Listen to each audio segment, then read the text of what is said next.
Are you guys ready to have some fun tonight?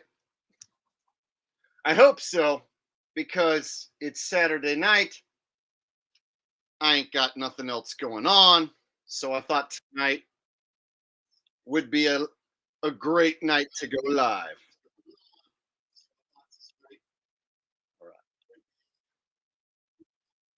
right. Oh, I'm like, why do I hear myself? I had two watch pages open. No wonder. All right. Let me turn that one off. Okay. So here we are, live Saturday night. Tonight, I figured we would do an open topic stream. I like to do one of those like once a month, once every 2 months, where I don't have anything planned and I just fire up the stream and talk to you guys, and whatever we talk about is what we talk about. Sometimes those are the most fun ones. Caleb Brink says Jake is baked. Well, I've been smoking weed since I was like 17 years old. And so when you say that I'm baked, it's like, well, I smoke every day. It's like I smoke to get normal. So if you say so. All right. Jana's here. She says, hi, Jake. Welcome, mod subs and viewers. Hi, Jana. Glad you could make it. All my party people here tonight. Got Rose here as well. She says, hello, everyone. Cold drink of water says taxi driver question mark, as because the title says, are you talking to me? My people say that I'm I look like a young Robert De Niro. At least that's what I've been told. So tonight, since I was doing an open topic stream, I thought that that was a clever name. Are you talking to me? Because in this case, I'm going to be talking to the chat a lot, and I might try something I've never ever tried before. I might open up the channel and let any of you guys come on here live, which could be awesome and it could be a terrible idea. So I have no idea how that's going to go. I've weighed the pros and cons, and I thought that we would possibly give that a try tonight. All right.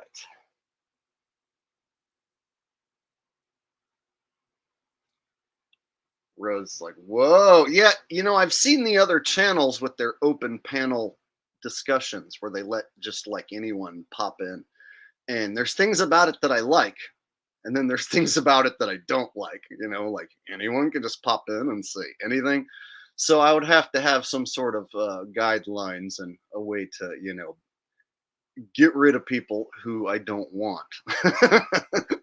And that can be tricky, and plus there's people who I've never talked to and I only know as just words on a screen, who have been watching this channel for years, and so it would give an opportunity to individuals who I've never spoken to jump in and actually talk to me live. So it was something I've thought about, but if I open up the stream and leave a link to where anyone can jump in, you guys know individuals who have ulterior motives might want to jump in here and try and screw things up in a negative way, right? And so I have to think ahead how I want to deal with characters like that.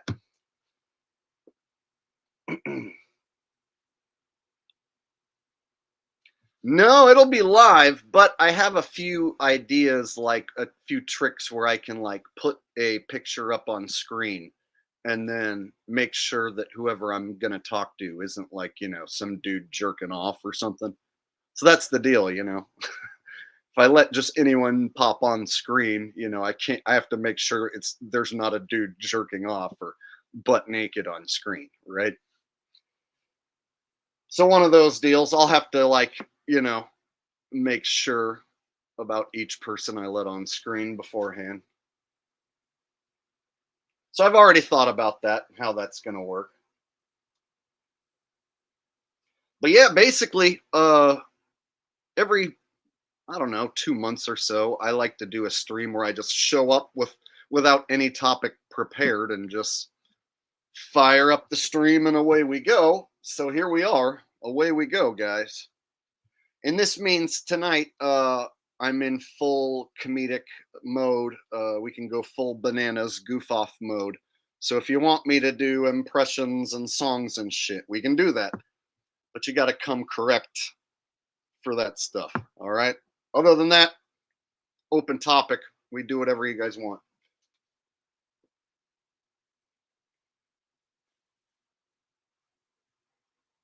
Sometimes I got, 2, 3 things to talk about, and I eat up the entire stream just yapping, and I don't hardly talk to you guys at all. So tonight, it's going to be about you guys. What if it's a naked chick? Even that, I won't be able to allow it on screen because, they can get the channel whacked and get the stream taken down. So, basically, if somebody clicks the live link to join, I'm going to have to pull up like a picture on screen and then ask them who they are. And if they aren't going to be on camera, I'm going to ask them some questions as to why. But I think I'm going to have a rule like you have to appear on camera. No anonymous non-camera guys showing up or gals. You have to have your camera turned on if you want to be on screen with me. That way I know who I'm dealing with.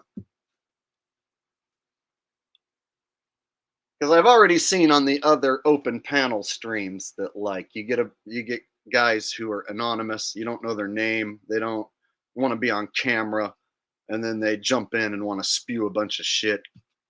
Don't know if I want that. Davey D coming in with the first super chat of the night says, tell a friend or whatever, but let's help push Jake to 100K.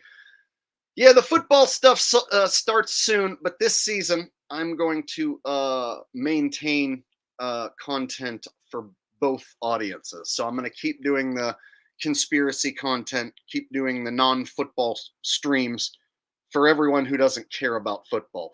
But then the audience that does want the football stuff, I have to also cater to them. So I have a plan to take care of both audiences.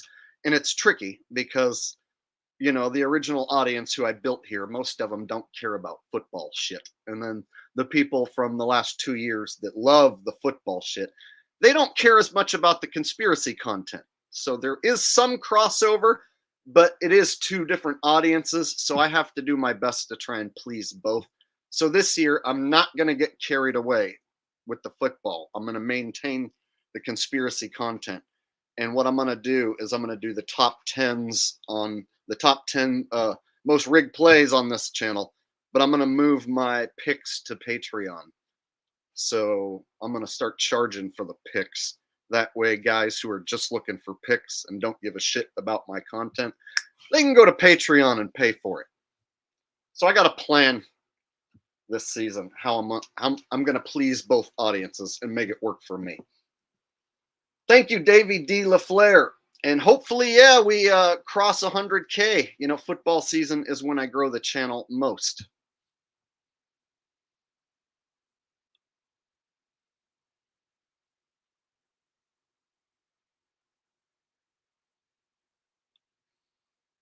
Here's something I don't agree with. College football is only rigged to the point where occasionally they will tell a kid to fumble. I married a college, then pro athlete inside. No, it's worse than that. Go look at what Georgia Tech did today against number 10 Florida State. People loaded up on Florida State. They were the 10th ranked team, double-digit favorites, and upset. See, no, it goes way beyond that. In fact, I did a video last year where Miami Hurricanes had Georgia Tech beat, and all they had to do was kneel on the ball, but they fumbled it to them in like the last 30 seconds. All they had to do was kneel on it to win, but they ran a play, fumbled it to them, let Georgia Tech score a winning touchdown or get in the field goal range and kick a winning field goal, one or the other. So it's like it goes beyond just one kid fumbling. If you're in a position where all you have to do is kneel on the ball and instead you run a play, it goes beyond just the one kid fumbling. Oh, and then the team also lets them get in scoring range at the very, very end. So, yeah, now that people are betting on all this stuff and betting a lot of money, you're seeing a lot of college kids take dives. And I would say it's easier to get a college kid to take a dive because they want to be in the NFL making millions of dollars. So they're willing to take a dive for $20,000. All right. $20,000 and all I have to do is blow a game. Sure. If not, some other kid will take the 20K, right? So a college kid, 20K, 50K, holy fuck, that's a lot, right? Whereas in the NFL, a professional quarterback on a losing team who's going to blow games for a living, well, he's going to get 20 million. All right.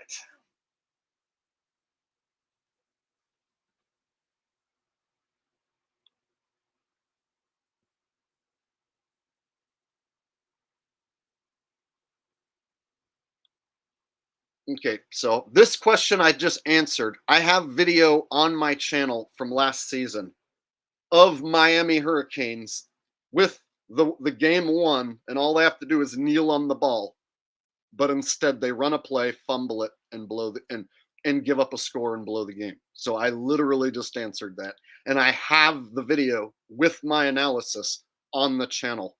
It's called "College Football is Rigged," 100% proof, something like that.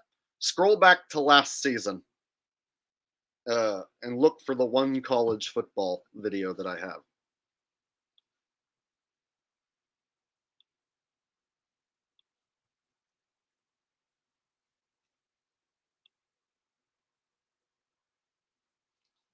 All right.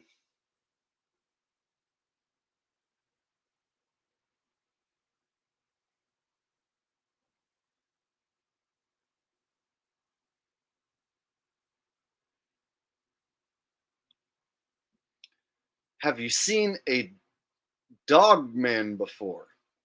A dog man? Like a half man, half dog? Is that what you mean? Because if that's what you mean, no, I have not. On like television, like a movie or something, but not in real life. I've never seen a dog man. Now, a man who loves dogs, that's different. All right, dog man. People are asking me this. I don't like to predict Super Bowl winners this early because what'll happen is if any of those picks aren't going right, then just before the playoffs start, I'll end up making another two. I'll pick two other teams, and then if both those two teams get knocked out, and then the Super Bowl matchup is set, I'll still end up picking a winner. And then if I get that one right, I'll be like, see, I was right all along. So I'm trying not to be like Zach Hubbard. So Zach Hubbard, for instance, would make a pick now. He'll make a pick in the middle of the season. And then he'll make a pick before the playoffs starts. And then he'll make a pick once the Super Bowl teams are set. And so as long as you get like one of those teams correct, you could be like, I told you I was right. See what I'm saying? So I'm gonna not do that because I think that's a kind of like a scammer thing to do, to pretend like you had it right all along by making multiple different Super Bowl picks throughout the year.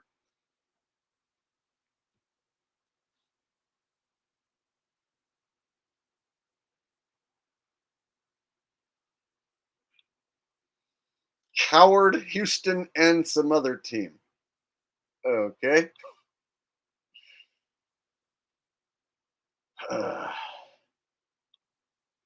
no, I can't do college football because there's too many games, and that will cause me to do too much football. And I already get carried away with the NFL as it is. So I'm trying to balance the NFL content with the non NFL content, conspiracy content, and NFL content, and please two audiences. And so by adding more sports to the mix, it'll just make me into like a sports channel, and I'm really not. As you guys see during the summertime and the off season, I don't spout off about baseball or basketball because I don't give a fuck. I don't care. So I only break down the NFL games because there's no competition and I blow up the channel really quick. And I also do a good thing. I help NFL fans get off of the pretend football and open their eyes to other things in the world. So I do get regular guys to break out of the spell of pro sports, realize there's other shit in the world that's fake. And some of those people cross over and become actual fans of my other content rather than just wanting me to break down the sports stuff. So I don't want to involve college because, like, dude, there's like 150 damn college teams, way too many games. Just can't do it, man.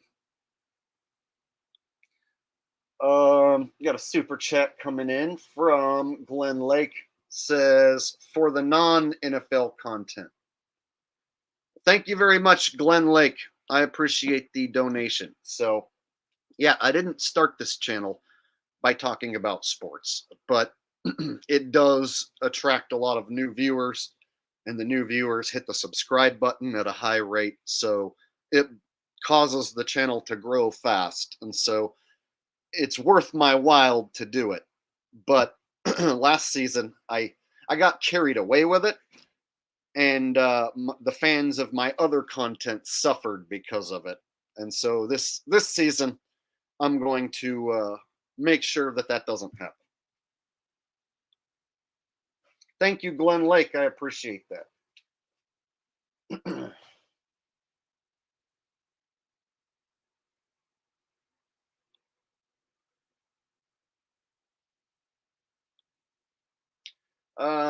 GG Abby Lynn says, Jake, can you explain your model works with individual suns? How can you work out the logistics of this? So basically, I'm using the observed sunrise and sunset angles.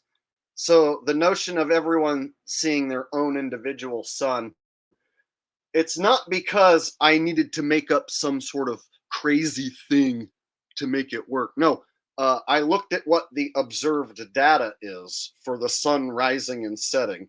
And by observed data, the angles at which people observe. And so when I go to suncalc.org and I look at the angles at where the sun's going to rise and set. So for right now, this is for August, and I can drag the cursor anywhere on this map over to where I live, and it'll show me the sunrise and sunset angles up here in Canada, United States. I can click on this over here. It'll show me the sunrise angle. Click on this one for sunset angle. And then I can change the date. One of my favorite dates is September 22nd. We got our equinox here.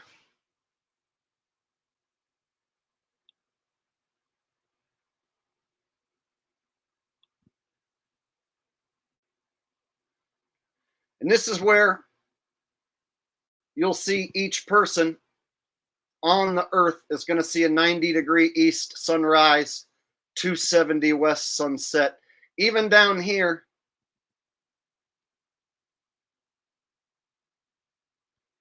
in Ushuaia, now there's a few degrees variance. I think I might have the equinox date wrong. I think it's the 21st. Let me make sure I have the equinox date right. It's either the 21st or 22nd.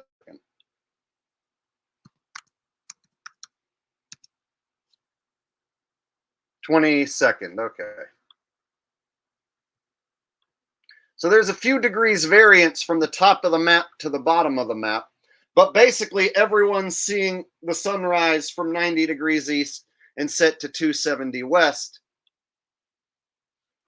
And so when you model that up with multiple observers, it's as if we're all seeing our own individual sunrise and sunset. So if I zoom in on this person in Ushuaia, this observer, See, and this is a real place, Ushuaia. It's a very small place. They're going to be seeing the sun appear to come out of the east over in this direction and then set over in the west over here. Meanwhile, the sun has to be up on the equator up here. The sun has to be up on the equator up there. So, how is each observer on the Earth seeing a 90-degree east sunrise, 270 west sunset on this day with only one sun? It's not possible on any model, not even the globe model. In fact, Q and Fee used this information to debunk the globe model. So before anyone says that we're looking at globe information, Q and Fee has used this information to debunk the globe model. So I'm using in my model the observed sunrise and sunset angles, which are accurate for each individual observer. However, this information suggests we are all seeing our own sun. And we can only see one sun. The angles at which we see the sun don't triangulate back to one sun, but we can only see one. So try and wrap your brain around that fact. We can only see one sun, but the angles at which we see the sun don't triangulate back to the same one sun. How would you explain that fact?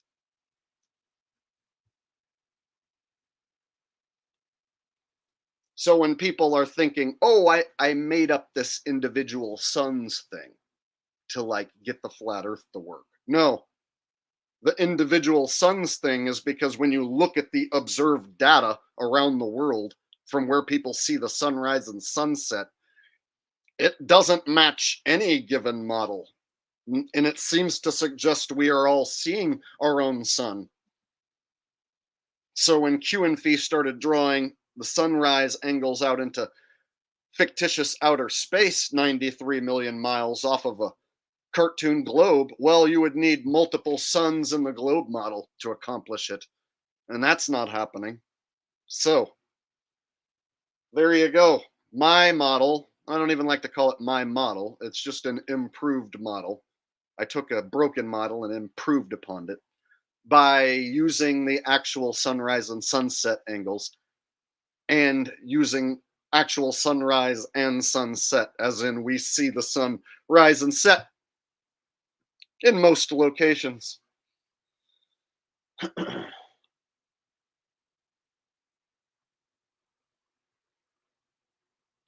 And likewise, we all see our own moon as well and our own stars, exactly.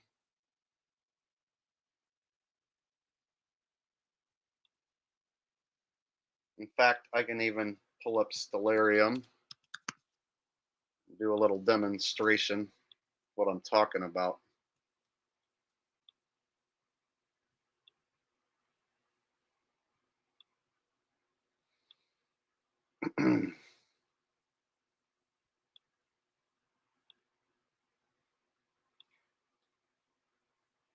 Okay, so here's a computer program Stellarium, which pretty accurately shows the locations of the stars in this virtual program.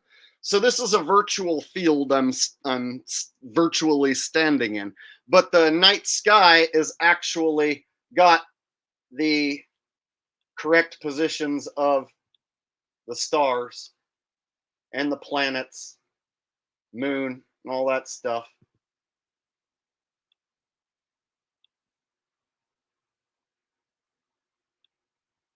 See, there's your constellations. So if they can do this in a computer program where I'm virtually in this field looking at a set of virtual stars that is fairly accurate, I'm only saying that we are living in a much more complex computer system, basically, than this one that we're looking at. So this computer system that we're looking at is basically a scaled down model of the life that we're living. So I think this realm is artificial. I don't think that this realm is what they've told us it is. And so when I look at a program like this and I place the grid over it, it's like all of this stuff is just in this personal virtual dome. All these stars are in this personal virtual dome. And so by drawing the grid there, you can actually see it's like walls around you where you see that stuff. And no matter how far you walk, no matter where you walk, that stuff's going to always remain the same distance from you. You'll never get closer to it. I don't think that those stars are in outer space. And I don't think that they're on the wall of a physical dome either, because that doesn't make sense either. The only way this makes sense is if this stuff at nighttime surrounds you in a virtual dome. You can see the stars going all the way to the floor, basically, to the horizon. So this stuff can't be across the world in a physical dome. And I know damn well those aren't stars trillions of miles away. Understand? So the concept of being in a virtual dome is pretty easily explained by programs like this, which are basically scaled down models of what's actually happening to you. Looks like I missed the super chat.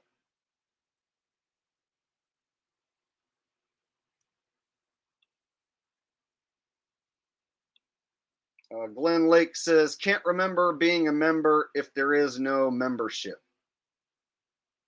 So I haven't done channel memberships, but I am going to be doing my picks on like Patreon when the football season starts, and I'll make videos promoting that. And so I might do like the first week free picks, and then from then on do Patreon picks.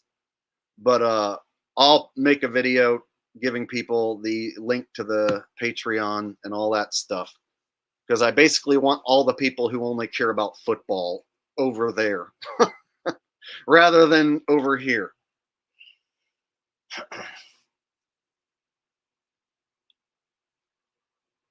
Thanks, Glen Lake. I appreciate that. All right. I got another super chat from Steve805SB. Says, Jake, will you and your viewers join me in saying a prayer for the safe return of our 2 astronauts in space? Lord Shiva, we ask that you please allow the safe return of the astronauts in space. We are all deeply very concerned for the welfare and the safety of these astronauts. Please, Lord Shiva, we beg of you to please return the astronaut home safely. Shalama lama ding dong all day long till the break of dawn.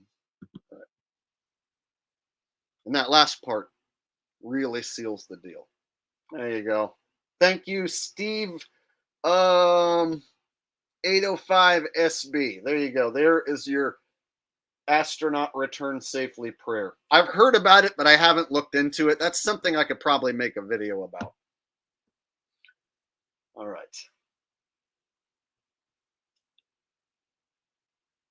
All right. So back to my point here about how we see the stars all around us in the night sky, right?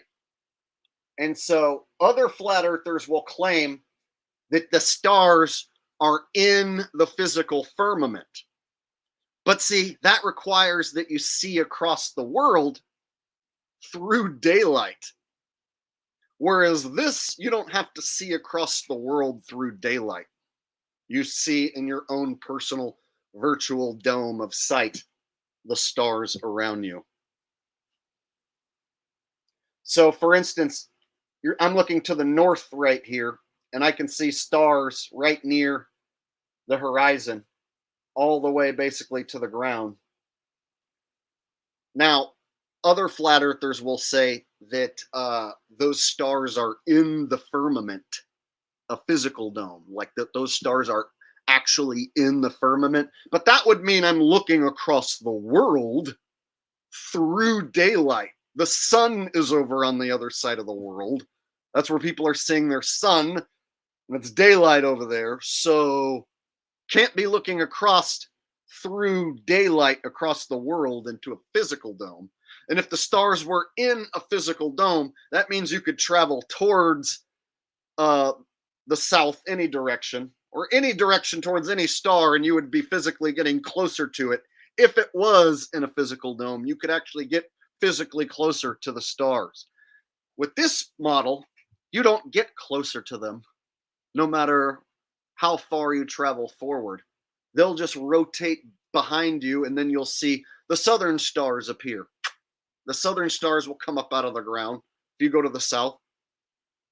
And then if you go back towards the north, then the southern stars will go back down, and then Polaris will pop back up in front of you. And this will all just happen in your dome. So if you were in the northern hemisphere and you start walking south, these stars will just rotate and change for you inside your virtual dome.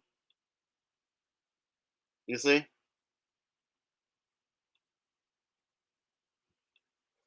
So when you look at it like this virtual dome here around us, they came up with this computer program somehow. So I'm just suggesting it's basically like this computer program is just the scaled down model of what's really happening to us.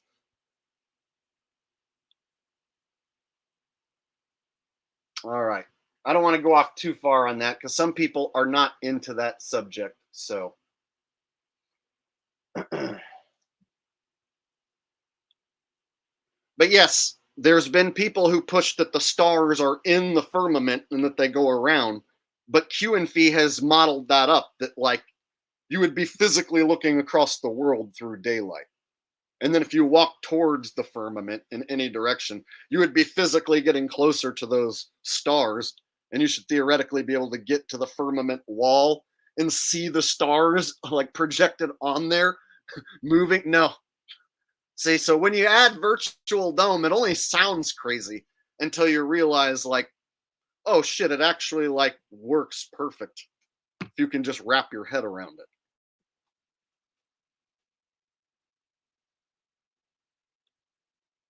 Unless you want to believe that you're on a spinning paroid in outer space shooting through a infinite space vacuum and that you're looking at big gigantic gas burning fireballs trillions of miles away, millions of light years away. If you want to believe that, then yeah, me saying what I said is going to sound crazy. But in my opinion, thinking you live on a spinning pear rock that shoots through a magic floaty land and that you're looking at gigantic burning gas balls trillions of miles away, that to me sounds ridiculous. So it all just depends on what you perceive reality to be.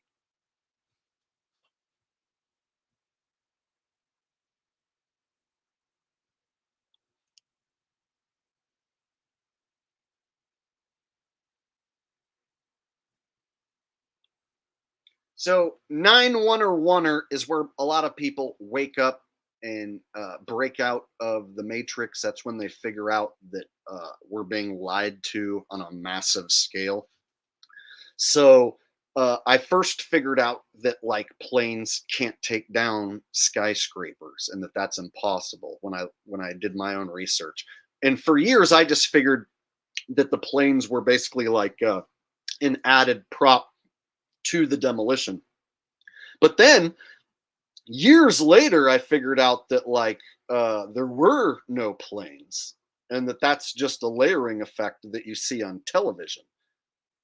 And so people can say, "Oh no, I know people who lived in New York and they saw the planes." Well, that's hearsay.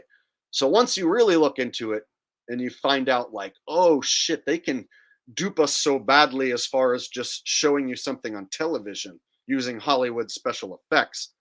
And then group think dynamics, people will think that that's what everyone saw that day everywhere when they only saw it on television. If nobody in real life saw any real planes hit any actual buildings, when you wrap your mind around that people can be lied to on such a massive scale and believe it, hook, line, and sinker. Yeah, it's a tough pill to swallow. A lot of people choose to deny it and say, no, no, no, too many people would have to be in on it. And then they just go back to their sheep lives. But once you swallow that pill, that like, oh, you've been lied to, then you have to go down the next rabbit hole. Like, well, what else have I been lied to about? And then, holy shit. Then you find out, oh, everything. And then you have to go through the process of relearning everything while all your friends and family think you are a cuckoo crazy nutbag.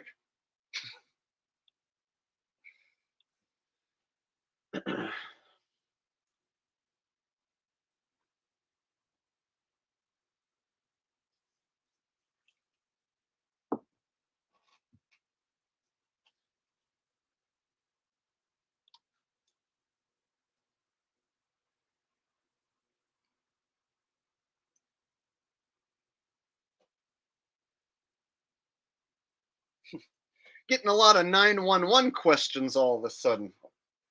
That happened a long time ago.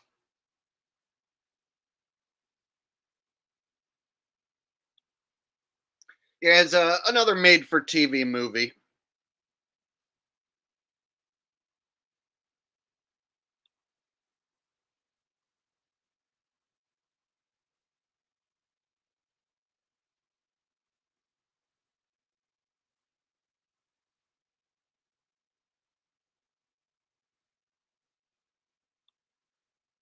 TRX and Troll says, let's talk about the military's main purpose is to transport child slaves and drugs around the world.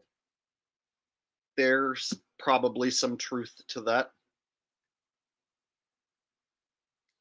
Yeah, they've been known to smuggle some drugs into this country because when you really look at it, like some of the most shitty, poor areas of the inner city, it's like, how did these really fucked up drugs make their way into all these inner city ghettos, right?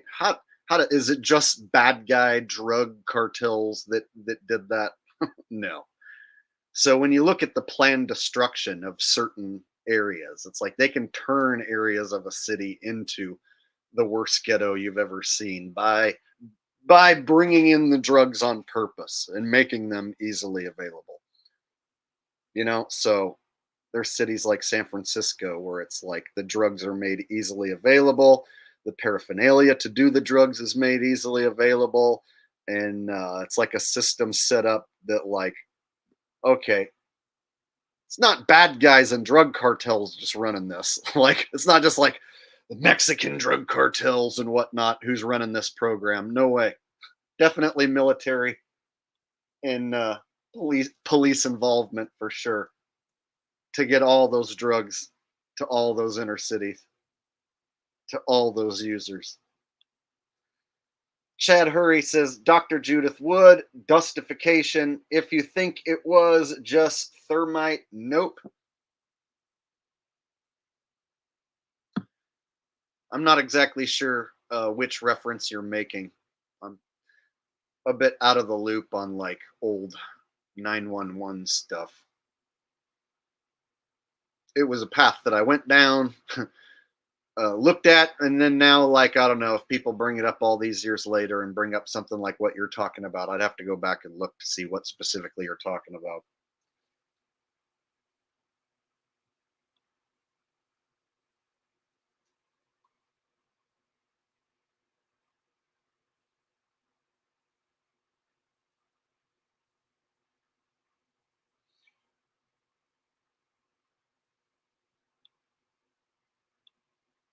Oh, everything turned to dust. Yeah, see, I think that the buildings were created to be demolished. And so I think everything that went into those buildings construction was like part of the plan to bring them back down. So So yeah, if they made the buildings with materials that were meant to be brought back down super easily, then it makes total sense.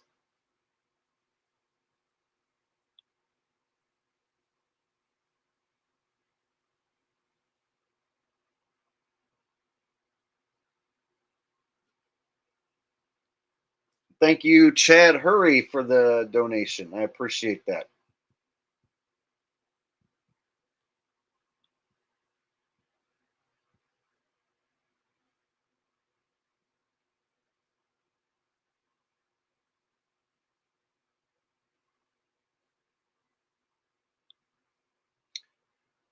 Chaos Watcher says, Jake, have you had a chance to read the Book of Enoch, specifically the chapters which talk about the seasons and luminaries? If so, curious as your thoughts regarding it.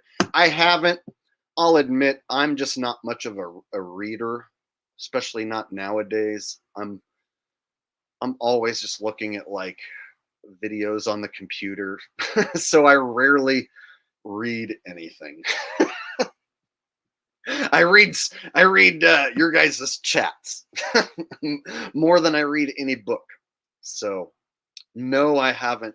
But people have mentioned over and over how in the Book of Enoch the sun moves in and out of portals and such, and they've suggested that this could be, like similar to what I'm explaining the sun doing. So I probably should go check it out and see how closely it lines up with what I say. But basically, yeah, I'm lazy and I just don't like reading.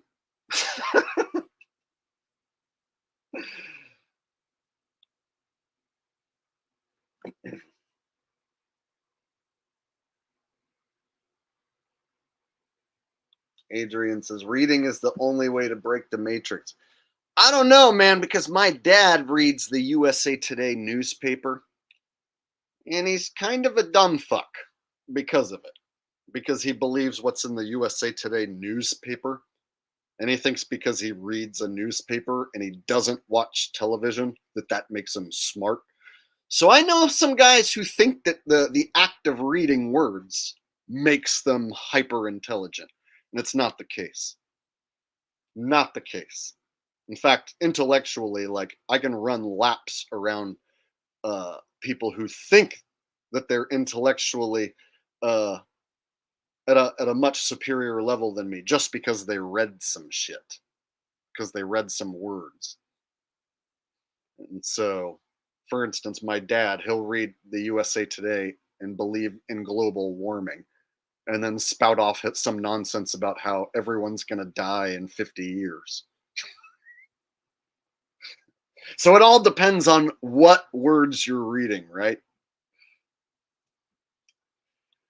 Evan says, when do we get a tour of the office? Oh, you want a tour of the office? So basically, there's no cupboards and there's no closet space. So I have like all my shit like just stacked up against the outer walls and stuff. So for instance, like over in this corner, I have my bass guitars and my laundry, and then I keep I have a mattress up against the wall over here, right? Then on the other side, I got like cooking supplies and shit, my bathroom stuff, and my mini fridge over here.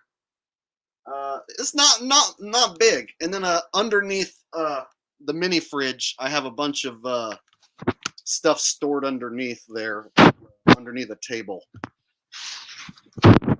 Basically, this is my storage unit, apartment, office.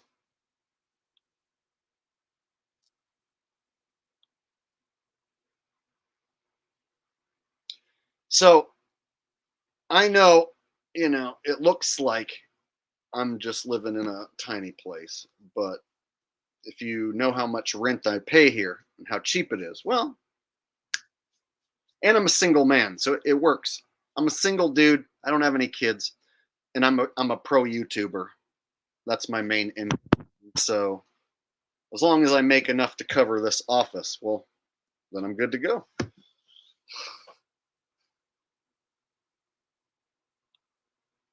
That's right. And I have done some shitty jobs that I did not like at all. I've had to go work, 8 hours, 12 hours at a job that I did not want to go to in order just to pay the bills, just to survive. So I know what it's like to do this, what I'm doing now for a living, versus working at a job I hated. And I've had jobs that I enjoy too. Like when I was singing professionally, that was an enjoyable job. So I know what it's like to have different types of jobs to earn your living. And I know what it's like to have your soul like taken from you on a weekly basis by a job you don't like. So uh I don't mind, making less money in order to do a job that I enjoy rather than make more money and do a job that I don't like.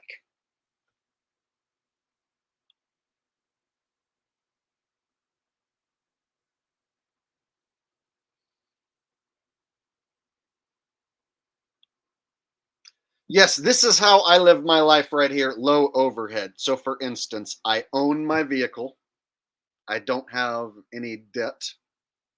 My office is cheap, so I come out ahead every month. So even if I have a bad month and don't make that much money, I'll still come out ahead basically.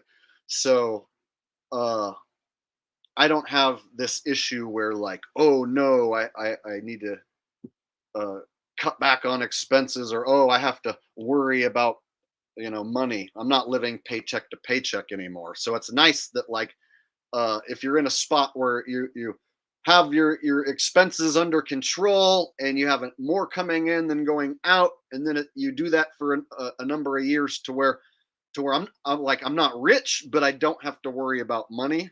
It's a nice feeling because there was a time in the past where like just gonna barely scrape by this next month. I don't know how I'm gonna do it. Oh shit. So I've been through times in the past where it's paycheck to paycheck, living off of ramen noodles and a bag of potatoes and shit. So to get to a point now where like I don't have to worry about uh, paying rent or anything like that, it's nice. But at the same time, uh, as you can see, I don't live beyond my means. I don't fucking uh, go out and overspend and put myself in a situation where I'm back in debt, uh, chasing the next paycheck. No, no Stio de Broma with a donation. No super chat attached, just a donation. Thank you, no Stio de Broma. Hopefully, I'm saying that right.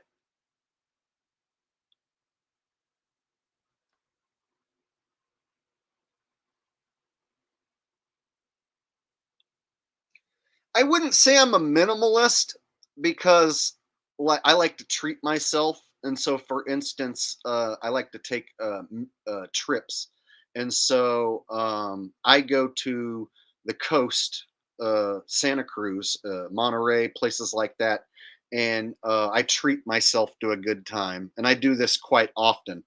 And so another thing I do is I treat myself to concerts. I like to go watch Blue Oyster Cult.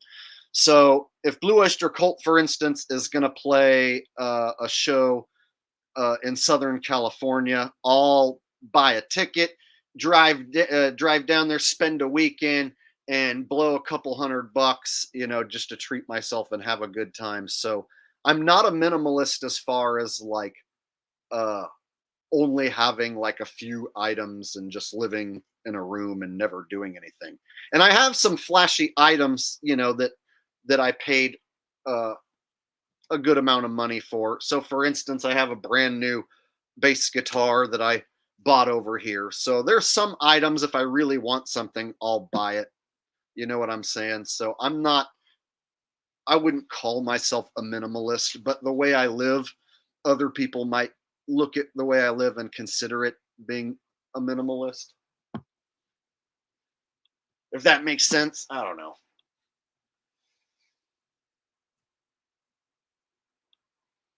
Hunter Thompson says, "Don't blow it all on a new pair of nunchucks, Brohim."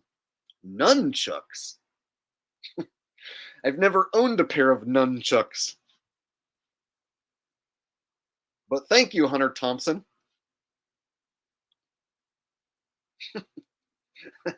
A new pair of nunchucks. When I was a kid, I always thought it was numchucks, because they make you numb.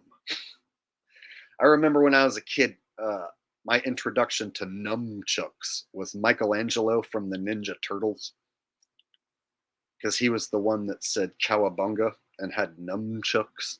So he was the one that all the kids at school liked the most because he ate pizza and said cowabunga and had nunchucks. So yeah, I think when I was a kid, like yeah, we would like get two toilet paper rolls and like tie a string from one toilet paper roll to the next and have like toilet paper roll nunchucks. Good times. Thanks, Hunter Thompson. Appreciate the donation.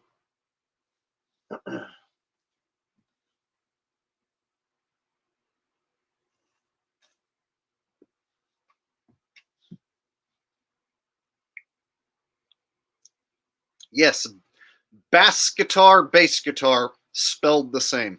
Bass the fish, bass the instrument, spelled the same. Now, if you're talking about a home base or military base, then it's BASE. English. Why? I don't know.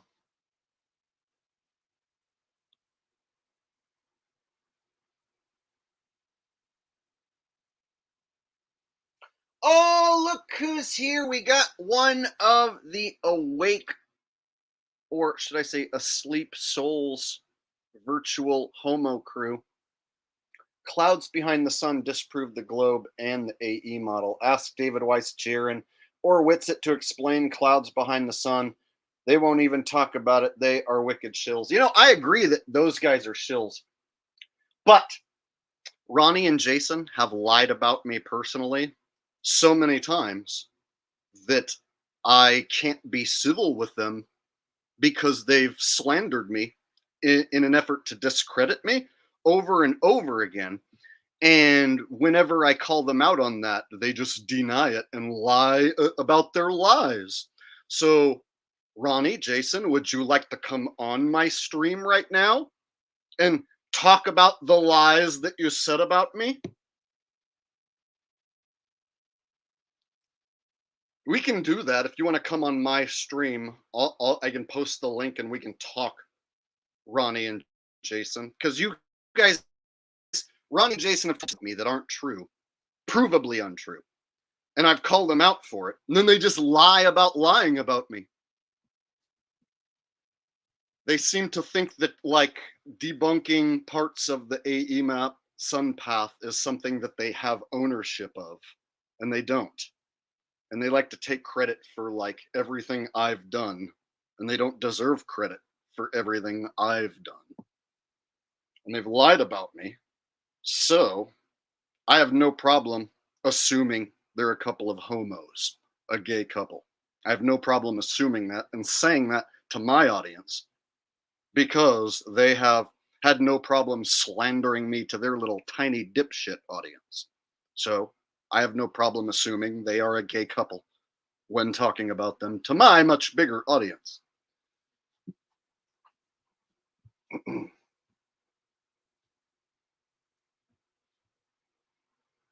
All right, let's see.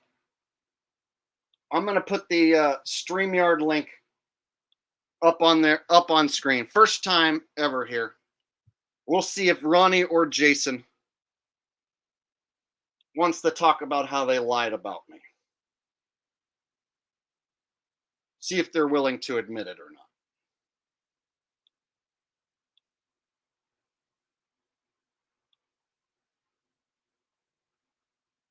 So there's the link, Ronnie, Jason. Go ahead and click on it.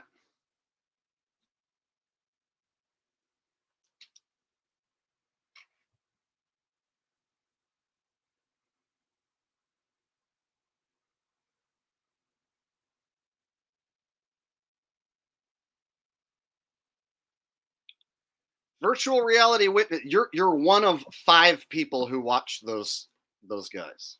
They have like 5 fans. You know how I know? Comment section.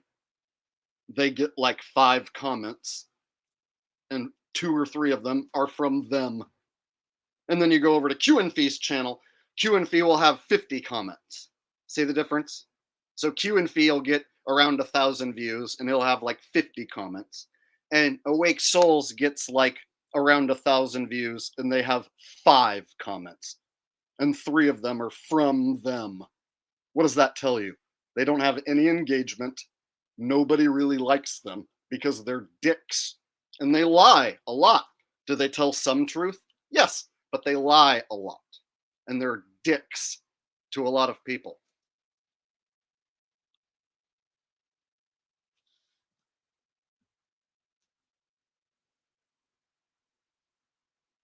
All right. So I have posted the link, and if Ronnie's out there, Jason's out there, and they want to come in and discuss how they have lied about me and apologize to me, maybe I will stop assuming that they're a gay couple.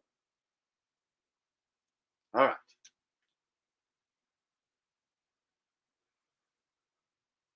Moving on. I see people exiting now.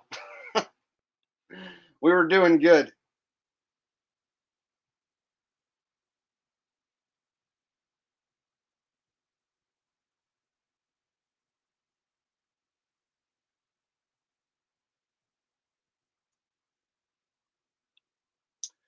Justin Harris says, Jake, you should expose Professor Dave since everyone thinks he's the gospel. What happens if I expose a guy like Simon Dan or Professor Dave or any of those globe cucks? I'll get like 6,000 views. And if he was to make a video about me, it'll get 500,000 views. And all he's got to do is say, this guy's a dumb flat earther, and he thinks that you're going to fall off the edge of the earth. You know, whatever. And they'll get 500,000 views. Okay, so I'm getting a request from someone, Michael Cole. Now he just disappeared.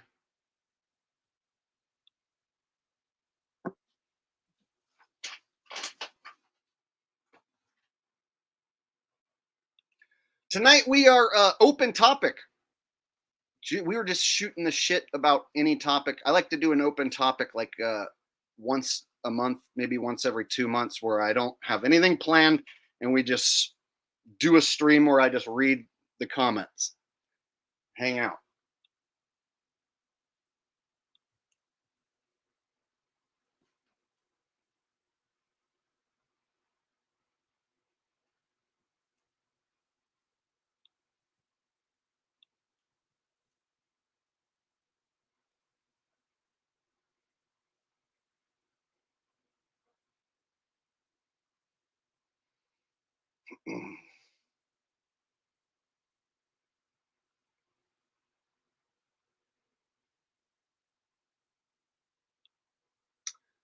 No, they don't have great content. They don't have great content. They lie a lot.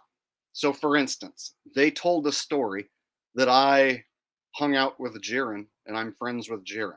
They told a story I hung out with Patty Steer and Mark Sargent at the Pyramid Bar. They tell these stories matter of fact, and I'm like, I've never met those people. You can't tell a story about me meeting a shill and say Jake is friends with this shill and hangs out with this shill and tell it matter of fact. Meanwhile, I'm on the other end going, I've never met that person. So if I confront them about me never meeting these people they claim I'm friends with and have hung out with, then they go, oh, well, you're still a shill anyway. See what they won't fucking apologize for being wrong and making shit up. They'll just lie about lying. Z Warrior says, looking forward to being a guest on your channel soon. Great work, bro. You know, Z, I gotta say, looking at some of the stuff that's gone down in the last few days, I'm a little perturbed, a little disturbed. I see Patty Steer over in Nachiketo's chat. She's a mod. the star of the hit piece documentary, Patty Steer, and I see you over there schmoozing with her. It's not looking good. Gotta say, I don't schmooze with characters from Beyond the Curve. That's not something I do at all. So I probably won't be hanging out over there at all. So just letting you know, if Patty Steer's got a wrench in chat, that's not a chat that I'm gonna hang out in. So, am I drawing lines in the sand? Yeah, stars of the hit piece documentary, they don't get a pass in my book.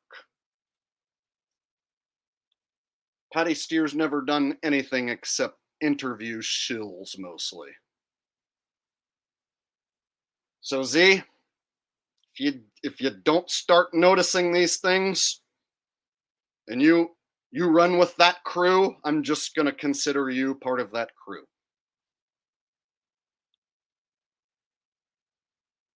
And that goes for all that crew.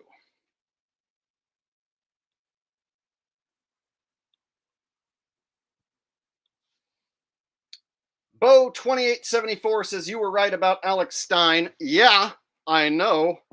The chump actually uploaded a compilation of his various TV movie gigs. Bro, here's the thing. He put on a woman's bathing suit and went and walked around in public in a woman's bathing suit to own the libs. Oh, he's making fun of the flamers by dressing in a woman's bathing suit and being a flamer in public in front of kids. Yeah. See, Alex Stein, friends with Jaron, friends with Dave, ties back to InfoWars. See how this crew all ties together? Patty Steer is a mod in Jaron's chat. They were in the hit piece documentary Behind the Curve. Shills of a feather flock together. I see all these motherfuckers tied together. Oh, and they're all gonna go to Antarctica. Alex Stein's gonna probably go to Antarctica now too. Everybody and their mama going to Antarctica now. So, you don't have a grind. I'm a grind 99 down at a time. Protein 99 on the grind off of that time. You don't have a grind. I'm pimp on blick, being shrimp on deck. Hey everyone, it's me, Jaron. You want to hang out with me, VIP, and Karen B? I hope we can get Alex Stein on, but he's too famous now. He doesn't want to hang out with me. Maybe when I go to Antarctica and I see the sun go in a circle and I say it's a globe, maybe Alex Stein will want to hang out with me again. Dude, hey guys, I'm Jaron. You gonna go VIP with me, Karen B? You want to listen to me and Karen B, VIP? All right.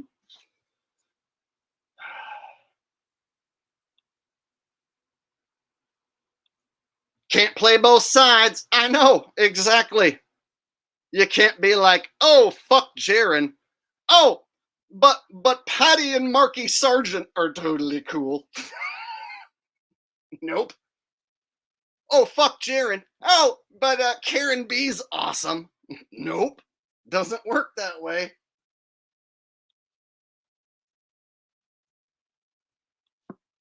Anthony Rodriguez, no donation, or I mean, no message, but a super chat donation. Thank you, Anthony Rodriguez. I appreciate that. Very generous of you.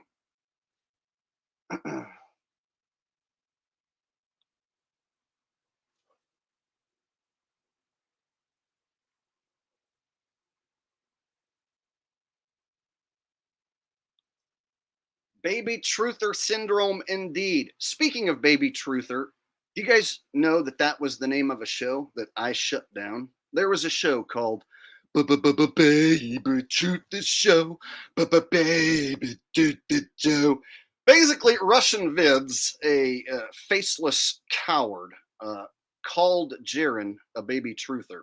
So Jaron made a show called The Baby Truther Show, where him and his cohorts act like tards on purpose. And they call it The Baby Truther Show. Why would they do this? Never made sense to me. So I started pointing out how this Baby Truther Show is an abomination. And when I started spotlighting how it's the worst show that was ever made, they started to freak out. We're not actors. Oh, you're just being an asshole. So it was funny to shine a spotlight on this show and watch these cockroaches scatter and pretend like they're not actors. And then it wasn't long before they shut that shit show down. Rest in peace, baby truther show.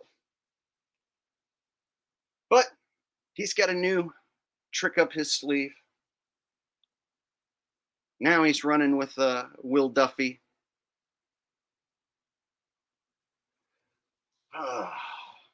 Gotta love it.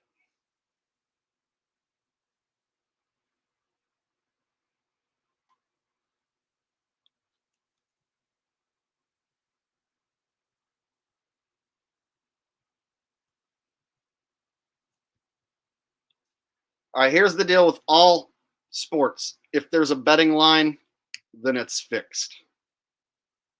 If there's a betting line, it's fixed. No betting line, well, then it might be legit. So you want to go watch some junior college football? Those kids are going to play for real because there's no betting line, right? So go watch some high school football, some junior college ball, and you're going to get an authentic game. But once there's professionals and a betting line, then it's fixed. No ifs, ands, or buts about it. Steve 80SB says you fall for any of the C word stuff. I'm trying to like steer clear of certain words because I've had videos removed by talking about that damn word. That's why I started calling it boogeyman disease, so that they don't say that I'm giving out medical misinfo. So if I talk about boogeyman disease, I seem to get away with it. I went along with it for 2-3 weeks out of confusion, then hit eject button April 2020. Now, I never fell for that, dude. I was telling people in the beginning when they started saying that that the hospitals were empty. So I had a couple videos where I showed all the compilations of hospitals being empty because people were showing up to the hospitals with their cameras and getting in and showing how there's like no activity, parking lots dead, nothing going on inside. And so when I started showing how most of the hospitals didn't have shit going on, those videos started to like steamroll. I think one of them got to like almost 200,000 views, and then they took them down. Bam, bam, bam. Took all of them down. I put them up over on the bitch oot, but you know, by then it's too late and doesn't matter.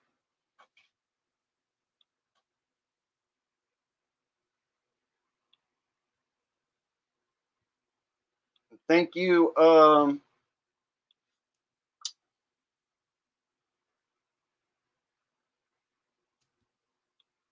Thank you, Steve 805SB. You fall. Oh, you already read it, but thank you, Steve.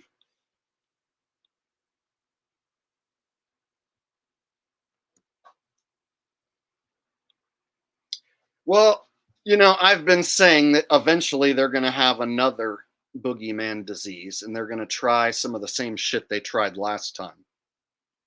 Now, will they be as successful as they were last time?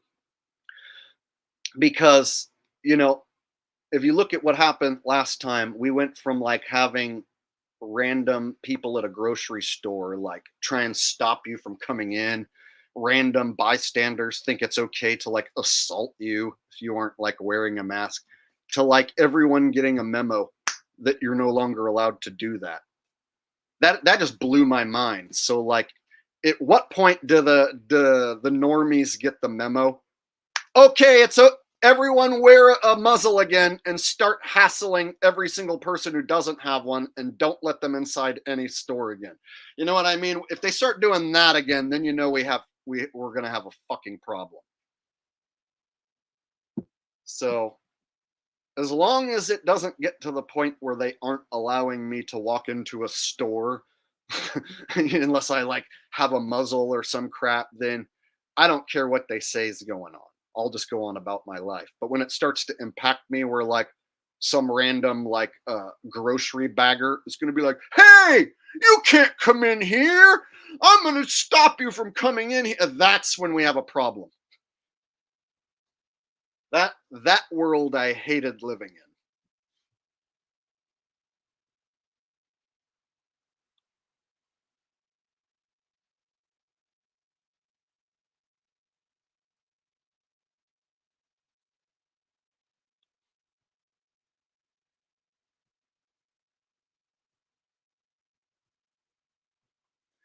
But I would expect at some point they're going to try to lock down certain regions. So instead of trying to get everyone to lock down at once, they might localize it and be like, "Oh, there's a monkey disease breaking out in New York City.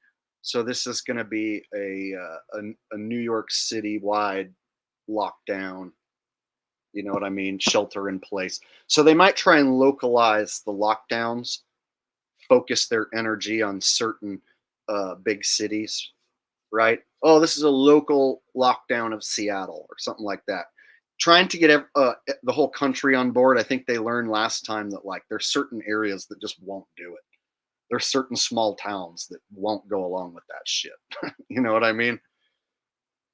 So I think that rather than say, "Oh, there's a monkey disease breakout and everybody shut down your business and lock down," I think they'll probably focus like on a certain big city, something like that. That way they can drive out certain businesses strategically as well. They can get rid of competition as far as like big business is concerned in certain areas by doing things like this, making it so hard for a business to operate that they're forced to leave. And then, years down the line, they can come in and scoop up that property for pennies on the dollar.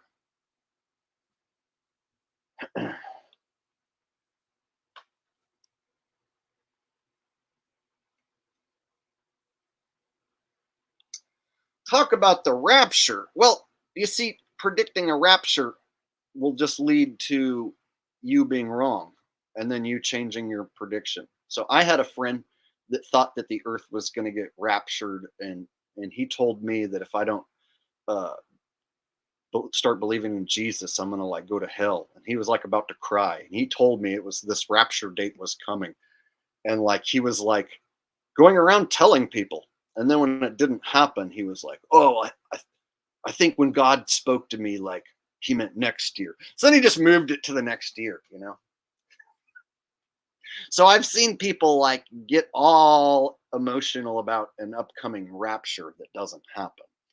So you have to figure during your lifetime, there might not be one. Even though it might look like things are heading in that direction, what if during your lifetime it doesn't happen? So then you spend your time worrying about a rapture that never comes,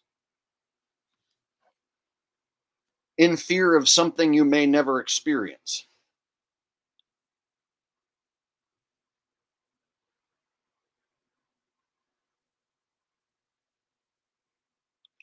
Well, what if the rapture happens in 500 years from now and not during your lifetime? Then you don't get to experience it. So I'm not saying it's impossible for there to be a rapture. I'm just saying it might not happen during your lifetime. And there might not be a rapture at all ever. So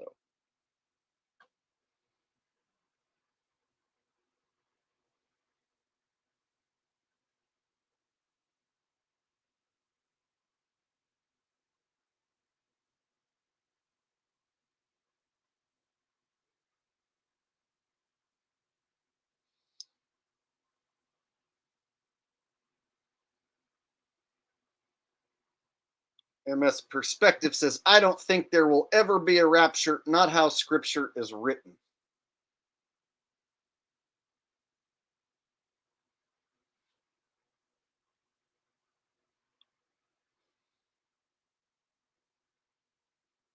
Now, I think there could possibly be an event that happens every so often where the earth gets flooded and continents get shifted around and some crazy rapture like shit goes down. So possibly there is some sort of reset type event, big time floods and mud floods and all that stuff, that people would construe as being a biblical or rapture like. So perhaps that stuff does happen from time to time and reset everything back to where there's no technology, you know, scatter the populations about, dwindle them down, and make everyone start back from being cavemen all over again. Perhaps that does happen.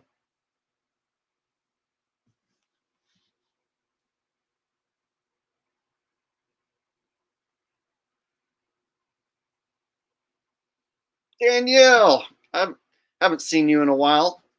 She says this realm was designed by 13 beings. 13. Is that why they like the number 13 so much?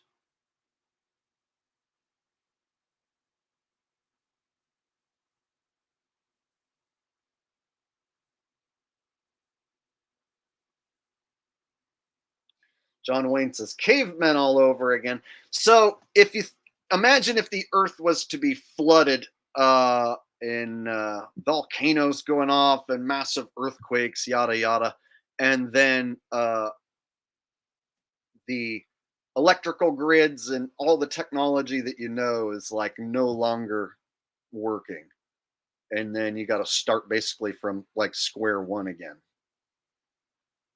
That's why I'm saying like you would return to being like a caveman all over again, go back to like dark ages, right? If technology was to all of a sudden get swept away by a massive flood, no more internet, no more computers and stuff, all that shit's rendered useless, then what? See?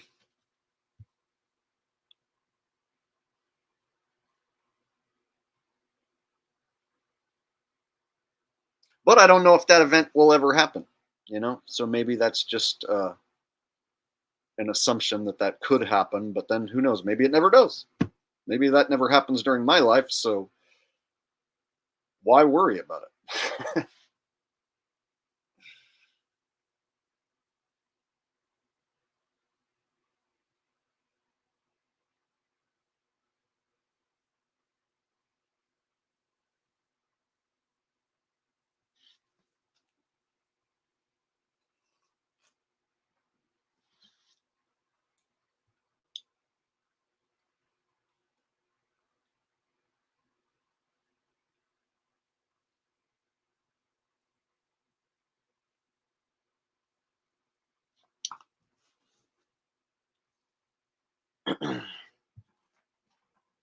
All right. I could try something I've never tried here and open up the panel for the first ever open panel chat. I can bring on anyone as a guest.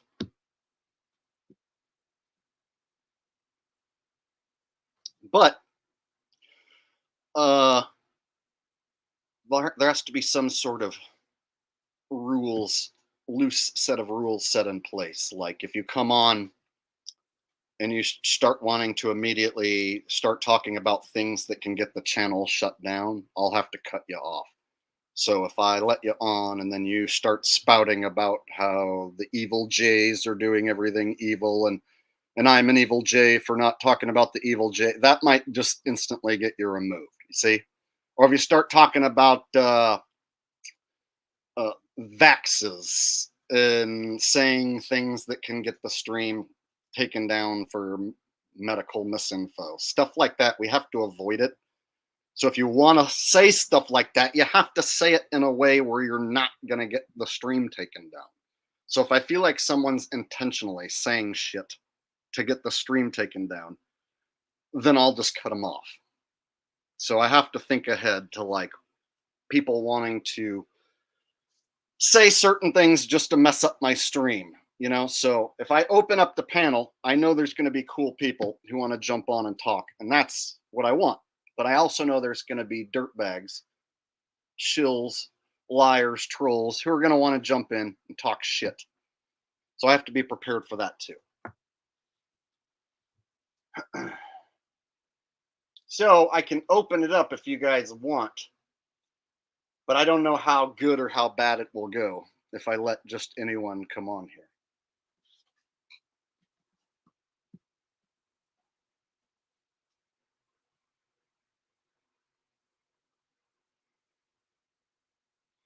All right, so I'm going to post the link in the chat. Whoever wants to come on live with me. And then after, I don't know, after a few minutes, if like if you ran out of stuff to say, then you know I can go on to the next person. Or if somebody's putting off a weird vibe and the audience doesn't like them, I can just get rid of them and go to the next person or something. I'm not sure how I'm going to do it. I'm just going to give it a try. So here's the code in StreamYard if you want to join. Should be interesting. I have no idea what might happen. I've already thought ahead of time if somebody like Ronnie or Jason shows up that we can discuss how they've lied about me. See if they want to apologize.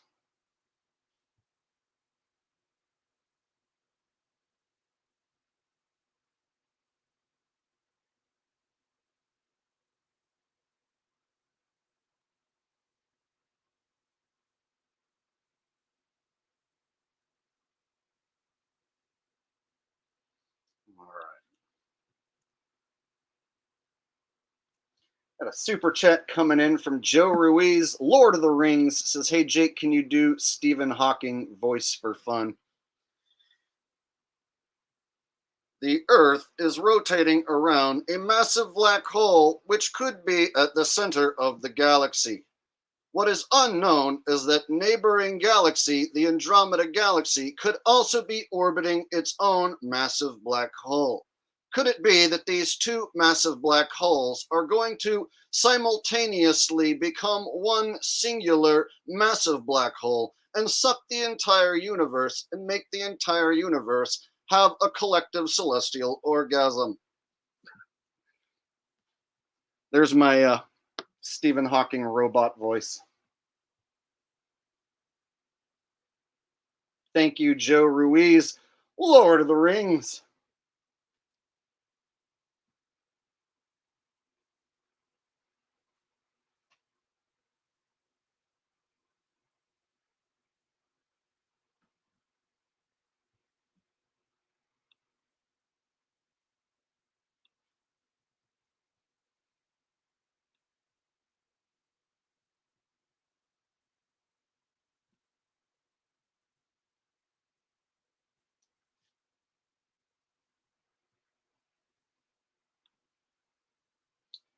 So I've seen on other channels good and bad come out of opening up the show to random guests. So I've seen the good and the bad. So I'm hoping good will come out of it.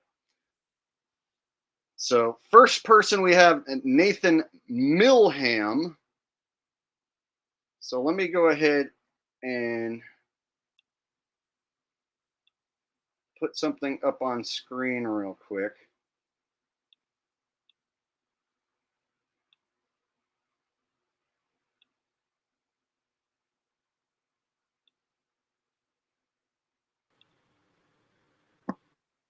Can you hear me all right? What's up? Not much, man. What's up with you? So this is my open topic stream. So just doing that, and then I'm trying this open panel thing out. So what brings you into the open panel chat? I don't know. I just went on my phone. I saw that you were streaming, and I'm like, oh shit, Jake the Asshole's streaming. Gotta watch that. So I just turned it on and I clicked the link, and now I'm here. Sweet. And now that you're on, did you have any specific thing you wanted to ask me or talk about? No, not really, honestly. I just wanted to say hi and just talk about, like, conspiracies and other things like that, like my thoughts and your thoughts, and just like you just backspin things together, I guess. All right. Can I ask if you could turn on your camera? I can't. Yeah, sorry. I'm not in like a place right now where I can be seen on camera.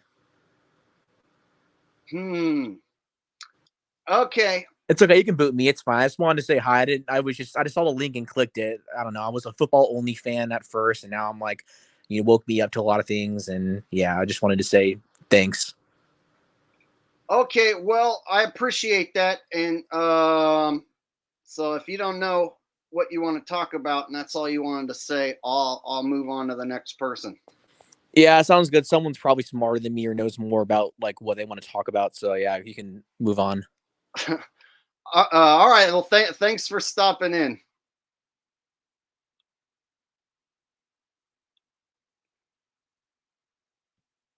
All right.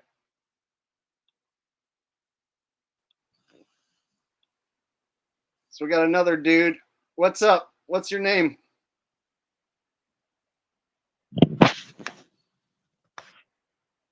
You're on, Christian. Oh, me? Yeah. Sure. You see me? Yep. Really? Yep. For sure. Hi, Jake. What's up? How you doing, man?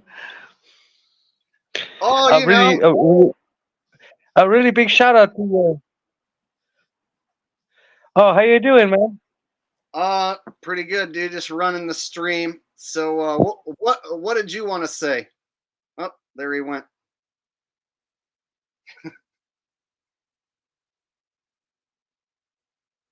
All right.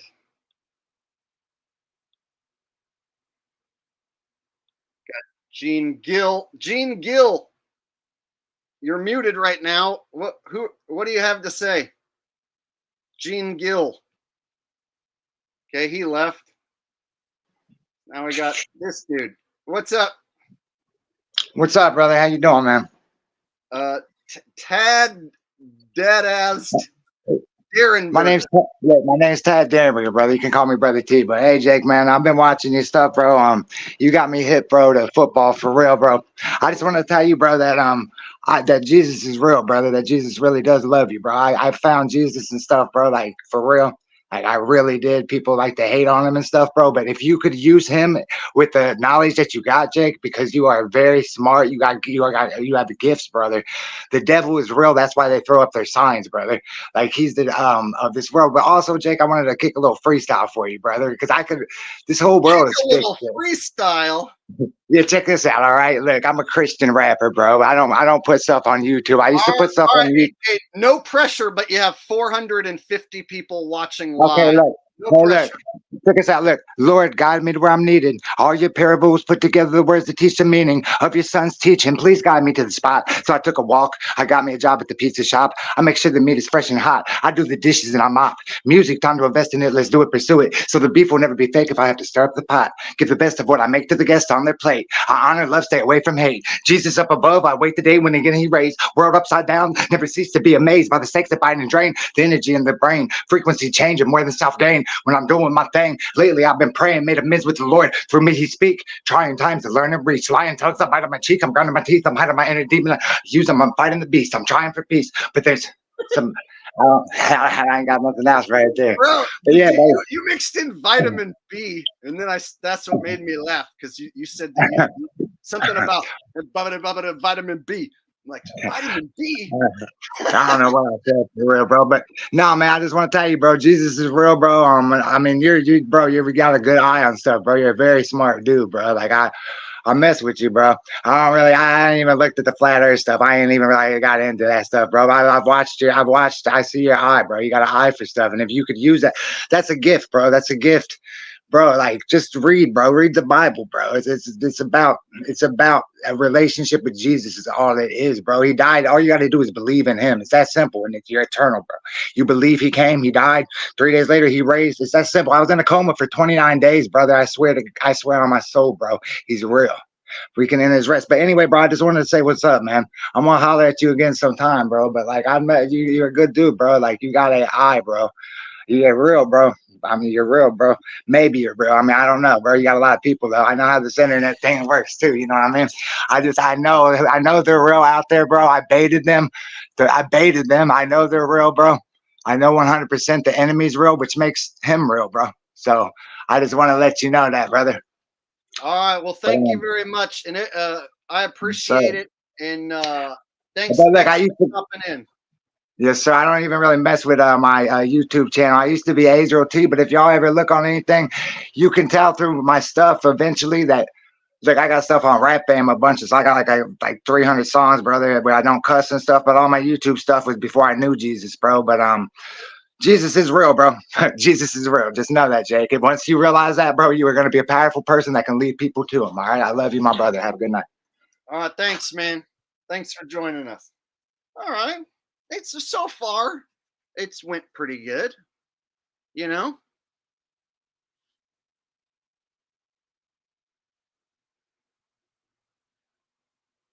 All right, so I'm going to put on a quick video because I need to go use the restroom real quick, take a quick hit. So let me find a video to put on while I use the restroom real quick.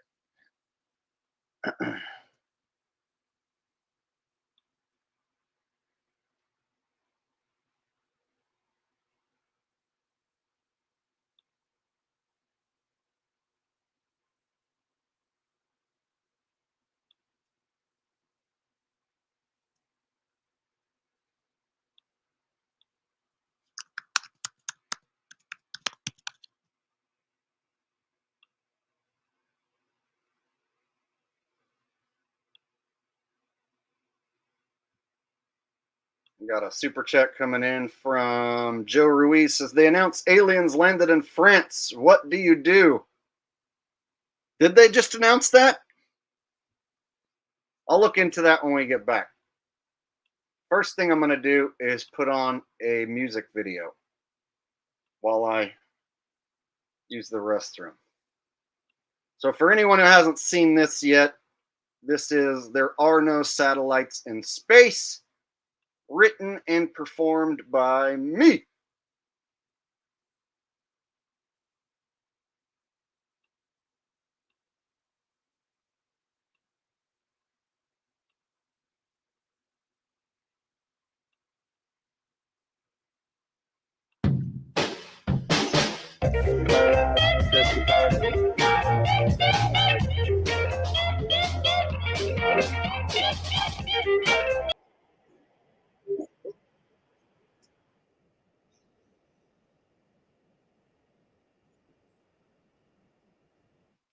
That wasn't what I meant to do.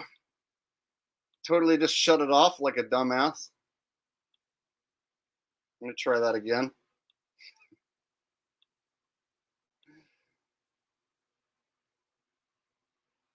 All right.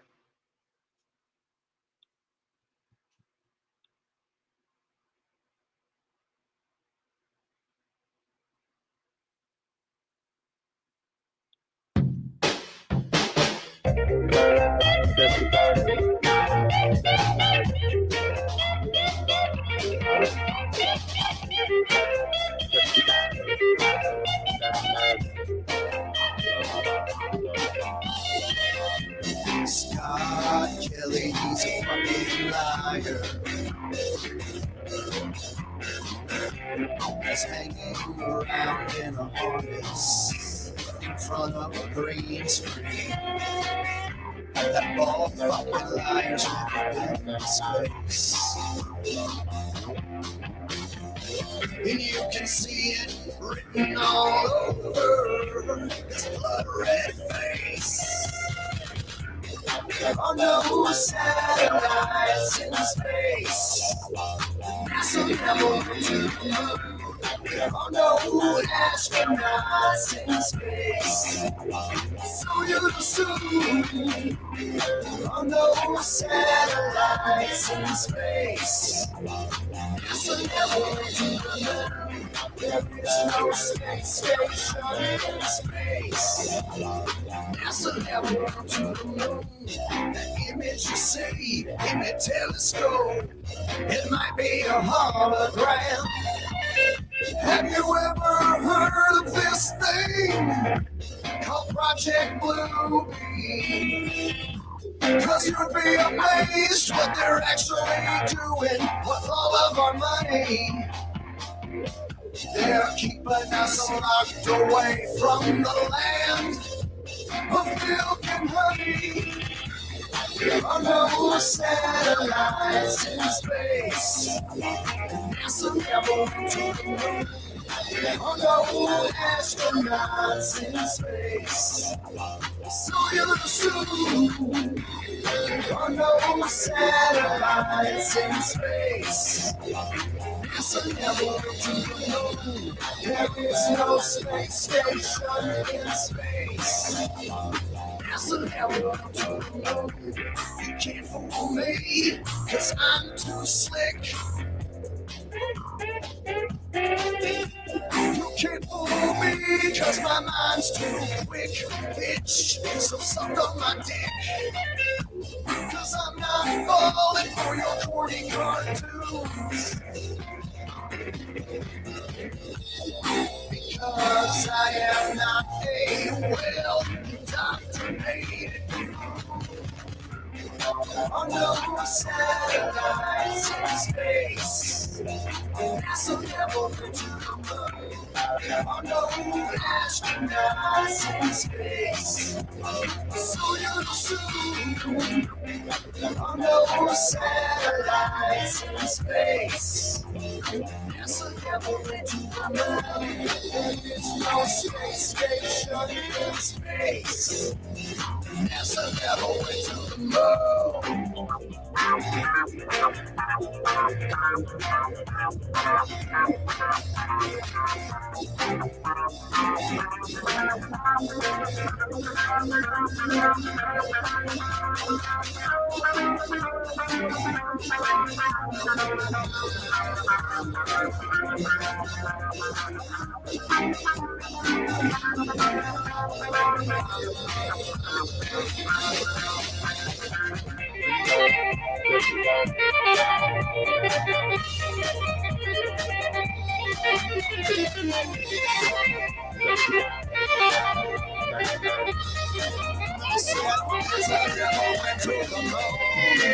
No, they didn't. Not even fucking once, y'all. I said, yes, I never went to the moon. No, they didn't. Not even fucking once, y'all. I said, yes, I never went to the moon. To the moon. To the moon. Yes, I never went to the moon. To the moon. To the moon. Yes, I never went to the moon. To the moon. To the moon. Yes, I never went to the moon.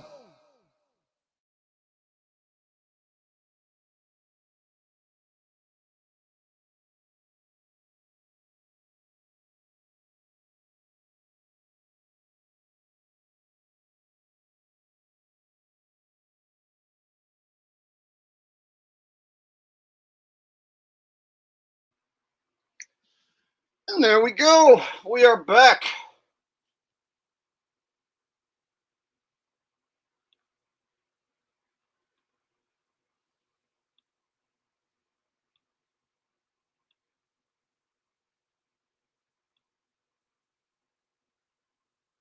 All right.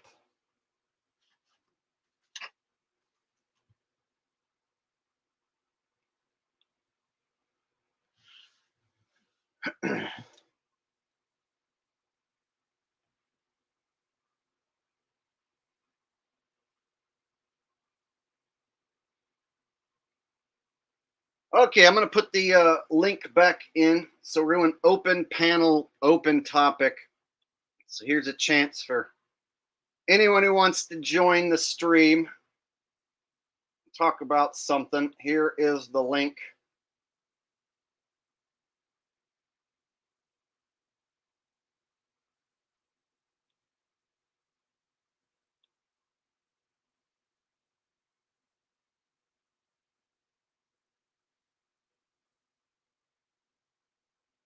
Kelly Yamaguchi says, rock on, Jake.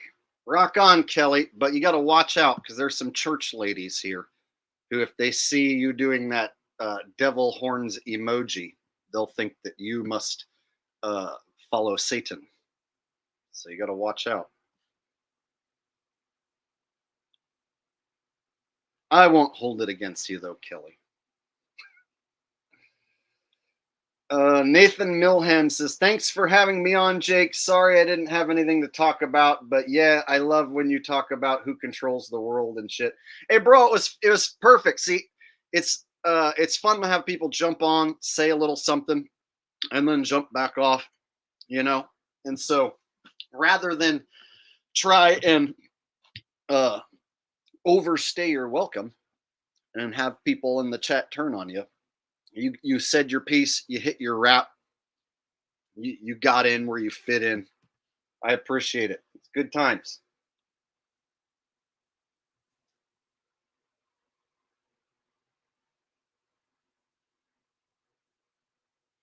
Holden says he's sorry he's late. He just got back from dinner. No excuse, Holden. If you're late to one of my streams, you're never allowed to watch me ever again. Just kidding, bro. Just kidding, of course. Glad you made it, man.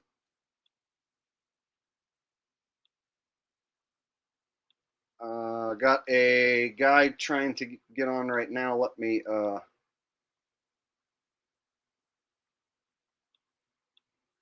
get my screen blocker ready here, just in case.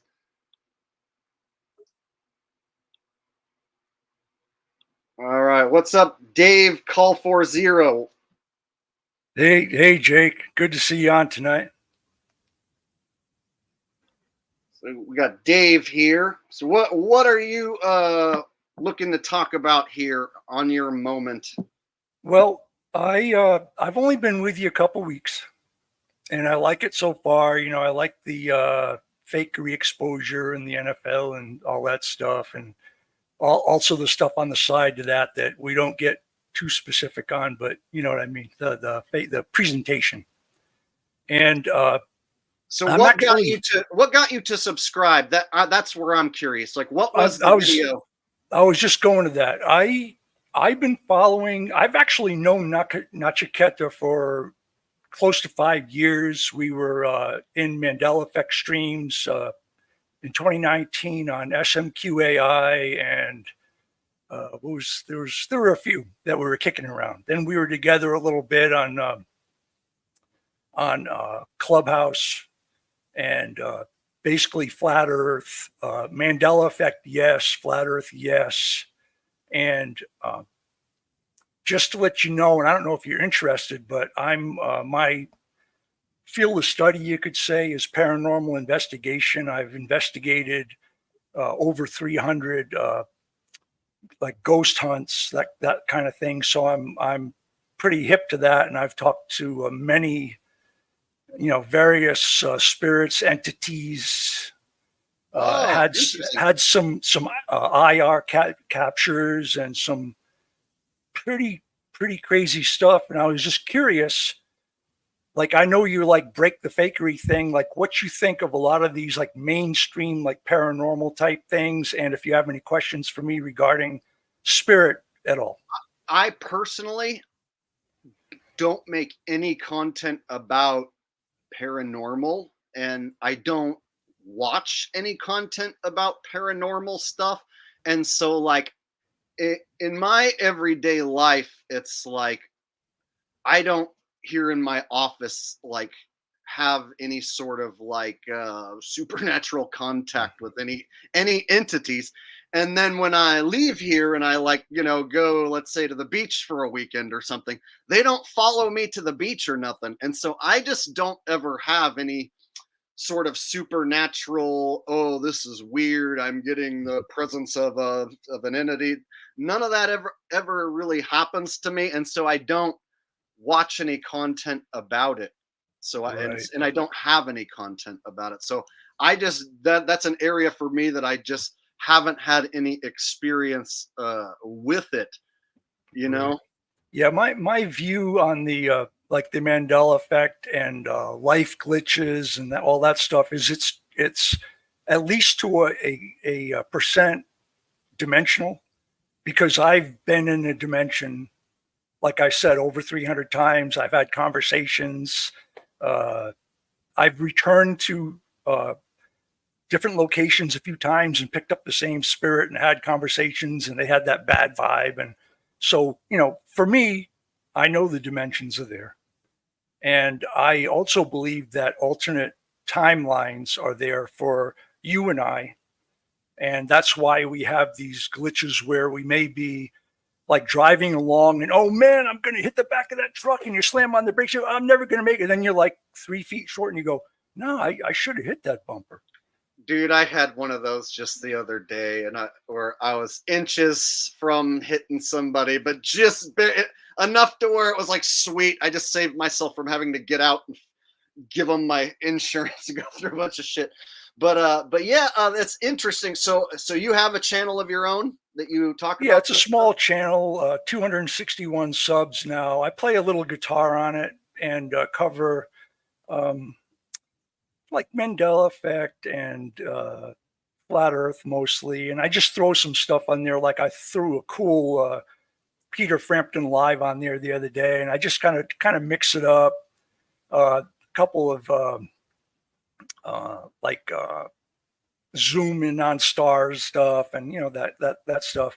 And I was taken down. I was taken down in 2020 for misinformation, and it was a channel that I had up since 2015, and that really hurt. But I did save about 80% of my content, and I kind of like reloaded it back up. And it's just so disappointing, because when you have somebody that's I'm going to be careful with my wording, who has gone through the school and advanced through the various ranks of education regarding hospitalization, blah, blah, blah, that kind of stuff. And he's giving a live talk to a school board. It's a legit live talk, and you post like 8 minutes of it, and they'll say, you're gone. See ya. Look at the hand. You're gone, like that. I'm like, what?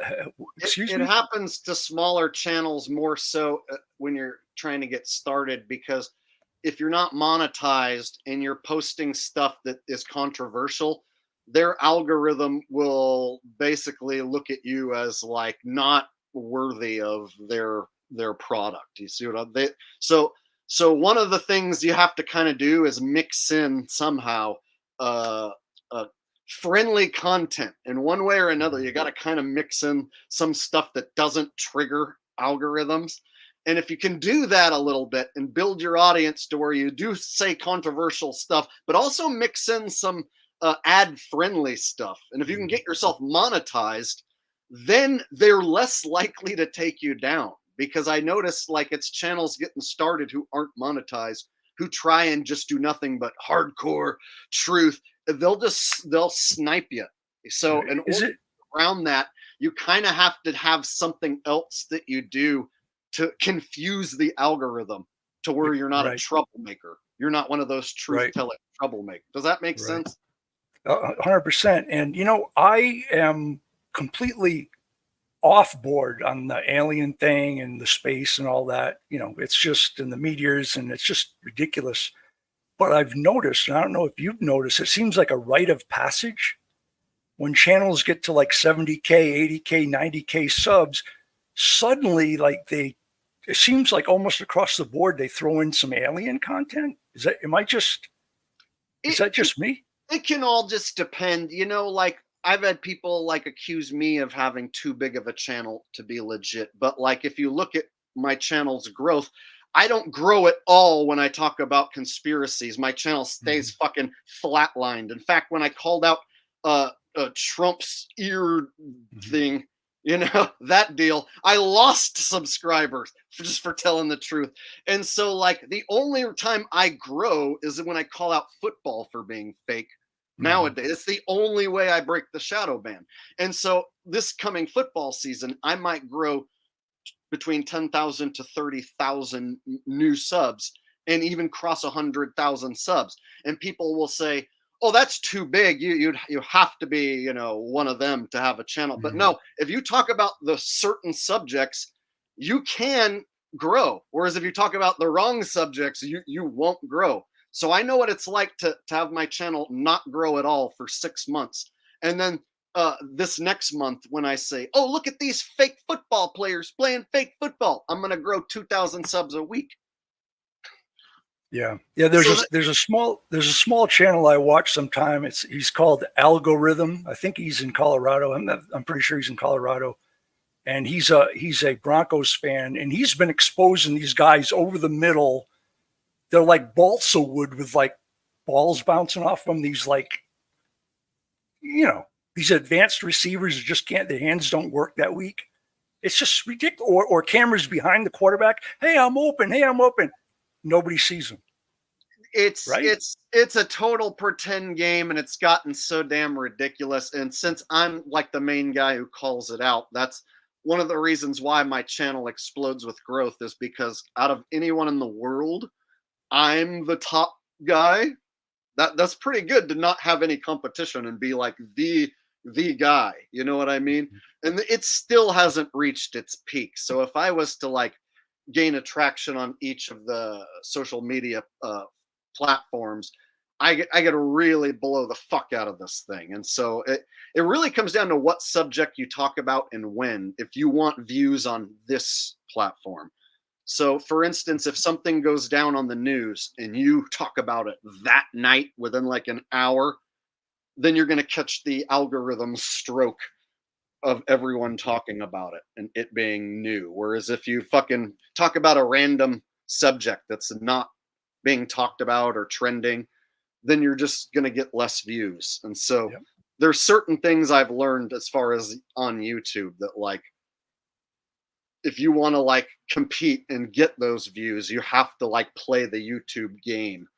You got to find shit that like is controversial, that suits what you like and want to talk about, and talk about it in a way that won't get you taken down and entices new people to watch. It's a tricky game. Yeah, So, I know what you mean about riding that wave. Is, for example, Ed McMahon with Publishers Clearinghouse. If you can hit the algorithm right with the Mandela effect on that whole thing, you could get 15, 20,000 hits. Now, I would like to see a debate between you or somebody who knows about that certain Mandela effect and a guy who calls himself Tim Osman, Infinite Plane Society. He claims that that's a big misunderstanding and that he was with a different publishing company and that Ed McMahon never gave away the big checks for Publishers Clearinghouse, that he was with a different publishing company. Did he watch Interview with the Vampire or Interview with a Vampire? So I remember a vampire. So I'm a guy who can explain some Mandela effects away, but then there's other ones that I can't explain. Yeah, and so I'm in this weird crosshair where it's like, okay, I can explain away some of these, like, there's Skippy peanut butter, there's Jif peanut butter, but there wasn't a Jiffy peanut butter. There was a Jiffy I'm with you. Mix, but there wasn't a Jiffy. I don't know. And then like Luke, I'm your father, or no, I'm your father. Well, no, I'm your father makes sense because Luke says, I heard you killed him. No, I'm your father. Oh, in context makes sense. I heard you killed him. Luke, I'm your father. Doesn't make sense in context. Whereas if you're going to do the impression of that movie, you're going to say, Luke, I'm your father, because you can't just say, no, I'm your father, and have anyone know what the fuck you're talking about. See, so I agree with you. In that movie, they specifically try and trick Mandela believers. You can go look up a clip of that movie where it says, Luke, I'm your father, and another one where it says, no, I'm your father. And then there's a third one that says, no, Luke, I'm your father. So it's like they're intentionally planting shit to fuck with people about this Mandela effect. So there's some of that. Yeah. Here's the kicker. I remember asking my mom when I was a little kid what the brown thing was in the Fruit of the Loom logo. Mm-hmm. Exactly. And she said, that's a cornucopia. And I had never heard that word in my life. And that was the first time I had ever heard that word. And I have the distinct memory. And so now I'm told that Fruit of the Loom never had a cornucopia. Is that one of them? Is that a Mandela effect? That's a huge one for me. And am I right? Is there so now they're saying there is no cornucopia? There's never any basket behind the fruit on the table. There was like a couple of greens. Because I literally asked my mom what the brown thing was. And I know I asked my mom what the brown thing was because the brown thing was next to fruit. And I knew what all the fruit was, but I didn't know what the fucking brown thing was. So I said, Mom, what is that? And she goes, that's a cornucopia. And no one ever said that word in my life. That was a new word. So how do I have this memory? And here's the thing, I'm not a Mandela guy. I don't want to say my underwear logo fucking changed, but it appears that my underwear logo has changed. Right. And I will agree with you on the Skippy GIF thing. I don't resonate with that at all. There's some that just are full misses. I just don't resonate with it. I can debunk some of the popular Mandela effects, but then the underwear logo one, holy shit, bro. I asked my mother what the cornucopia was. For sure. That's not a false memory. And so there's going to be a dude, Tim Osman, who would say, I just remembered that falsely. A lot of people say it has something to do with Thanksgiving, but there's so many of us at age like 7, 8, ask that question. There's like a bunch of us. They're like, I remember like my mother, I said, hey, what's that on my underwear? There's story after story, people, young kids asking that. Time out real quick. We have a few other dudes who want to jump on. So Cheddar, Weiser, and Holden, I see you guys in there. So I'm going to wrap it up with Dave here, and then I'll get to you guys. Cesario says, Ricky Ricardo did say, Lucy, you got some splaining to do. The Mandela affects us. That's not true. That's a bunch of bullshit. See, so the Mandela effect doesn't affect me in any heavy way. Like, there's no change that, like, holy fuck, that my whole life has changed. So if I'm pointing at my underwear logo, I just sound like a ranting lunatic saying that my underwear logo changed. So it's a weird deal for me to jump on board with it, even though that, like, I fucking remember asking my mom about the cornucopia on the Fruit of the Loom. For sure. I forgot to tell you, I'm also politics no. And the other day I was shaving my head here. I'm bald. I shave every day, and I nicked the top of my ear here, and it bled a little bit. That's my solidarity for MAGA. That's as far as I go with that. So, okay. I'm gonna get going. Good talking to you, Jake. What was the name of your channel? It's Call for Zero, just as it's spelled. CALLFOURZERO. Okay, well, you guys go check them out. All right, thanks, Dave. Care. I appreciate it. All right, so now we got Cheddar Weiser. What's up, dude? What's up, Jake? How you doing, man? Thanks for hanging. Yeah. Thanks for being on tonight and just kind of doing a general stream. So I figured I'd come on and shoot the shit with you for a minute. Yeah, that Mandela effect, the Fruit of the Loom one got me too.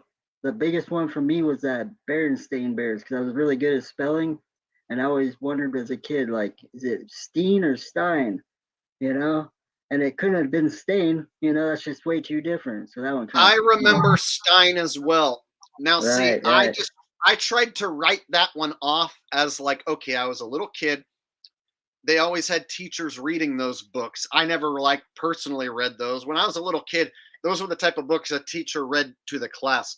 And so I chalked it up as like me mishearing it, misremembering. But I remember Bernstein as well. And so, but there's a few of them that, like, man, that underwear one, like, goddamn, like I know for a fact I asked my mom what the brown thing was, and she said it's a cornucopia. And so that's a word that when you're a kid, it's not one that you're going to hear ever. And so the first time you hear it, you'll be like, what? That's a definite memory that you'll never forget, obviously. Yeah. But I mean, I had a stack of those Berenstain books at home even. So that one kind of was bigger for me. But the Fruit of the Loom one still gets me because I remember that thing in the background with the fruit coming out of it or whatever. But I've been following you for, I think 2015. I think you had maybe a couple thousand subs. I came out in 2016, so that means you must have been there like right when I started. Yeah, I started in January 2016. It was a long time ago. I found you right around when Boylan was doing the Flat Earth stuff, and then one of his comedy skits on stage kind of. That was what got me to start doing this, was because that comedy sketch that he did, that comedy routine was so good. It was. I went back and watched that a few days ago. I dug it up. There's some people who have reposted it. I went and dug it up. And here's the thing. Check it out again. When I became friends with Matt, like Matt showed up to my comment section said that he wanted to hang out and that he lived in California. And so we met Right. up and we became friends. And at the time, I didn't know I just became friends with like some sort of fucking agent, actor, shill dude, whatever the fuck, you Right. know? And so, He seemed kind of narcissistic, you know. and here's the thing, he was never as cool as that dude in the comedy routine. So the dude in the comedy Yeah. routine was who I thought I was going to be hanging out with. And he was Right. never that funny. He was never that cool, never that guy. He was like Yeah, I kind of 20, believe it.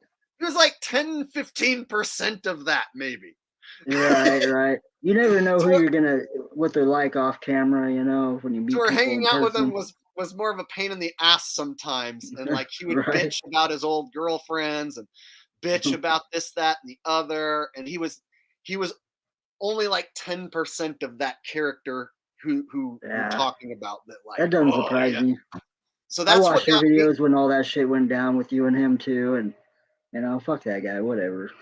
That's what got me to start doing this channel was Matt and Eric Dubay. I liked Yeah. those were my two favorites. And then the funny thing is, I went on to call both those guys fucking shills, Right? Yeah. and they're go the ones figure. that like I started watching in the beginning. So it's kind of Totally. hilarious how it turned out. Yeah. So what trips me out, dude, is small world. Like I've been, I'm visiting my aunt here, which is just south of Modesto, which I think is somewhere near where you're at, and she lives in this elderly park, mobile home park, and my grandparents used to live here before they passed away, and Denair High School is like literally a field in between me and our backyard back here where you went to high school. And I think you're only a couple years younger than me, so you were probably going to school there when I was coming here to visit my grandparents. I And I I, lived I in the was Bay Area, you know. class of 2001. Right, right. I was 2000, no, 96. So I'm a little older than you, but Dang, you still, don't you look know. that old. Yeah, I'm 45. I'm getting there. But thanks. And then I also Yeah. lived in Boulder Creek, which is right near Santa Cruz Mountains, and I love Santa Cruz, and you always go out there. So I just figured that's, you know, that's kind of a trip. Such a small world. But yeah, I figured maybe someday I'd run into you just because we're in the same areas. Yeah, so this office I have, I'm in North Sacramento area, and Okay. so my family is in Modesto. I have family that lives there, but Yeah, I got another aunt lives there too, in so Modesto. I stop in it there, you know, maybe once a month or so, and Okay. shoot the shit and hang. And then I got some friends still in Modesto area, so every once in a while. Right. When I roll through town, I'll go sing karaoke at like Tori's or whatever, you know. So Yeah, yeah. I'm living over closer towards Fresno in a place called Clovis, right next to Fresno. okay, But yeah, I'm just cruising through right now, so I just thought I'd say what's up since you're kind of having a open chat session here. And yeah, maybe next month I'm thinking of going to Lake Tahoe to do some AP playing because I got about 20 games that I'm familiar with to advantage play on like you do. the casinos are small, but if you go on a weekend, they Right. get busy. And so as long as Yeah. you just keep doing a circle and just keep going, because there's only 4, and you can just walk Right. through all of them. And there's Yeah. about like 10 games in each of them. It's not great, but there is Right. money to be made when it's busy. But you got to Yeah. grind and put in the man hours. Do a lot walk of around. walking around for sure. Walk and Yeah, check I'm- and walk and check and walk and check. See, dude, early spring, I went up there. It was still kind of cold, and within the first hour, on a machine called Dragon, Right. I nailed $850, and it was Nice. like within the first hour of being there. And then I was like, Yeah. well, looks like my trip is paid for. So then, like, Yeah. for the rest of the time, I was just like walking around with a smile on my face. It felt great. So there's Oh, times yeah. where AP will take care of you, and then there's times where it's Right. frustrating. You walk and you walk and you walk, and you just don't find that damn machine to put you Yeah, over the you don't top. want to risk just gambling and playing a machine without the right specs, you know. But if you keep grinding and you're a proper AP player and you don't do stupid shit, you will have good things happen to you. Yeah, you come out ahead, yeah, for sure. You gotta have a good bankroll somewhat too. But yeah, man, I just want to say what's up since I've been fucking watching you forever. I figured I'd say hi for once. Well, thank you, Cheddar Wiser, for stopping by. Yeah. I appreciate For that, sure. man. And All right, got brother. hope. I'll let you go. I know you got another person waiting. All right, man. Thanks for stopping All right. by, dude. Peace out, All brother. right.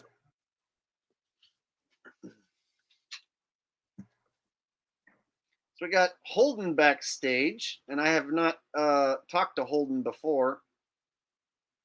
So let me take it off. How you doing, Jake? what's up, dude? I know. I've told Oh, you you're this not story naked, are you? Huh? You're not naked, are you? No, I'm just shirtless. Okay. I usually am. All right. But I don't know if I ever told you, and I probably told you in chat before how I met you. So I used to be a huge, fanboy, just like you were with the Dolphins. I was a Bills fan, and then the Damar Hamlin thing happened. So I was looking at random videos, and the algorithm stroke. I got to see your video, and then I looked into you, and then I realized, wow, I've been duped. And it really was heartbreaking for me because, something that I've loved. I remember you had a Bills logo as your profile picture. You're right. I did. And I gave you shit. I'm like, bro, pro football's fake, man. Why do you have a Bills logo? And then you took it down. So now you have a different profile pic. You actually went. You were like, shit, you're right, and you took it down. So I like when people snap out of it. Hearing these sort of stories makes it worth it to me. That like, okay, I'm snapping people out of the pro sports spell. And you did a good job with me. And so to hear stories like yours, you know what I mean? It's like, and I've heard this a bunch of times. It's like I am actually changing people's lives because it's like a routine to watch NFL football every Sunday. And it drains you, like a close game where your team loses. Didn't it drain you and make you feel like shit? Like when the Bills would lose a close game, like didn't it make you feel like you lost? Yeah. So to be able to let that go, doesn't it feel better? Like if the Bills like go to the Super Bowl and lose a fifth Super Bowl, it's not gonna like rip your heart out the same way because it's like that's what they were told to do. You know what I'm saying? Yeah. So actually, I'm gonna be, and I haven't been posting on my channel in a while. I'm gonna be doing my football picks soon. There's a website. I'm hoping to challenge you to a little friendly competition. See who does better with the picks. Okay, well, I'm thinking I'm gonna do my picks on Patreon this year, so that anyone who wants that goes over there and throws me a little money for it. But I'm going. A website. I am going to keep track of my records, so I'll still keep track of the wins and losses and against the spread as well. And so, if you want to keep track of your wins and losses, money line, and then your spread wins and losses, and at the very end we can see who did better. Last year I had some weeks where I killed it, and then I had some disappointing weeks, and then when it was all said and done, I finished with a winning record against the spread and on the money line, but I didn't do as good as I feel like I could have. And so this next season, I'm thinking I should be able to improve my record from last year because I made some mistakes that I don't plan on making again. For instance, I rode Carolina one too many times thinking, oh, they're going to upset next week. Oh, next week Carolina's going to upset. And I rode them like 10 times when I probably shouldn't have, thinking, oh, no one's on Carolina. They're going to upset next week, right? So that was one of the reasons I blew some games last season. And then I did take them to beat the Texans. I did too. I got that one right, but I blew it like the 10 other.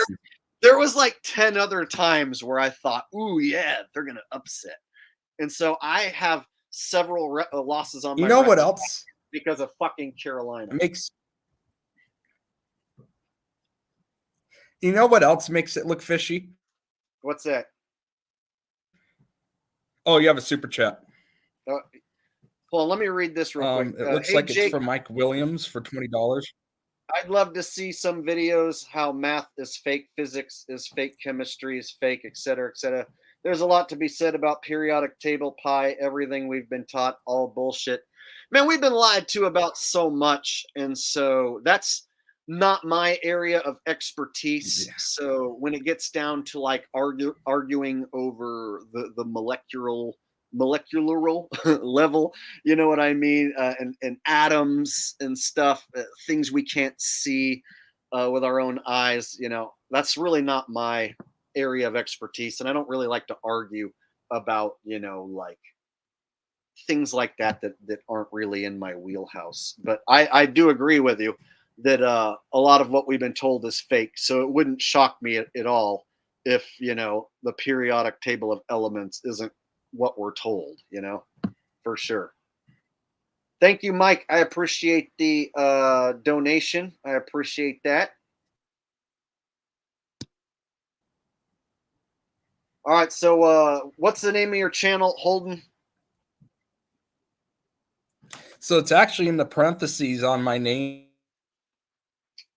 So I put my real name in front, and then in parentheses is my YouTube channel name. So when I come to watch you, it's on my real name, but I post on the other thing. Okay. Well, all right, man. Your channel's lagging, or I mean, your connection's lagging a little bit. And I got Cesario backstage and Shady Davy D LaFleur. So I'm gonna get to the next guy. But before we go, if you want to say anything or give a shout out to your channel or whatever, the stage is yours. Yeah. So I think I did have one more thing that I wanted to mention, and I don't know if what your predictions are about it. I think this whole and of course we agree, this whole final experiment thing is just ridiculous. But I actually don't think they're going to really go to Antarctica. See, what I think is going to happen is they're going to do it in an LA studio with a green screen and pretend that they're in Antarctica.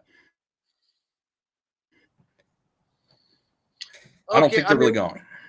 That's a pretty bold prediction. So there's a lot of people who are now getting involved. So it's not just Jaron and Whitsitt and a Globe guy. Now they're talking like it's 10 people all going at once together, you know? And so it seems like the group keeps getting bigger, and Will keeps saying, oh, there's a new person who wants to go with us, and they're also going to fund another flat earther. So there's like a good sized group. So it'll depend on what they show us. So whatever video they show us, I'll take a look at it and comb through it. And Q and Fee is the type that he might run it, you know, through Photoshop or whatever, and see like if they've doctored it or done whatever to it. And so Q and Fee is like, you know, he's going to be the ultimate judge of like whatever they bring back, whether it's real or not. It's like, he knows a lot more about how to fake that shit, like video and editing wise, than I do. And so whatever they bring back, we'll just take a look at it and see. But my suspicion is they've already got this thing planned, that they're going to see a 24-hour sun in Antarctica. And they wouldn't be going through all this unless they knew that for sure they were going to do that. But, you know, hey, they could fake it. So that possibly they could be faking it. But if they do, we would be able to spot it.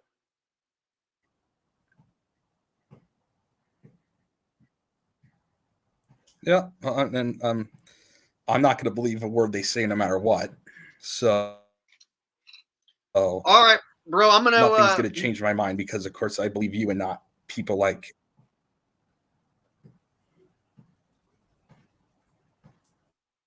Cool, man. I'm gonna go on to the next dude backstage. Hey, so it was really nice. It was really nice talking to you. It's good talking to you too, man. And I'll do one of these, like maybe once a month. I'll do one of these open panel deals. So you'll get to jump on again in the future. Yeah. All right. So next month, when we're a few games into the season, we'll see how well we're picking. All right, man. Yeah. I'll talk. Well, hey, Jake, real quick. What? So there's actually a website I wanted to tell you about it, where we can make the picks together, and it keeps a track of what, like, it will actually keep track of how we do every What's it week. called? So I'll have to send that to you. I think it's gridirongames.com. Okay. We might do something like that to help me keep track. And I'll of already it. have my thing up, and then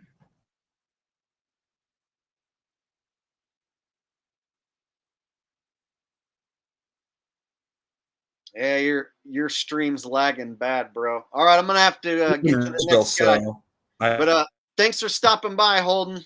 I appreciate it, I man. know you're close. So hopefully we'll actually meet each other in person one day. That'd be fun. Oh, for sure, man. I'll have to set up like a meetup or something. I'm usually at the Safeway on Pleasant Grove. I'm usually there like 5 days a week, by the mall. All right, hey man, since your stream's lagging, I'm gonna have to let you go, and we're gonna get to the next guy. But thanks for hanging out, man, and I appreciate you stopping by. Let me go ahead and pull up the next person to join the open panel. We got Cesario Serrato. What's up, Cesario? What's up, Jake? Thank you very much for having me here. I love what you're doing. I don't know if you remember, but I mentioned it in one of the comments. I said, why don't you do a live stream? You said no, because it could get you shut down, this and this and that. I know you had some good reasons, but here we are. It was just like maybe 2 or 3 weeks ago when I mentioned it. I don't know if you remember, it was me who was the one who mentioned it on one of the comments, and you responded back saying that you wouldn't do it. And here we are. I love it. I thought it over, and I had to weigh the pros and cons, because I have seen, there's characters who want to show up and troll. And all you got to do is mute them or kick them off, and I know that. And so I thought, okay, if it's 75%, 80% good, and only like 20% bad. No, it's less than that, dude. It's less than that. Way less than that. You're doing great, dude. Let's talk about everything. I got so much. Dude, we're on the same page. A lot of people don't like what I have to say. Oh, you're crazy. You're one of the. Come on, man. We live in a fake world, dude. We live in a fake world. That's what it is. We live in a fake world. It's hard to find the truth, because with even some truth, there's some fakery there. They mix in psyops within psyops to throw off the truthers. So yeah, you gotta really watch it. They have entire sectors of actors dedicated to intercepting you if you figure out that the Earth isn't a globe. Right. Yes. They have an entire crew of cronies ready to intercept you and influence you and take you under their wing and join their cult, so that you don't, figure things out on your own and go voicing your own opinion and starting your own movement. So yeah, man, it's crazy. You know what, Jake? Yeah, you're right. You know what, Jake? I wanted to tell you this. It's hard to say these things on chat or comment, because it can get lost in translation or whatever. So I'm going to tell you this truth, what happened to me. When I was in Alabama, and I put this in one of your comments, and you commented, and we went back and forth, but it's easier to say it in a live chat. It's recorded. Anybody can play this back and hear what I'm saying. I was in Alabama in 2015 and 16. I helped build the space station. The engine launch. It was a 20-story. It is a 20-story metal structure or iron structure, and it's supposed to test the space shuttle engines. Okay, the guy named Butch. He's an astronaut, and we know it's fake, but he's an astronaut. He came onto the site and he gave a little speech. And then I asked him a question about the space station. I said, are you more scared of being in space? This was back in 2015 when I thought it was real. Okay, now I know it's fake. You proved that with all the CGI. So fake, dude. How come they're always spinning forward and backward, but never side to side? How come they're not doing it? Because the harness don't work that way. Anyways, let's go back to my story. So I asked him a question. I said, "How come?" I said, "Are you more scared that when you take off in the spaceship and being in space that you could die?" He said, "Oh no, I'm more scared walking this platform on Earth than I am doing that." Oh, now I realize why he said that, because there's no such thing as being in outer space, fixing anything, shooting off into space on some ship to get to the space station. Now I know, because it's fake, right? So you said you worked on something that they claim like goes to space? No, I was in Alabama, Huntsville, Alabama. Over there, it's on a military base. It's NASA. It's a NASA directed project. Okay, so you need military clearance and all that. I worked on it, so I was with a private contractor. I don't know anything from anything, dude. I just worked on what it is. It's a 20-story iron structure that tests the engines of the space shuttle. That's what we're told. I Yeah, don't know yeah. the truth. I don't know What the I'm truth. what I'm getting at is they do build stuff, and so people who work on the stuff think that, oh yeah, that's going to Yes, space. And yes, so yes, you might, if you were part of building something that you're told goes to space, you'll yes, feel like, yeah, I was part of it. So yes, yes. I built it, you know what I, So it so makes me I think can it's see real. Yes. I can see how they compartmentalize their own workers, and they have all the funding to work on something that's not going to go to space, just to make it look like they're going through all the motions to do it. You know what I mean? So Well, because the reason why they have all the funding is because they print money.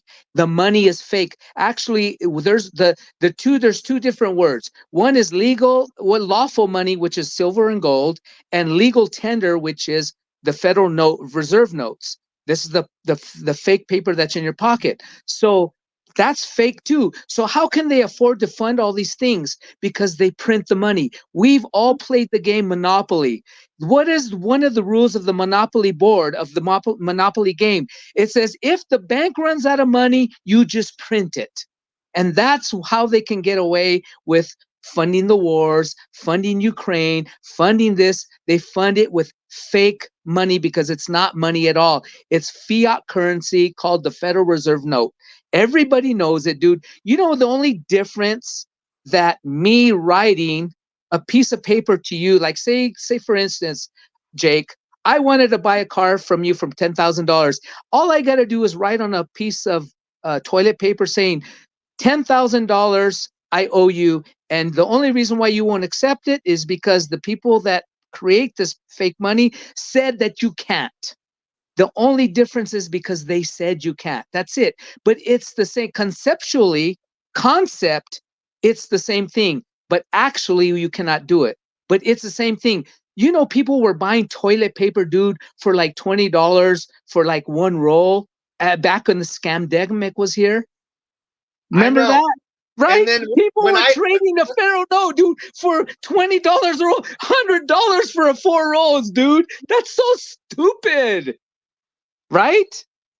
and when I told people that they could like that they could like, you know, use a towel and literally like never and clean it off, and then, Yeah. you know, or Yes. set up like a duvet system, right? Or what is it Yeah. called?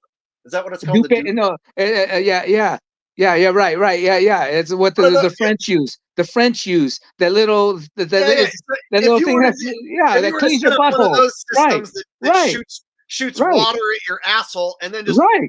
wipe Right. off with a towel, then Right. you would never use that shit ever again, and Right. you Exactly. wouldn't care, and your asshole would be healthier apparently. Right, right. Well, yeah, yeah. They used to use cloth diapers instead of the diapers that you buy, the disposable ones. So you I just use the diaper and just wash it. The same thing. A You know bidet. what? I said a duvet, which I think is like a blanket or something. A bidet. Okay. And then I missed the super chat. Let me go back and read it. before we get carried away. Mike Williams says, I love your content, but I don't get why you're anti-Jays. No people has been more slaughtered throughout history, and yet they're also ruling the world. Those two things cannot coexist. What say you? What content did I make where I'm anti-Jay? Now, sometimes I bring up the Jays, but not a lot. So there's not much content of me being anti-Jay. And so I would argue that your point is incorrect, Mike. So I would say that perhaps you're incorrect, and that's just a narrative that that you've been duped into believing. I appreciate your super chat, but yeah, you got the wrong guy. See, I'm the guy that doesn't go around pointing my finger at the evil Jays. See, so when people want to show up to my channel and do that, I pretty much will be like, hey, go over to BitChute or Rumble to do that. Because the guys that do nothing but say it's the evil Jays, they don't have any other content. That's all their content is. And so I don't want to just be it's the evil Jays guy. So I specifically have a lot of content that has nothing to do with them. So Mike, I would disagree with what you're saying that I'm anti-Jays. Now, I'm not pro-Jays, but I'm not one of these guys that spouts off all day about how everything is done by the evil Jays. So thanks for the donation, but I kind of have to disagree. All right. And we got Davey D here, and I know he's cool. What's up, Davey D? Hey, turn down your stream, bro. Turn down your stream, bro. Which one? It just repeats over and over if you have that going. It just repeats over and over. It's like if you're on the radio, they tell you to turn down your radio. Reverb. That's reverb. I don't know what's going on, yo. You're playing the stream, so you have to turn the volume down. You're playing the stream, so you have to.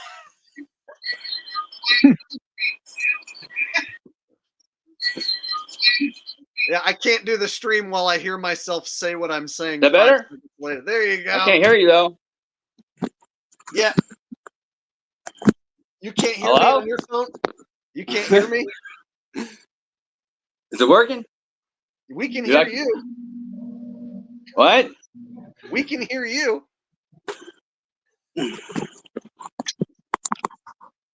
Bro, I don't know what's going on, bro.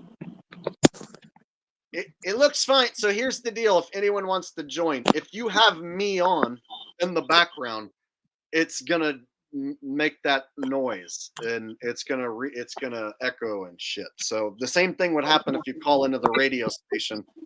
They would tell you to turn down your radio. Can you hear me now? Yeah. Are we good? Are we good? We'll see. All right. All right, Davey D. LaFleur, longtime subscriber. It's me, it's your boy David D. What's up, Jake? Man, thank you for everything you do, man. Thank you for everything you do. Appreciate the work. You got a lot of people out here, man. They got you. They got your back. I got a couple questions for you, bro. What's up? So, what's your passions? Like your true passion. I mean, you're looking at one of them. Like I enjoy doing this, and then I still enjoy music, and I need to get back into music. I can still hear myself on your end, bro. There's something that's making noise on your end, bro.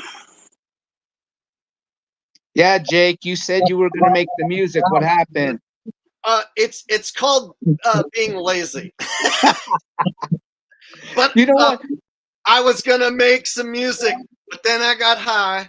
No, I was gonna make some awesome music, but then I got high. Hey, you know what, Jake? What happened? Soon as the Super Bowl ended, they came out with more fake stuff, like with the Kansas City Chief Parade, and then they never stopped. How can you ever run out of content to talk about? They never stop. They keep coming with more stupidity, and people keep believing it. Yeah, bro. Right when the football season ended, they had that Parade. they had the parade deal, and then here's the thing: is like I covered that, but I can't say that it's staged or fake. I can't say that because that automatically gets you Right. videoed. But we know it is. We So know what it. I did was I let the little kid who's telling the fake story, I just Yeah. let him tell his fake story Yeah. and then keyed in on the fakest parts and then replayed it. Yeah. And you know what? In the comment section, they turned off my comment section without my permission. Right. They Right. just turned it off. Right. And I went in and I could turn it back on, and then they turned it back off again. And this went on for like a whole day, like 6-7 times, me turning on my comments and then turning it back off. And so they wouldn't let me have conversations in my comment section of that video. They just would not let me talk to anyone. YouTube was not made for us, Jake. YouTube, they was not made for us. It's made to send a narrative that they want us to believe, and when we come out and go against it, they do everything they can to shut us down. But as long as you're making money for them, they're going to keep you on, at least for a little bit, till however long you can do it, meaning through advertisements. That's the only reason why you're keeping on, because you're still making them money somehow, some way through the advertisements, right? So they do make money off this channel, So and yes, for sure. And I also think that because I'm entertaining, that perhaps the bad guys enjoy me. I don't know. I really don't know what it is. I don't know either, but let's keep it going. Let's keep talking about it. Yeah. So Screw those guys. If they're gonna let me hang around, I'm gonna talk. But see, they still take down my videos. So if anyone thinks that I get away with, like, I had 2 videos about Trump's ear Right. deal The tampon ear, right? Yeah. And so they still remove my shit. And so the stream that I did about it, I took Trump out of the title. I took assassination out of the title, and I labeled it comedy show, and that I was able to get away with, luckily. But like the ones that had Trump and assassination in the title and like, were videos, they whacked both those, and both those were starting to gain traction and starting to do good, and they knocked those down within 48 hours. Of course, because this is a democratic platform we're on. It's a democratic platform. They don't want us to say the truth. They want us to lie with everybody else. We're not going to do it. Ain't going to happen. Davey, bro, there's something. Yeah, we can hear the sound of the stream coming out of your channel. I don't know, bro. I don't know. Are you watching it on a device that you're on right now? No, my laptop like crashed, so on my cell phone. Weird. Okay, it sounds okay now, but I start to hear like voices and shit. I don't know, bro. I like the hat though. Yeah, let him attack me. Attack us now. Where did you get that hat? I believe Amazon, actually. It looks cheaply made, like it's a. It is very cheap. It is a very cheap one. I think my cousin bought me one of those for Christmas, and it sucked, and so like I was like, oh, thanks. And then I couldn't find nothing like you got. I looked all over. Yeah. This one's been with me a long time. It's old. All right.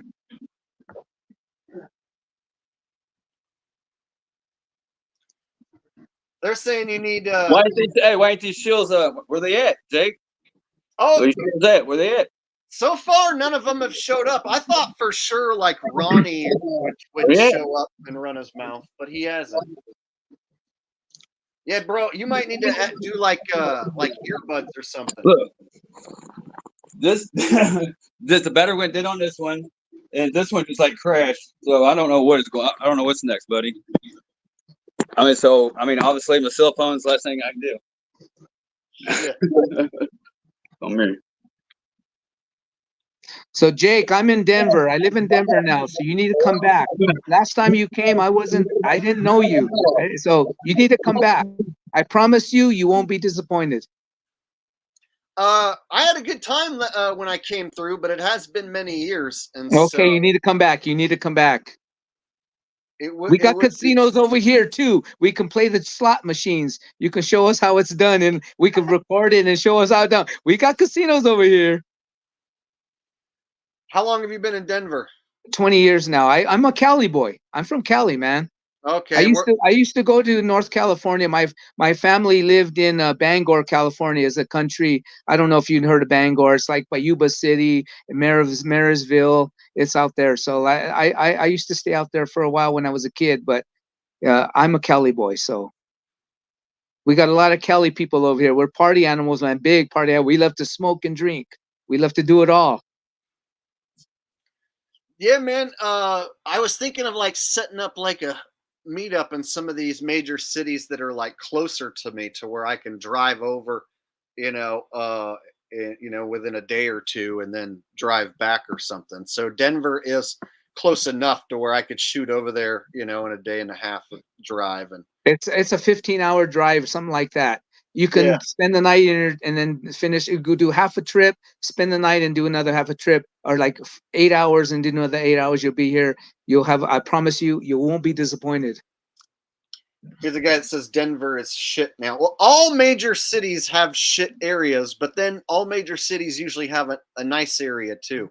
And so it kind of just depends where you go. Like even the most dog shit cities, there's rich people who live there who have a nice area where they hang out. So there's always an area of every city that's nice. So it just kind of depends. Like I went through Seattle and I only went to a nice area.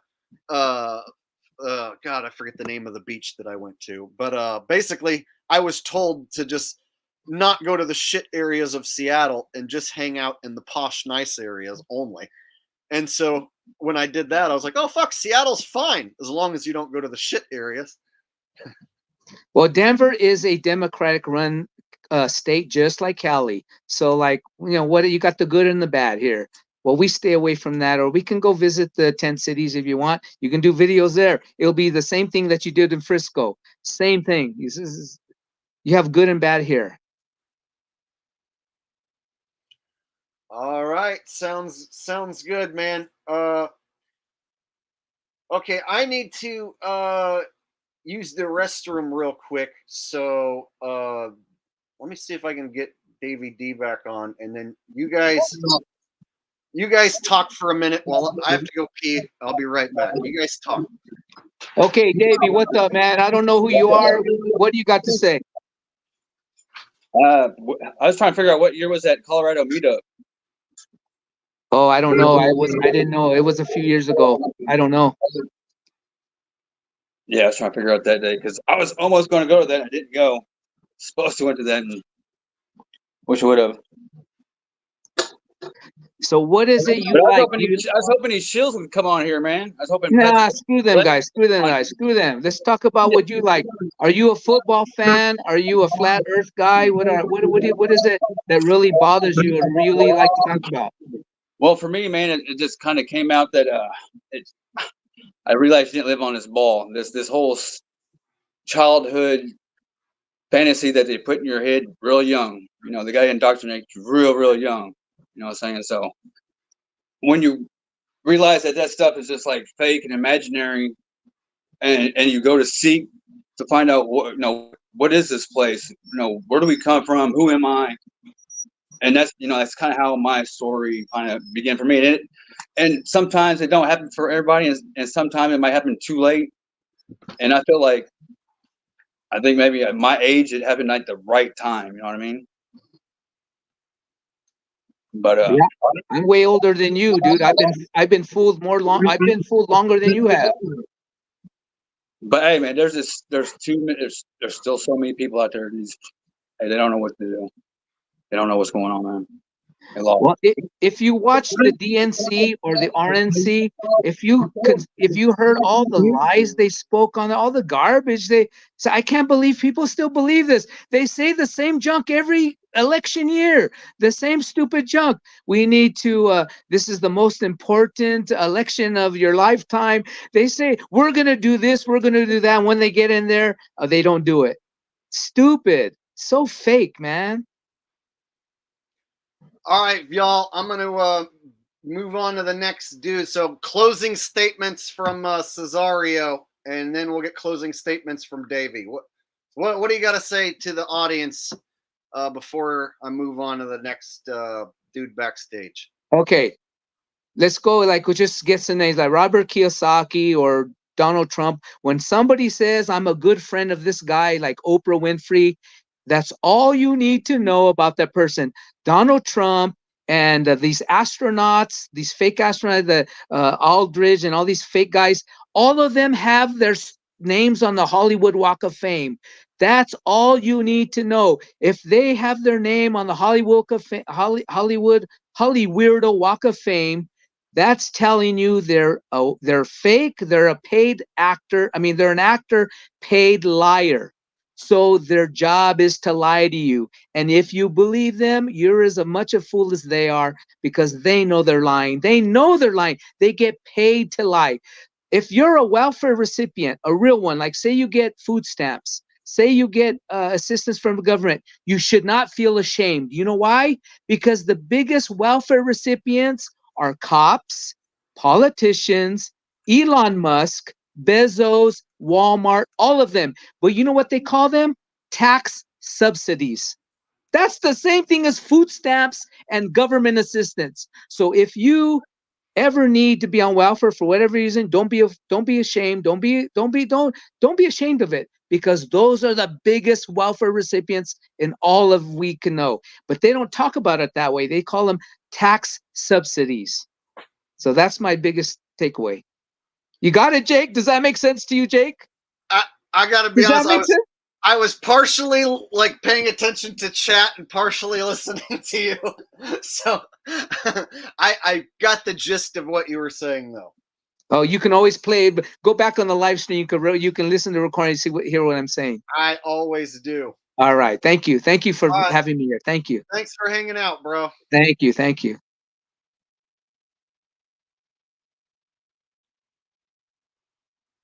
All right, Davey.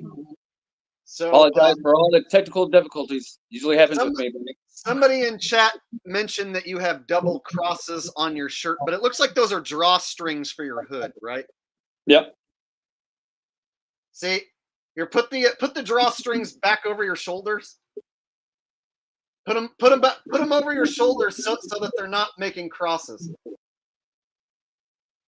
You're talking about my. Oh, okay. Yeah. See, there was a woman in chat who thought that those were double crosses. Wow. And I said, no, those are drawstrings from his hood. Amazing, man. So now you just took away the double crosses, so you can't be double crossing me. Wow, that's amazing. Didn't even know it. What did you do to Didn't fix even know it, bro. That's crazy. What did you do to fix the technical difficulties? Because now you sound fine. I have no idea, man. It seems like every time I do something like on my bowling channel and stuff, there's always something going wrong. Camera, now mic. You sound fine. Yeah, I don't know. But appreciate all the work you do, bud. Keep it up. I wish all these Shills would have jumped on here, and that didn't happen. Of course, it didn't happen. I'm thinking I'll do one of these like once a month where we just do open topic, open panel. And then, if any of these Shills grow some balls and want to jump in and have man to man, we'll see. Hey, if Jaron would have pulled that stuff with me, would have been nice, Jaron. That's crazy, boy. Shouldn't have done that to Jake. That's nuts. It's creepy, bro. Creepy. Hey, so what's your? I'm gonna go to this next dude's been waiting for like half an hour. So what do you want to say before I move to the next dude? Hey, push Jake to 100K. Hit that play button on that back wall, buddy. Let's go. That's a good idea. You know what would help? Why don't everybody hit the thumbs up button right now? There we go. If you're enjoying this stream on a Saturday night, hit the thumbs up button. We're gonna try to push this channel to 100,000 subscribers by the end of the football season. Let's go. Peace. All right, take care, bro. All right, so now we're gonna add to the stage, and thank you for waiting. We got somewhere in time.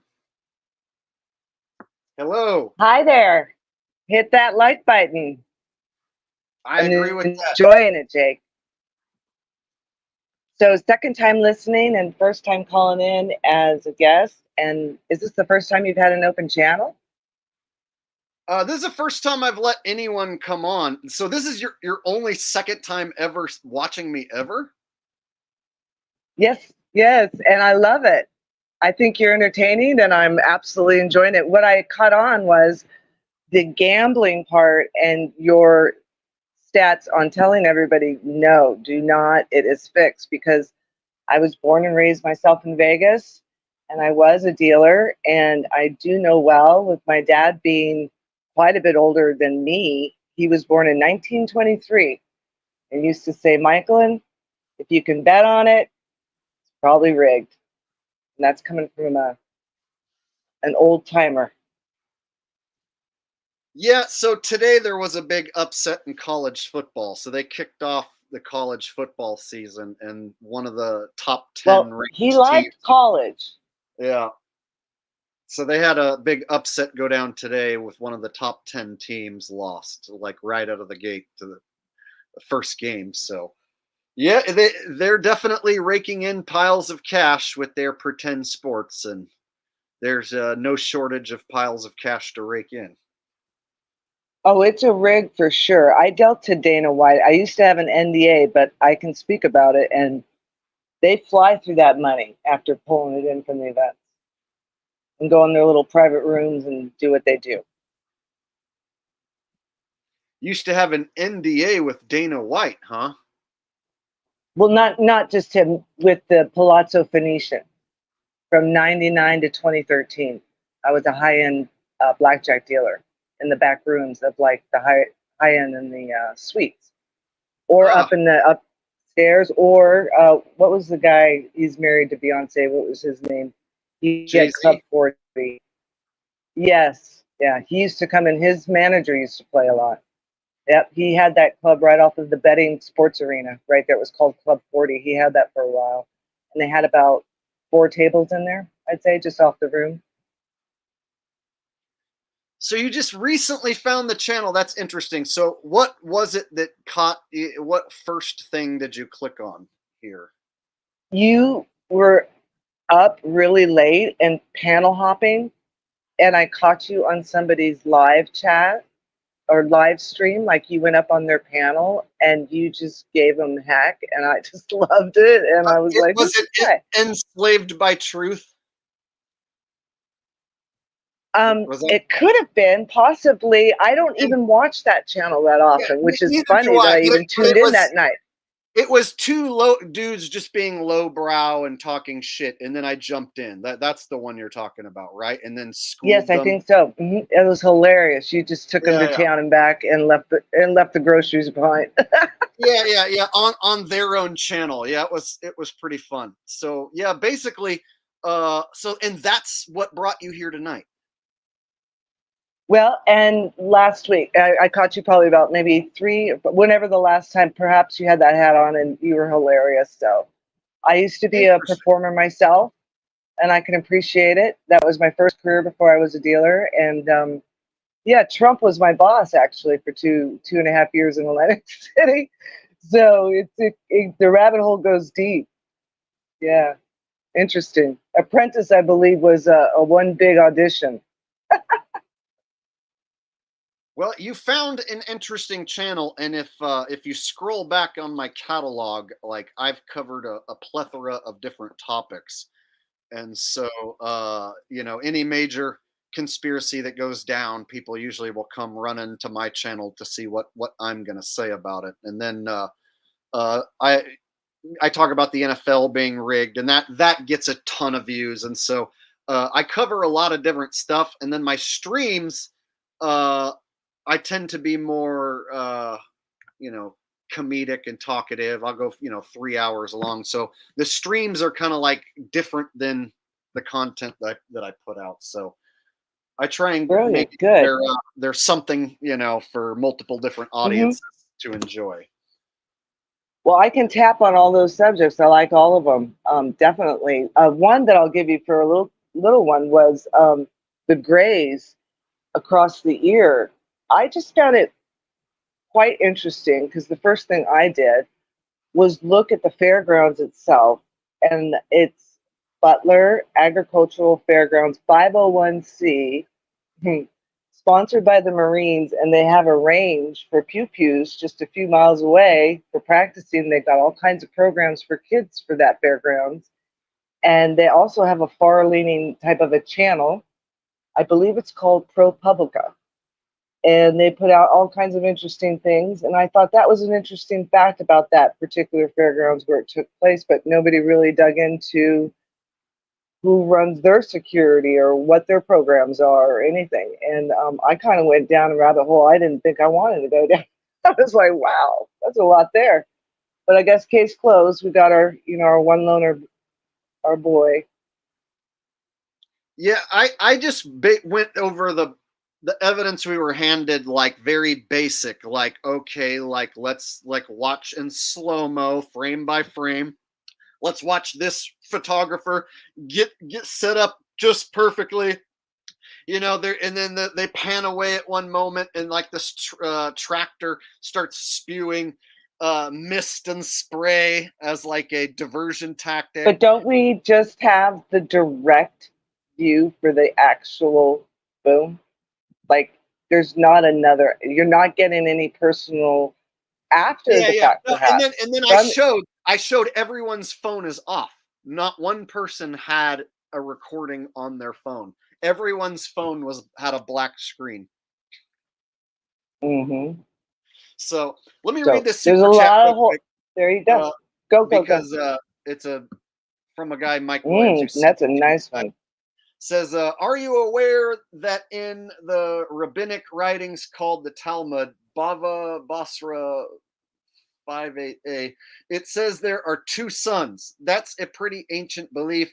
Does that bolster your theory? I hope so. Or does your model absolutely demand there's infinite sons? So here's the thing that confuses people. I am saying that you only see one son. I've only seen one son. I've never seen two sons. The only time I've ever seen two sons is in someone's video where it looks like a reflection or something. So I've only on video examples or pictures seen two sons. Me personally, never seen two sons. So what I'm saying is we all see our own one son, and none of us see two sons. Any cases where two sons are filmed is like a camera anomaly or something. So you can't fix the problems of the sunrise and sunset angles right now. You can't fix the problems with just two suns and have that work correctly. The only way to make it work is to have a sun for each observer. So when you look at the local observed sunrise and sunset angles, like on the equinox, every observer in the world going to see a 90-degree east sunrise, 270-degree west sunset. Is not possible unless each person is seeing their own sun. And here's the trippy part: the angle at which we all see our own sun doesn't triangulate back to just one sun. So how the hell can that be happening? Well, it is happening. And so I'm not saying that there's 8 billion suns, but what I am saying is each person only sees their own one sun. So it's a hard thing to explain, but I try my best. Thank you, Mike. That's a very generous donation, and hopefully that answered it for you. That was awesome. That was awesome. You explained that really well. Same applies to the stars and the moon. And so we're seeing the sun and the moon do things that are impossible. So the sun is like, you see an angle to the sun, and the other people who see the sun outside see their angle to the sun. And you would think just logically in your brain that we're all just looking to the same sun. But no, the angle which we all see the sun is irregular, and it goes off as if we're all seeing our own sun. That's the trippy part, and you have to research to figure that out. That's not told to us. So when you look into celestial navigation, they reveal it to you by saying that the angles at which we see the sun are irregular. So they use a mean sun, a virtual sun, for celestial navigation, one that goes around a celestial sphere around the Earth in a routine 24 hours. And so they have to use, for celestial navigation, a virtual sun, which means they're not using the position to the real sun. So that means the one that we see, the angles don't triangulate back to this one gigantic ball of fire. They don't triangulate back to this one or two suns or three suns. No, all the angles we all see the sun are independent, meaning there's like millions of us looking at the sun with independent angles, and those angles don't go back to the same one sun. How the fuck do you explain that? I try as best I can. That's something impossible. The same thing with the moon. We're all seeing the same face of the moon, no matter where you are on Earth, except if you're south of the equator. Whoop! Then it's flipped. Then it's flipped. But nobody sees the sides of the moon. Nobody sees the back of the moon. So clearly, it can't be just going around in a circle over the flat Earth map or any map. And the globe says, "Oh, well, we're stuck seeing the same side of the moon because we're tidally locked forever." So here's a picture of the backside. So we can't see the sides or the backside of the moon no matter what we do, no matter what you think it is. You're stuck seeing one fucking side forever. There's obviously something else going on with the moon there, right?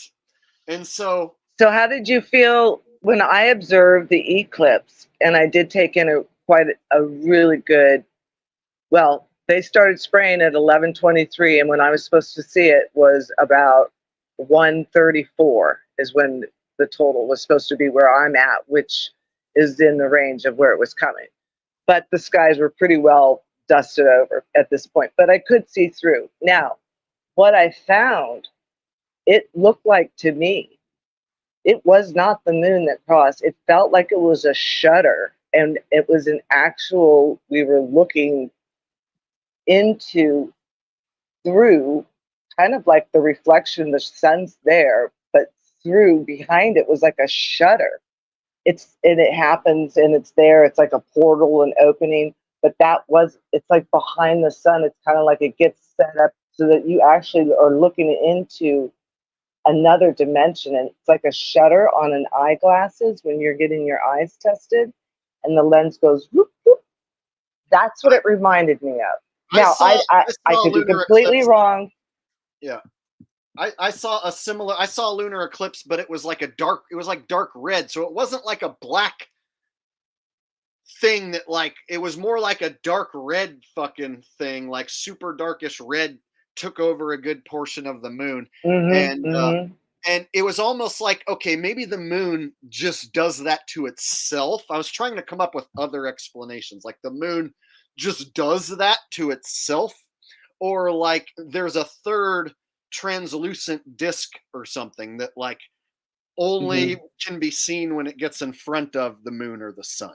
So the black hole. In the symbolism, if you look what they're showing us in their Masonic symbolism with their two little pillars, they've got a moon on one side, they've got the sun on one side, but if you look in the center of it, I don't know if you've seen a picture of that, but it looks like they've got like some type of a darker circle there. Where is that what we're observing? Is that what they're keeping from us? Is it something that they know exists and it only comes around, and then it's seen at a certain, because we're becoming more attentive to the skies now, they got to start spraying them, so I couldn't see the moon, so I couldn't tell you, right? I couldn't see it behind me, around me, or in front of me, or nothing. All I could kind of observe was that kind of bloop, bloop, kind of, if you get what I'm talking about, when you look through, when you're getting your eyes tested, and then they put that little lens black in front of it and switch it up and down and say, does this work better or does this work? Do you know what I mean? Like a lens flip. I guess. Yeah, it's interesting. I don't believe that it's the shadow. The least likely is it's the shadow of the ball Earth. That's the least likely thing that it is. And then with the solar eclipse, the least likely thing is that the moon, the invisible moon, is going in front of it. So what they say is the least likely, the mainstream science answers. So we have to come Gotcha. up with Yeah. Oh our yeah. own Oh yeah. speculation. All we can do is speculate and make assumptions. There's no way for us to like prove this. You know what I mean? So Exactly. when you say it's like a shutter and whatnot, I get what you're trying to describe, but like yeah, no, my mind's completely open. I take it all in. Yeah, absolutely. You have to come up with your own explanation, because the mainstream explanation is that it's the Earth's shadow, and that the sun, Earth, and moon are lined up perfectly like pool balls. Yeah. You know? Right. So Got that's you. the least All right. Well, likely. listen, Jake. Yeah. It was a pleasure meeting you for the second time watching and first time calling in. So I think you're doing great, and I will be definitely tuning in more here in the future. All right. Well, thank you somewhere in time for joining, and welcome aboard the channel. You are in for a treat.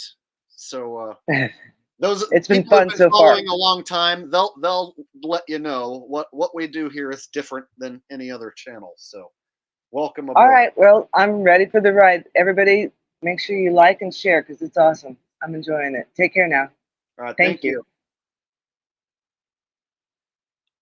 Oh, well, that was nice. I met some cool people tonight.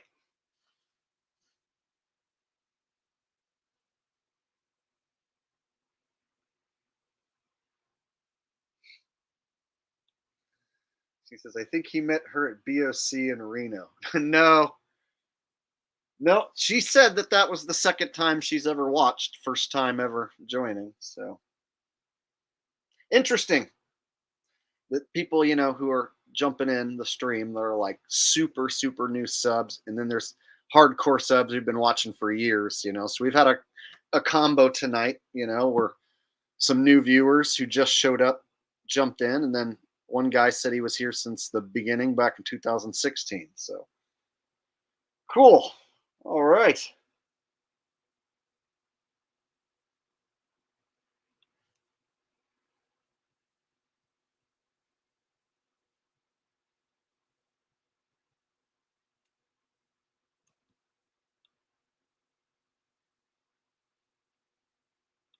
Daniel Funk says, I've been with Jake since the beginning. You have been around for a long time.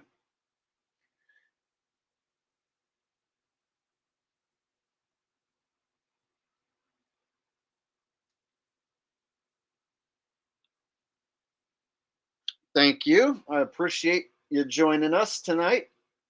So that went pretty decent. I was unsure how, having random guests on was going to go. And so far, it's been a pretty positive experience. So I'm thinking like once a month I could do something like this where we just shoot the shit and I let random people on. So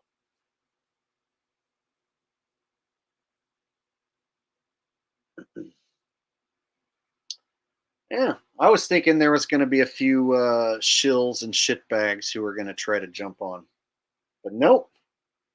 Guess they're too scared, a little too chicken.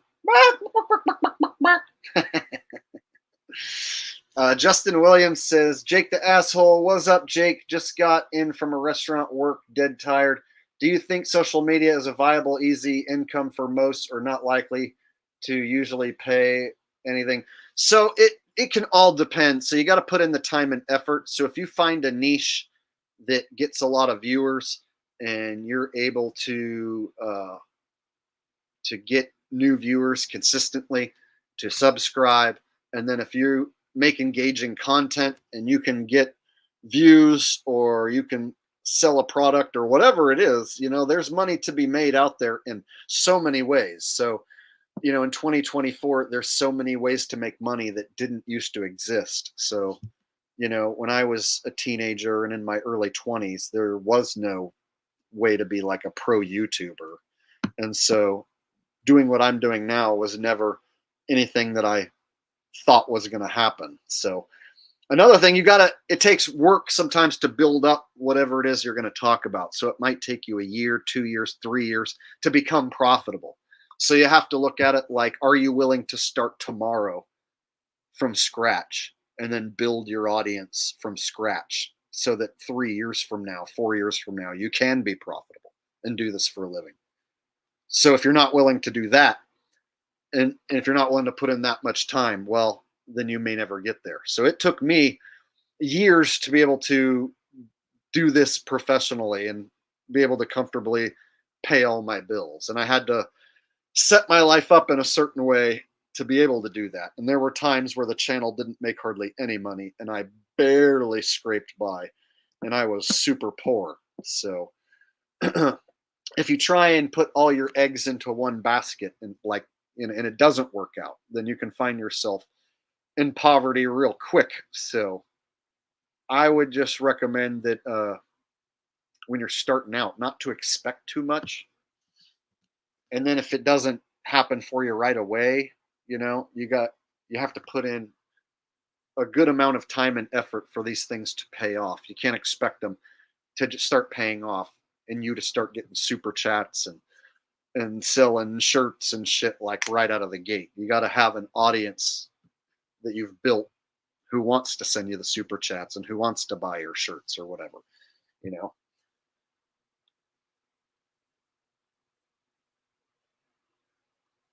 And if you're thinking of getting into like doing truth, it doesn't pay hardly anything. So I would recommend you don't do it. So there's other avenues, making YouTube videos about other things besides conspiracies and truth. You'll get way more views, most likely, than talking about any shit that I'm talking about.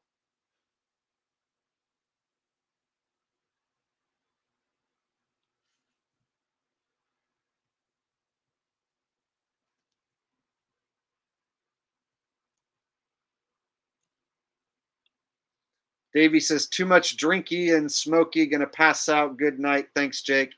Hey, thanks for hanging out, man. I appreciate you chilling with us on a Saturday night. Thanks for stopping by.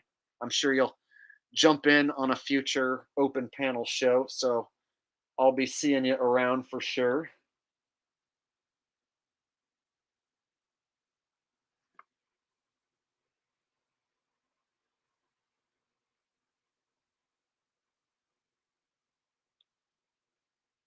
Somebody's asking what my most lucrative month is. So I sell the Lunar Module shirts. I have a link in the description below.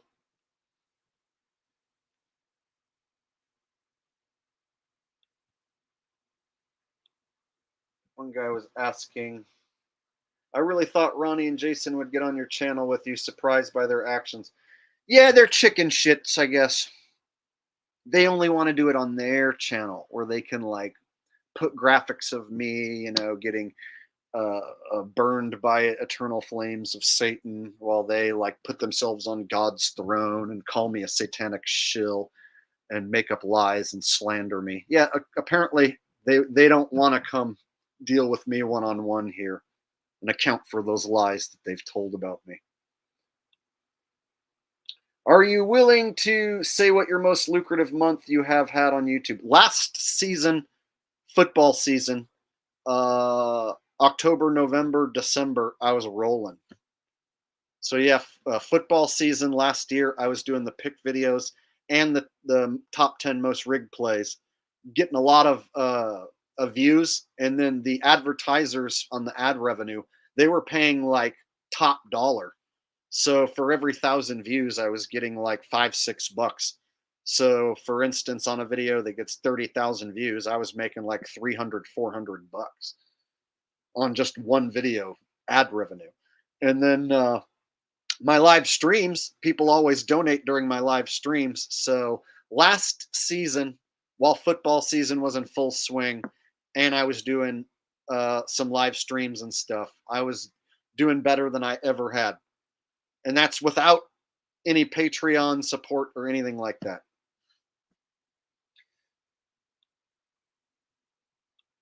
And then once the football season ended, the ad revenue dropped off considerably, quite noticeably.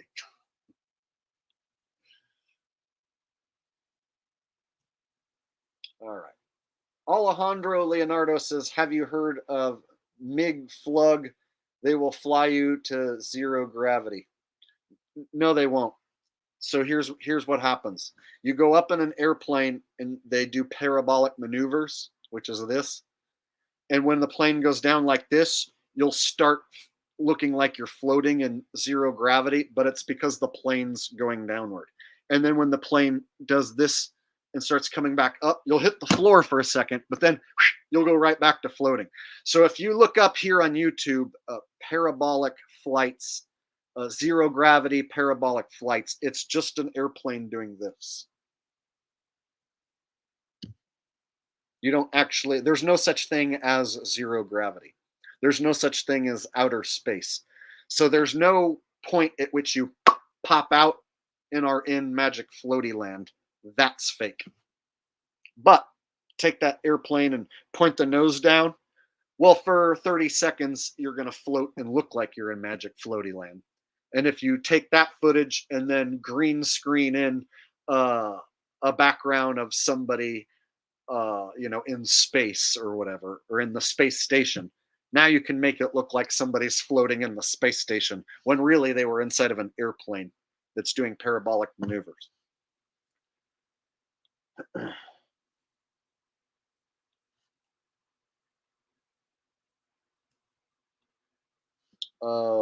Weight Burst Foo says, Jake, been watching your content for 2 years strong and realize I've never donated you to Man Jake. Thank you very much for your first donation, super chat. I appreciate all donations, and if anyone can't afford to donate, I go back and when I rewatch the stream, I read everyone's chats. That's one of the ways I know who participates and who says what. So anyone who didn't super chat today and feels like your message didn't get read, well, I always go back and watch the replay, and I always read the stream so I can see who's here and who's saying what. So I do see what people say, even if I don't read it. But thank you, Weight Burst Foo, for your first donation. Got Christian coming in with a donation, said, no homeless tweaker shelter today, Jake. Be blessed. No, I've got it. I've got the shirt on right here. See? And I'm blessed. I am so blessed.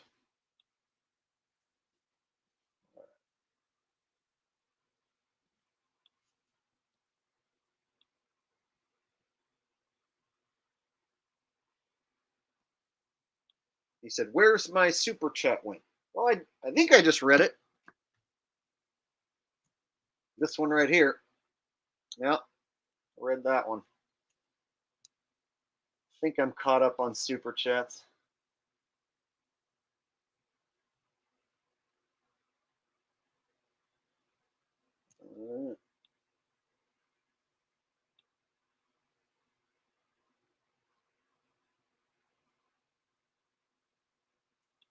Oh, here's one. RV Truth put out another. No, he didn't debunk me. He's never debunked me. He just lies and says that the sun goes in a circle. That's it. And then he shows a cartoon of the sun going in a circle. He's never debunked me ever. And if you watch RV, you're a piece of shit and go fuck yourself. How's that? He's never debunked me. RV is scared of using suncalc.org, which shows the actual sunrise and sunset angles that are correct, which we observe. He says it's globe information, and he's scared of it, and he won't touch it because he's a little bitch. Chill. And only little bitches follow him. So if you follow him, you follow a lying little bitch shill who's never debunked me in his life. Would you like to come on and talk about it? I bet you won't. You can tell me all about what he did and how it debunks anything I've ever said.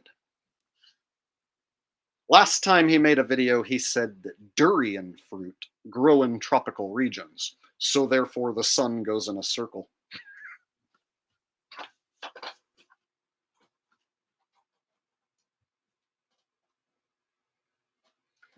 Yeah, I bet faceless, nameless coward RV won't join the stream. That I know for sure. Jake's absolutely ridiculous. He's here to make the flat earth look dumb. It's absolutely ridiculous. You cannot debunk God's flat earth, created flat earth. The Bible says God's created flat earth. It cannot be debunked. That's basically his video. And people will be like, he debunked you. He said that it's God's created flat earth and that the sun goes in a circle. So therefore, I guess he debunked you, Jake.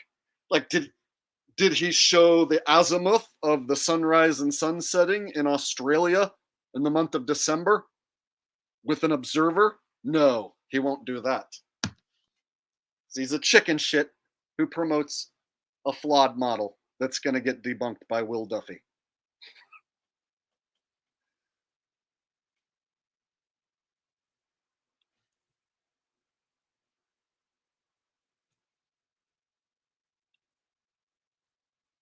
What's up, bro? Where's your nameless, faceless coward guru? He ain't clicking the link. You want to come in here, bro? You want to talk? Bet you won't.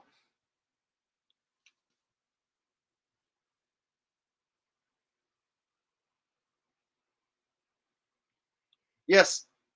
According to Simon Dan, he's debunked everything I've ever done too. So Simon Dan will be like, Jake the asshole thinks that the space station is fake, but clearly it's not fake.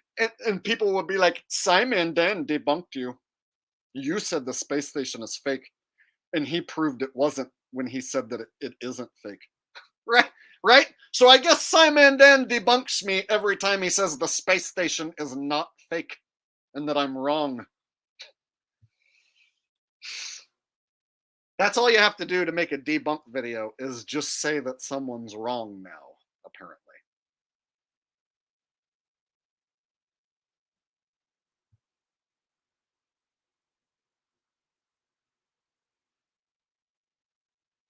If I show RV's face and say his name, he gets the video taken down.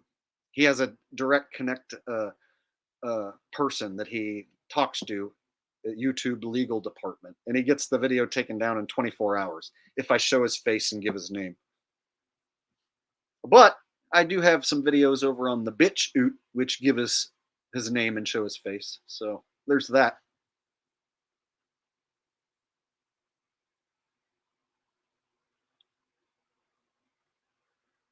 Okay, so you saw he made a video claiming to debunk me, but the way you worded it was as if he debunked me. And no, he has never debunked me. All he has done is just reiterate wrong shit. One of the most dishonest things I ever saw RV do was when he drew his own sunrise and sunset angles on top of SunCalc. So RV, literally the most intellectually dishonest thing I've ever seen. I was showing how on the equinox, each person sees a 90-degree east sunrise, 270 sunset. And I was showing how, at the tip of Argentina, how this is not going to match the circling sun path at all. So when I show something like this, he goes, this is ridiculous. This is globe information. So what he did was he drew his own line from South America. He just drew a line up towards the equator and said that we see the sun over here. So he just drew his own shit on top of the screen and claimed that that's where we see the sun. Literally denying the actual observed sunrise and sunset angles. So we're talking about a man who says that this information is wrong. And then he draws on top of the screen his own azimuth angles back to the sun, which are provably wrong. And then he says, see, I debunked Jake. And his audience is so fucking stupid. They don't realize he just made up his own azimuth angles and drew on top of the screen. It's no different than when Jaron draws on top of Google Earth. I've seen Jaron try to explain this problem for the equinox by drawing on top of Google Earth. And then he claims he's debunked me. So drawing your own lines on top of a screen and then claiming you've debunked me or anything I've said or anything Q and Fee said is intellectually dishonest and provably wrong. But RV's audience is too fucking stupid. They just want to believe that this is a Bible created earth and RV only says what Jesus says. And so they just believe whatever comes out of his mouth because they think that he reads the Bible and only says biblical true stuff. So there's a reason why RV rejects this website, and it's because it debunks the shit out of him. And he doesn't even understand how it works, which is why he draws his own lines on top of it. Yeah. If you start saying the sun rises at 90 degrees east, he goes, oh, it's ridiculous. No, God's created flat earth. It goes in a circle. Like he doesn't even fucking realize what an equinox even is or how it works on his model. That's the sad thing. Flat earthers who claim they know all about the flat earth don't even know how an equinox works on their own fucking model. And globe earthers, they're not much better because they don't know how their own model works either. So I oftentimes have to explain to people what their model is that they believe in that I don't even believe in. So I'm more of an expert on models that I don't believe in than people who believe in the fucking wrong model, who think that I'm wrong.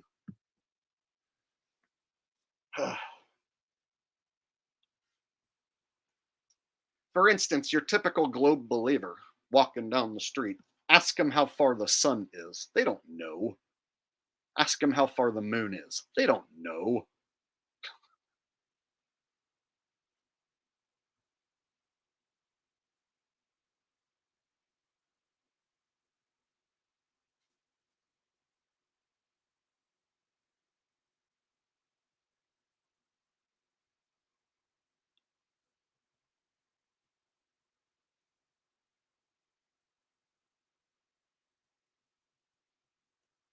Let me tell you something, people.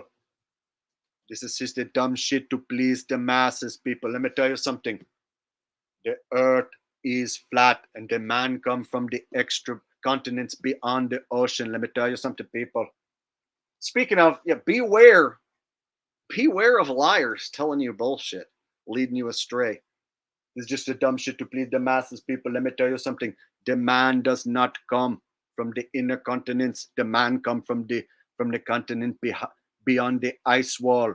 Man does not come from here.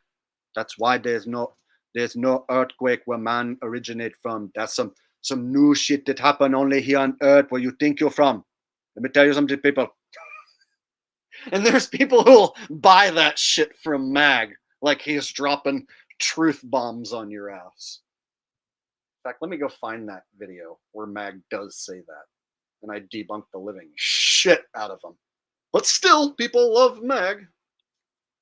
No matter what stupid, ignorant shit he says that's provably wrong.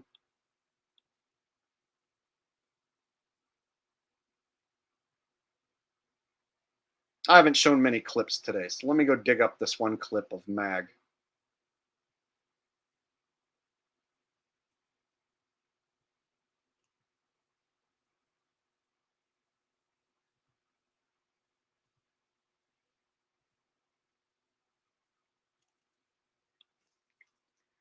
Got it. Okay. So here's me debunking the shit out of Mag and destroying Mag. So if you're a fan of Mag, just be prepared. I'm going to annihilate him right before your very eyes.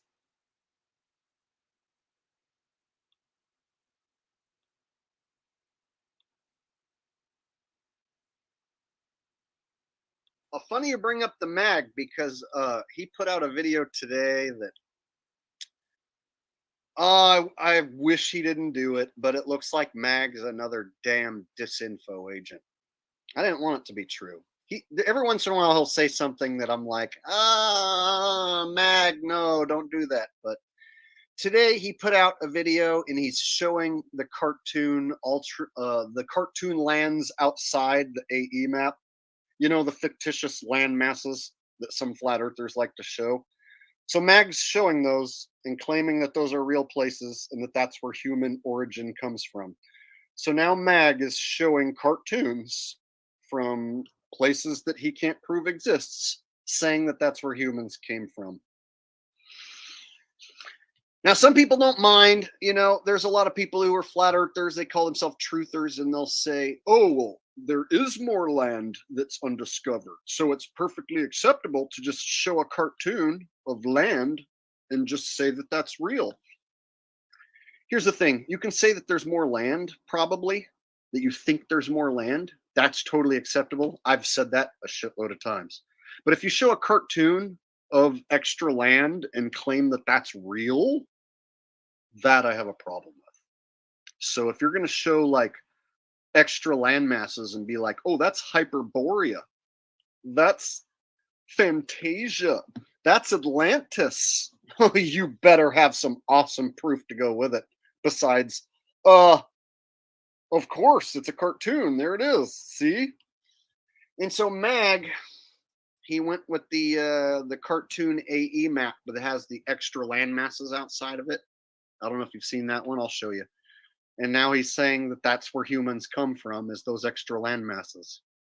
It's like, why would you say that, dude? That's such a stupid thing to say. And he's like, let me tell you something, people. The reason we have these earthquake, volcano, and things like this in natural disasters because man does not originate from here. Man comes from this other place. And then he shows these other places that are just cartoons. So a sad deal. Looks like Mag is definitely another misinformation pusher. Here, I'll go ahead and show you guys. And some people might not like this, and they're going to be mad at me for showing that Mag's fucking pushing in misinformation, but the truth is the truth. That's what he's doing.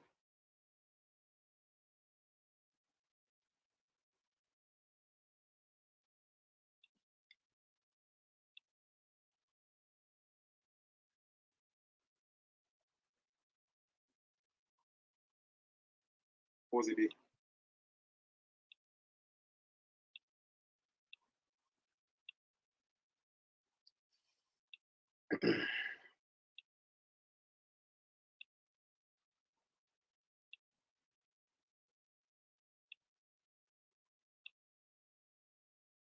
Control environment basically controlled by the evil peoples. And like I said, they have to take you here in this middle right here for the manipulation. A lot of people don't understand. So this map right here, going to break it down a little bit for you so you can understand. This is where they have you in the center right here. And if you notice flightradar.com, going to show you that how the plane move around in this earth right here in the circle, in this part of the earth. They don't want you to get no kind of glimpse of these right here, these continents that outside of the ring. Guys, Mag is doing no different than NASA. He's showing you a cartoon and he's leading you astray.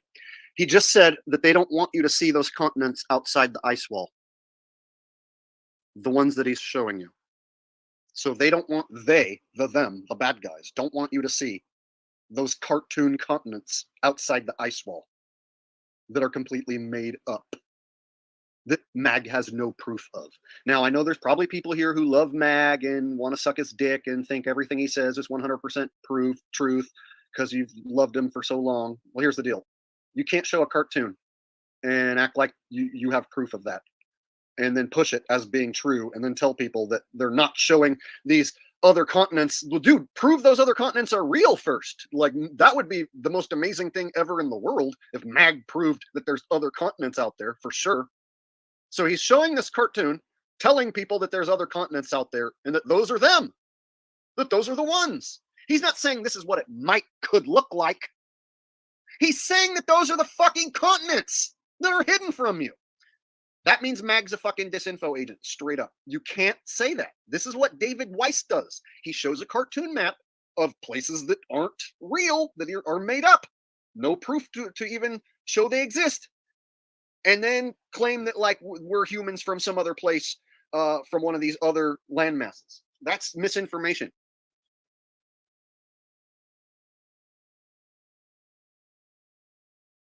And so Mag gets more views than me here on YouTube, even though he's been taken out over and over again. Sometimes he'll just pop back up with a new channel and just get tens and thousands of views. So he always gets more views than me on every video, but he's straight up blatantly lying. Like there's no proof that there's any of these places that he says. Now, do I think that there could be extra land? Yes. I've said that a shitload of times. Have I ever shown you another piece of land and told you that that is really a place? Never. Never, ever, and I never will. I would have to have proof of that. I'm never going to show you a country or a landmass out over here and be like, oh, this is Patatia. Look, here's Patitia. Here's Patitatutiu. Here's Atlantis. Here's Thoth, the moving island. Ooh, here's this extra sun, and here's an extra moon, and another extra sun. Oh, wow. This is all being hidden from us. That's bullshit, dude. Anyone who fucking takes this stance and thinks it's okay to like push disinfo, this is what David Weiss does. This is what a lot of so-called flat earthers and truthers do. Look at all these extra islands and all these extra worlds being hidden from you. Dude, that's a cartoon. Misinformation. Disinformation. So Mag is literally leading his audience to believe that those other places are real. He does not state that this is what could be out there. No. He goes on to say he thinks humans come from these outer worlds. Do you get it? So that's why we talked about it earlier. The human origin is not here. They lied to you the whole time because we're not from here. That's why the sun killing you, the heat. I shouldn't say the sun, the heat waves that they got all around the world. Wildfire burning you. You're getting rain, flood, mudslide, earthquake, everything in the book right here, in this circle right here. So you have to understand this is not where the human come from. So he deduces that humans don't come from the middle of what he's showing there because of earthquakes and mudslides. That doesn't make any sense. So because of earthquakes and mudslides, humans have to come from other places other than the middle there, and it has to be those other worlds that he's showing on the screen. Get right out of town with that shit. How did this guy become like the top truther and be able to just push a cartoon just like NASA does all of a sudden, literally pulling what NASA would pull? So this is no different than India claiming they landed on the moon. Now you got a Mag talking about these other worlds and that's where humans come from. Oh, let me tell you something, people. You need to wake up right now. You have mudslide and you have earthquake. That does not exist in nature. So it only exists like in this world where you live now, but it didn't before. So are you telling me there's no mudslides and there's no fucking earthquakes on any of those other continents? So if I go to that Thoth, the moving island, or Pitatitia over on the right, that there's no such thing as mudslides or earthquakes? Come on. You see how stupid this shit is? And people suck Mag's dick all day long and tell him how great he is. Oh, Mag with the bam. Mag bitter truth with the bam. It's my family, bam with the truth and a bam and a bam, bam, bam, bam, bam, bam. Look where he's leading you. He's leading you down the same fake path as India landing on the moon. I hate to say it. I subscribe to Mag and I watch his vids, but dude right here, shit the bed, total agent. I'm going to have to unsubscribe and fucking completely stop watching the dude after this one. Straight up, like, that's how quickly I wash my hands of somebody. Like, oh, you're going to tell your whole audience humans come from one of these other places and you have no proof?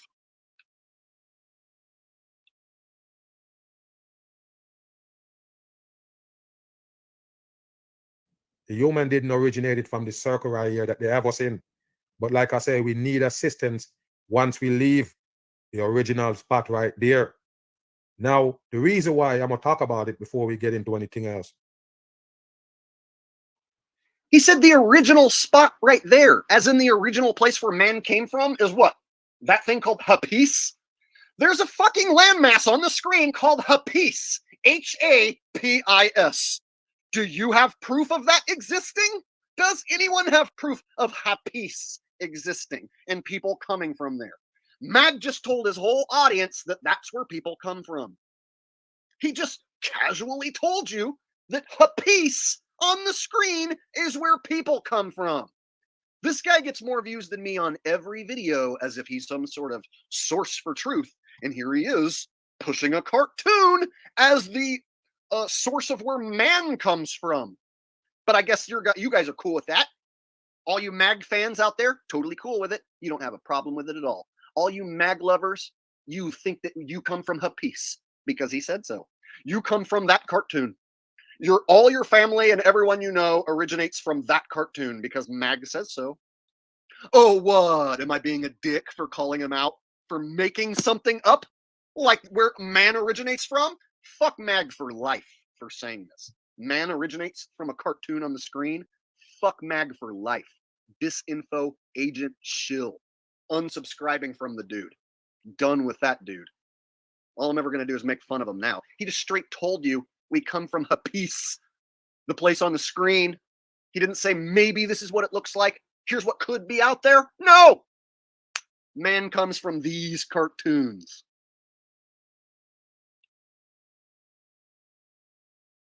The reason why I feel like this right here is basically the Garden of Eden.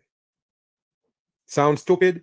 Yeah, well, they mentioned that shit and it's there for real. And I talk about food in abundance and it grown.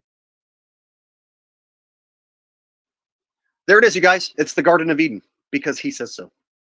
Mag says that that's the Garden of Eden. You're looking at the Garden of Eden on screen. And you know what's there? Food in abundance. Every fruit and vegetable just grows wild there. You know how I know? The proof's right there on screen. Hapice. Happus. Hapice. There it is. The Garden of Eden. You're literally looking at the Garden of Eden. I can see the fruit growing. Look at all the fruit. Can't you see it? I just want to go eat some of those beautiful fruits that I see growing everywhere. And again, I'm angry because I followed this dude a little bit and would actually like listen to this dude, check up on this dude. It's hard to find other people like myself who do what I do, who I can like trust as not being an agent. And here he goes, being a fucking agent, being a gatekeeping piece of shit agent.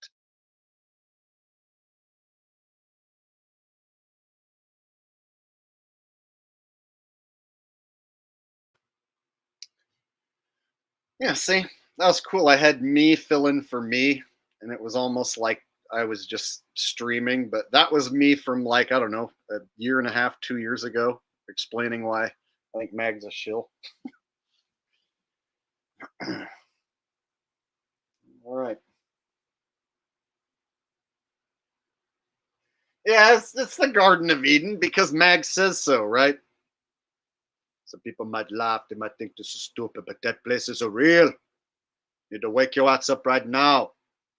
Everyone you know come from Hapice. I come from Hapice, you come from Hapice, we all come from Hapice. You need to wake your ass up right now. Hit you with a bam, I'm gone. Oh, okay. Thumbs up. Bam-a-rooney to you, Mr. Bam Bam. Ha!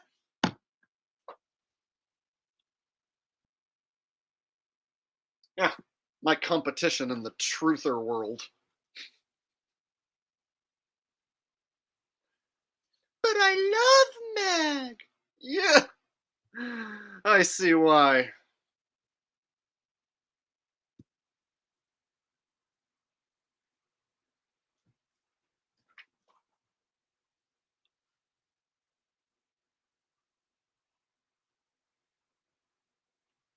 Folks, you know what? We might have a serious problem.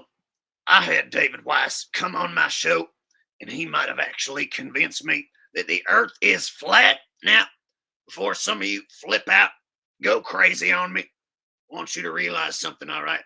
David Weiss, he showed me his application, and his application may have convinced me that the earth is not indeed a ball. So these globalists, they've been hiding a secret from you, and the secret is that it's not a globe. I know, right? Mind-blowing. Might be a little more than some of you can handle. Now, what we need to do is we need to rally behind Trump. What Trump's going to do is when he becomes president, God willing, he's going to save all the children in the tunnels. And then he's going to let the world know that it is indeed flat. All right? I have come to my senses. I have indeed learned that the earth is flat.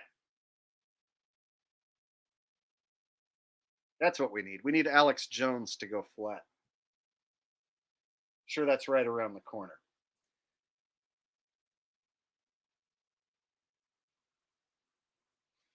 I had a long, serious talk with Eddie Bravo. Alex, man, I was trying to tell you, it's like the Illuminati. They're like trying to keep secrets from us and stuff, man. Like Alex, bro, it's like Earth is flat, man. It's like, you know, like you can't see any curvature, man. You know, it's like flat and stuff. Like when you go up in the sky and you like look out the window and stuff of the plane, man, you can see it's flat, right? Right, Alex? Eddie, I understand what you're saying, and these globalists do. They lie. They lie out of both sides of their ass. And I'm sick of it. And that's why I am ready to adopt the new flat earth belief with you and David Weiss. We will become a three-way team, and we will bring peace and happiness to the world by promoting David Weiss's tracking app and my male fertility pills.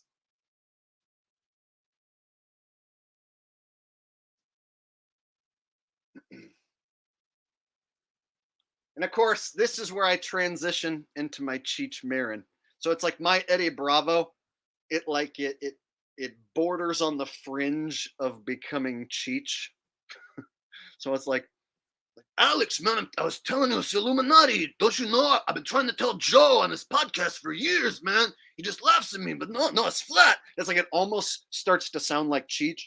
Yeah, you know, man, I've been trying to tell him for years, you know, that the earth is flat, man.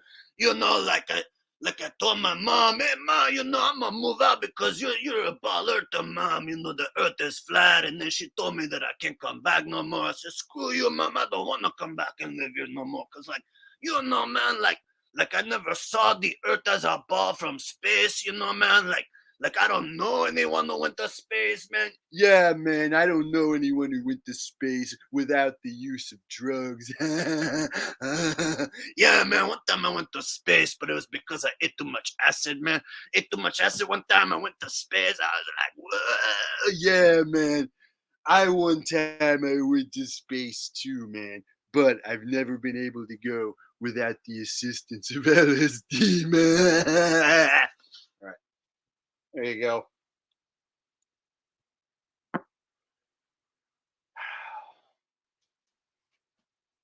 Yeah. It's a little something I do to keep things funny.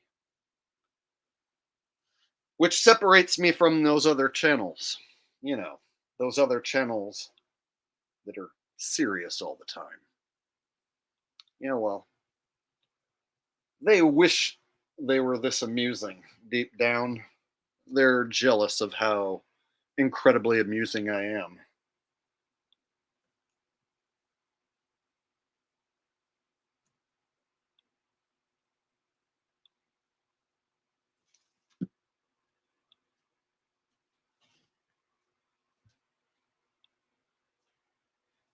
I'm just a love machine, and I don't work for nobody but you. And when my temperature rises, and then I go for her thighs, and then I say, guacamole machos, guacamole machos. For those who know, you know. All right.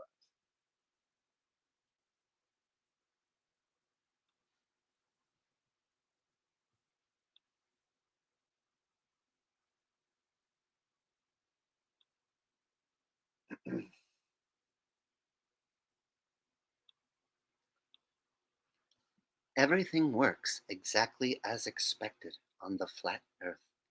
Every human being of sound mind, body, and spirit knows that the sun and the moon and the stars overhead spin circles round and round till the day you are dead.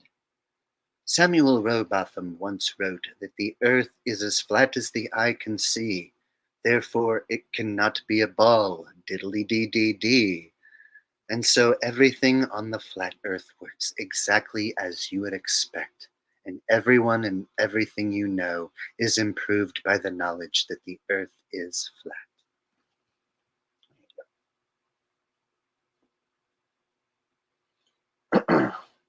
And I don't even have to dress like him. You guys know who it is, right? See? Eric Dubé has to like dress like a lady in order to do an impression of a lady. He has to like dress kind of like me in order to do a terrible impression of me. I don't have to do that. You guys know who it is.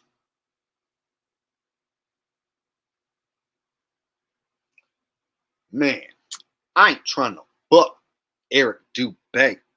Man, I was trying to do a flat earth rap song with Eric Dubé because he be thinking that the earth is flat and shit.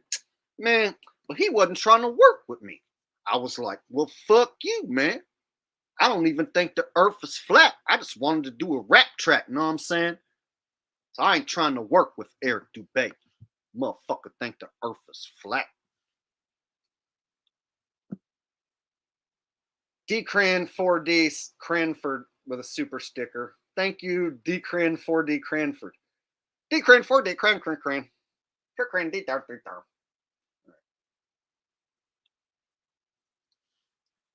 I ain't trying to fuck with no Kamala Harris. I don't even care if she be black, know what I'm saying? That's why I be fucking with Trump. I be like MAGA all the time, know what I'm saying? I ain't trying to fuck with no Kamala. I ain't trying to fuck with Joe Biden. Man, I was trying to work with Trump. He wasn't trying to work with me. That's okay though, because I ain't trying to fuck Kamala Harris, know what I'm saying? They was like, hell no. And I was like, what? And they was like, yeah. And I was like, fuck no. There you go. Little ice cube for that ass.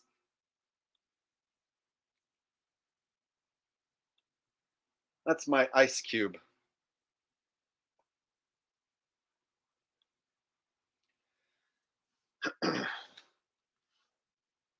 If you really want a white man running for president, you're gonna end up with a fucked up world.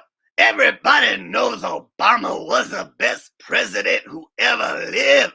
Everybody knows Obama. Obama was the best president who ever was existed. Everybody know when a white man walking down the street trying to act like he wish he was a black Obama.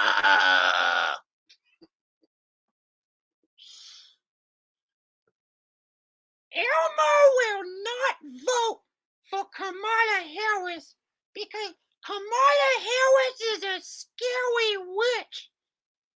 Elmo is gonna vote for Donald Trump because Elmo wants free Trumptricity. Elmo is tired of paying full price for Elmo electricity bills.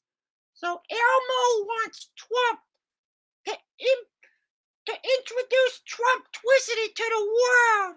And I want to save on my electricity bill when Trump switches to using Trumptricity. So vote for Trump. This is Elmo, and I endorse this message. What the fuck was that? I don't even know. Why? D. Cranford. D. Cranford. All right. D. Cranford.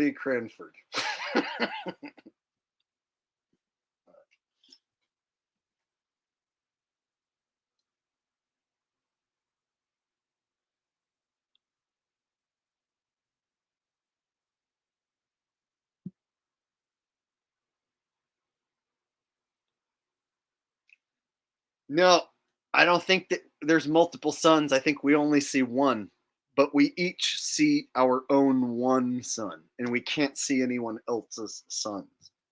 So there's only one that we get to see. But the angles at which we all see our own one sun don't triangulate back to the same one sun. So try and wrap your head around that and explain that when you figure out that that's what's happening. All right.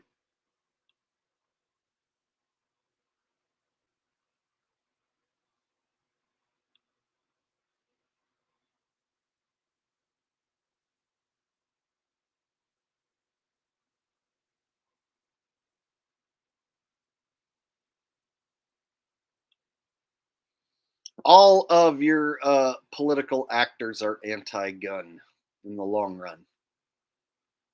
Don't let any of them fool you. Don't point your finger at the lousy Democrats and then pretend like Trump is some savior fighting the bad guys. They're all on the same team, all duping us. Let's not forget that Trump endorsed the Jabba Rabba Ding Dong.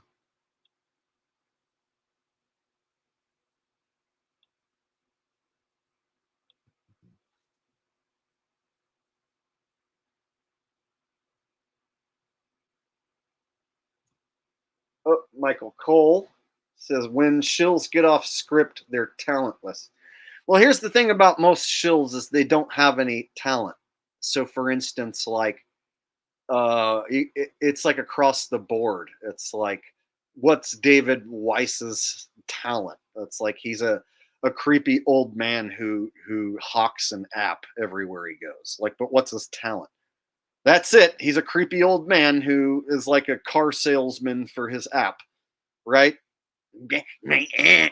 My app. I download my app so that I know where you are on my app. Earth is flat. You want my app, right? So it's like, okay, what's Jaren's talent? Hey guys, I'm Jaren. You want to hang out with me? I'm Karen B, VIP. It's going to be a good time. You have to join my membership. Hang out with me, VIP with Karen B. It's like, what does Jaren do that is nothing? So when I look across the board, okay, let's switch subjects. Okay, Owen Benjamin. What's Owen Benjamin's talent? Not funny, scamming people. Those are his talents, being not funny and scamming his audience. Okay, yeah, you're right. Pretty talentless, most of these shill bags. And it goes across the board. Those are just a few examples.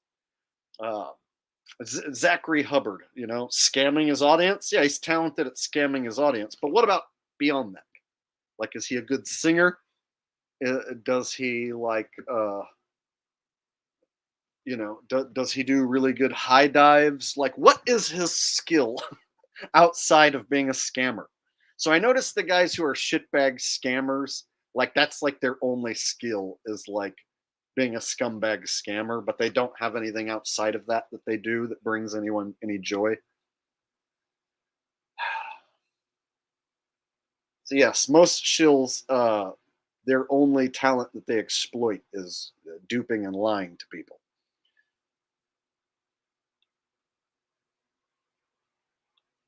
Femalien with a donation, no super chat message attached, but just a donation coming in. Thank you very much.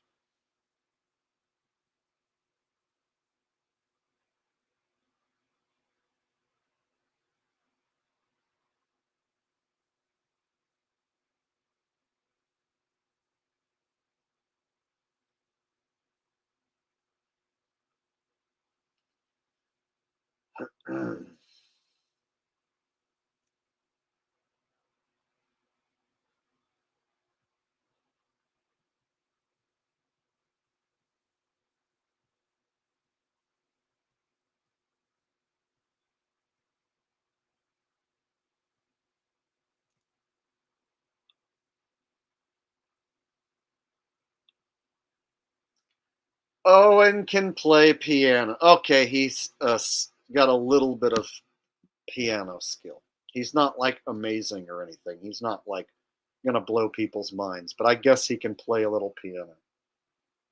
I'll give him that. But he still ran a big, gigantic land scam, and most of his bears have turned on him. And he's being sued by one of his bears, and he's never made me laugh, never once. So I've watched hours of his stuff just to make sure. And yep, scammer, talentless hack who can play a slight bit of piano.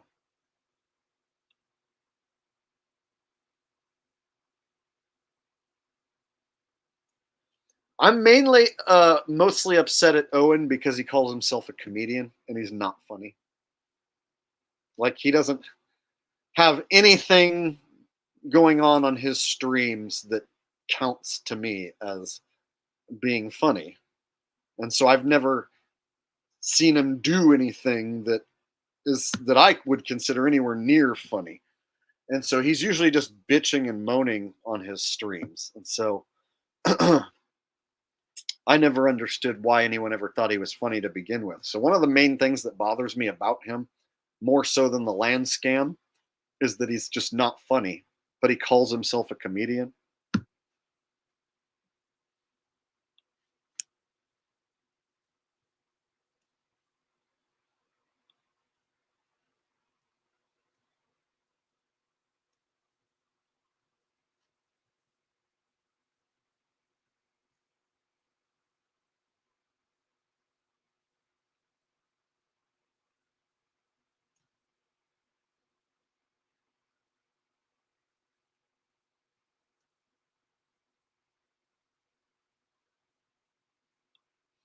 Brenda says, "Hey Jake, you ever gonna get a band again? Miss Raising Cane." I've thought about, trying to find like a local cover band that just needs a singer, where I can just show up, sing, and they'll be like, "Yes, you're the guy." Because like if there's a cover band that has their shit together and has a bunch of material, and I know a bunch of the songs already, I can like hit the ground running with a cover band, make some money, have some fun. So I've thought about about it, but I'm up in the Sacramento area now, and so if I was to join a band, it might be up here. And so I don't live around Modesto at the moment. So, but yeah, I miss playing. It was fun. Having a cover gig was fun because I got to be up on stage for 4 hours, and play so many different songs. And so it was fun to do cover work. And those shows at Nino's back in the day were really fun. So I miss doing that for sure. If I could, find a situation where there was a band that all they needed was just a singer, and they had gigs and they had all the material, and I knew a lot of their stuff, and I could hit the ground running, that would be cool.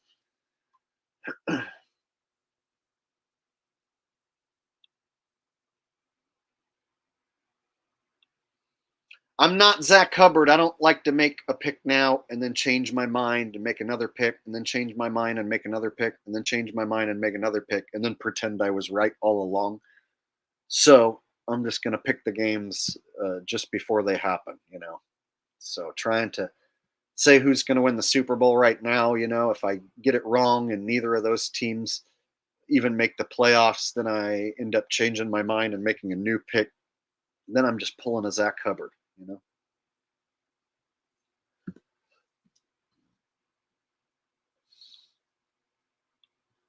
Oh, one of these California sucks guys. Well, what state do you live in, Rebel Raider? And here's what I always say: it depends where you are in California and how much money you have. So if you have money and you live in a nice area, it's great.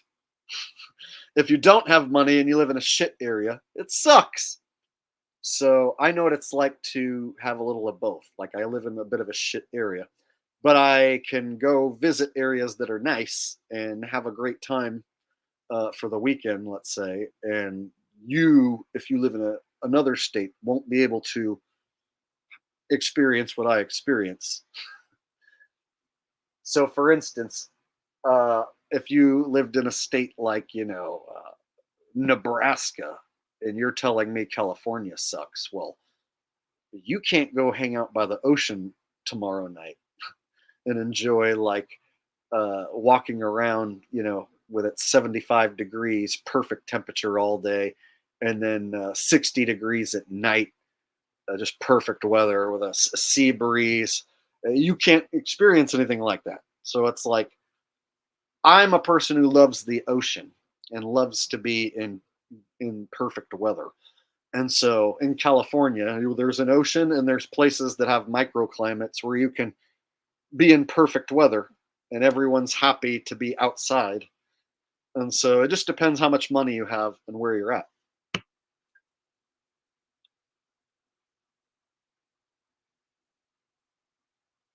Yeah. Or Oregon, the whole coastline of Oregon is nice to me. I love Oregon. But then if you are to go to like Portland, there's a shitty area of Portland that you wouldn't want to hang out in. You know what I'm saying? Uh, and then overall, it's going to be democratic. But then when you get out of those big cities, shit changes rapidly. And Northern California is nothing like Southern California. It's like two different worlds. So I always tell people, get out and go explore and go see shit for yourself. Don't listen to what people say.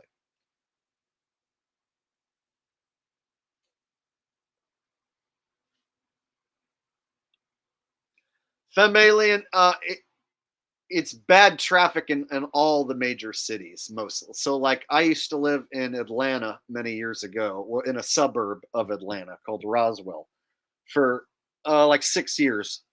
And the traffic around Atlanta was terrible. And a lot of the freeway systems were jacked up around that city.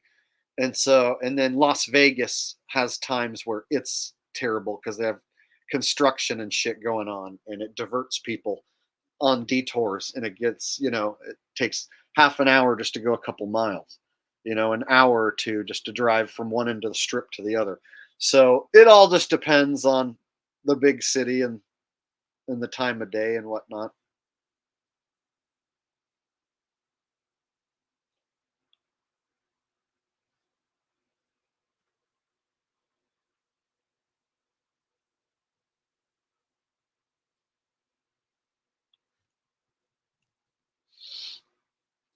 People happy sounds kind of gay. Well, check it out. If you live in the center of California in the valley where it's hot and it's not aesthetically pleasing, there's not as many people who want to go outside and walk around, especially in the summertime. Whereas in Santa Cruz or Monterey, well, now it's 65, 75 degrees, like perfect weather for walking around. It's not too hot, it's not too cold. It's just amazing. Oh, and then there's the ocean right there and stuff. So people want to go outside. They want to be out and about. They want to be out on their bike or on their skateboard or, out walking on the beach or whatever. And so when people are enjoying being outside, it permeates. And so in places that are nice, where lots of people want to be, you'll notice that the attitude is much better amongst people in those places. Whereas in shittier places where people don't want to hang out, the negative attitude permeates. You know what I'm saying? That's just the way I feel, I guess. Austin, Texas traffic is absolutely nuts, but Dallas has ridiculous highways.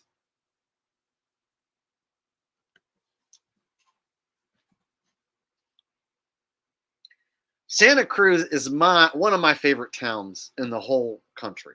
And that's because it's not too posh, meaning rich folks haven't taken it all over. And it's on the ocean, lots of beaches. And there's like this psychedelic vibe. So I'm a guy who likes to sometimes eat psychedelic mushrooms, sometimes. And when I do that, I like to be in Santa Cruz because the weather's perfect and I can walk around.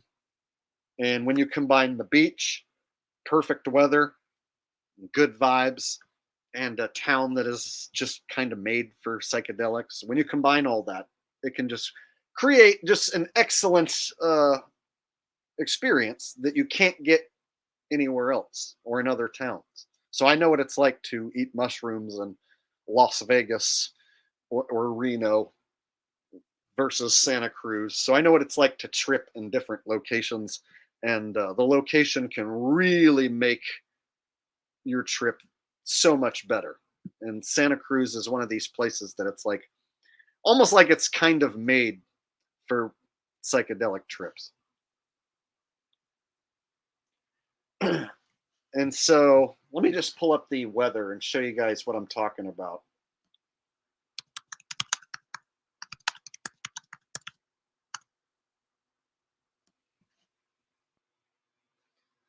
Okay. So I don't know how hot it is for you guys or how hot it was for you guys.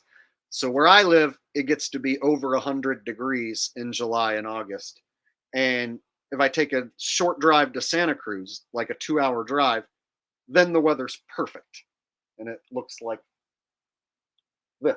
It's look, 73, 80, 84. That's about as hot as you'll see it get. 75, 67, 67, 70, 73.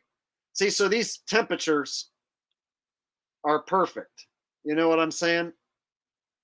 In my opinion, you get sunny weather, summertime feeling, people enjoying the beach, but it's not hot enough to make you sweat and hate the sun. So you can be out in the open sun and it's pleasant and enjoyable. So this right here is the main reason why I love Santa Cruz.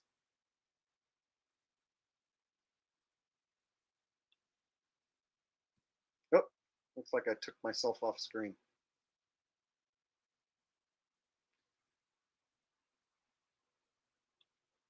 And then check this out. Santa Cruz is on a bay to where across the bay is Monterey, and it's the temperatures over there are even lower. And in my opinion, like too low sometimes because it gets almost too cold at night. And so I actually prefer Santa Cruz because it's 10 degrees warmer. But check this out. If you want cool weather and you drive to Monterey, this is what you're going to get in the summertime all summer long. 72, 67, 67, 65, 66, 65. Look, upper 60s. So for some of you guys who maybe live in like Phoenix, Arizona area or in the Midwest where it gets like sweltering hot and humid, you can't get in a car and go to Monterey and get perfect weather, but I can.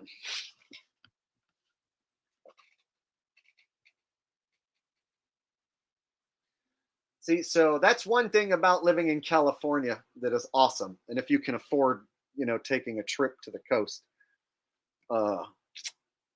it's quite awesome.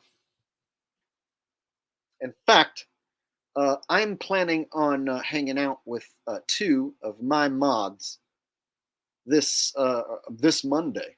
So in a few days, I'm planning on driving out to the coast and hanging out with a couple of my mods. They know who they are.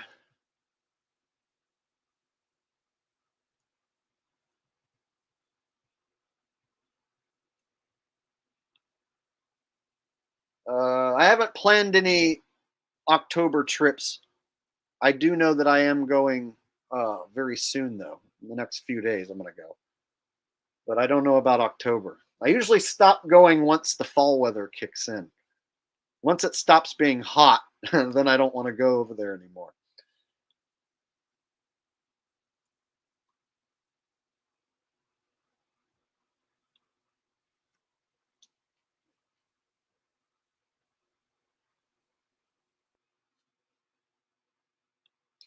And then those of you who don't live anywhere near these places I'm talking about, let me just show you a few pictures.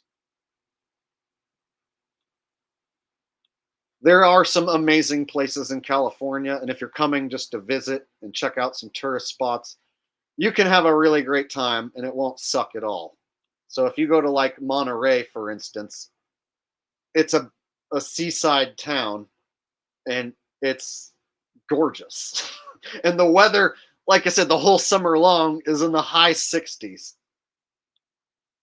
And places, this is like what it looks like all over the coast over there. It's like places like this. You got this rocky coastline, lots of flowers. And then this is the pier where there's a bunch of seafood restaurants. So it's a great place. So you can't tell me that this is trash and that California is just nothing but shit. It's like, no, if you go to the right places, it's fucking beautiful all the time.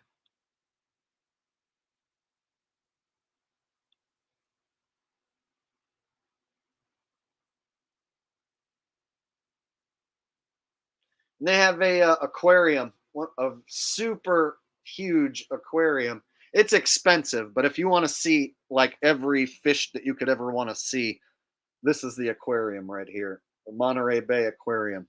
It's gigantic.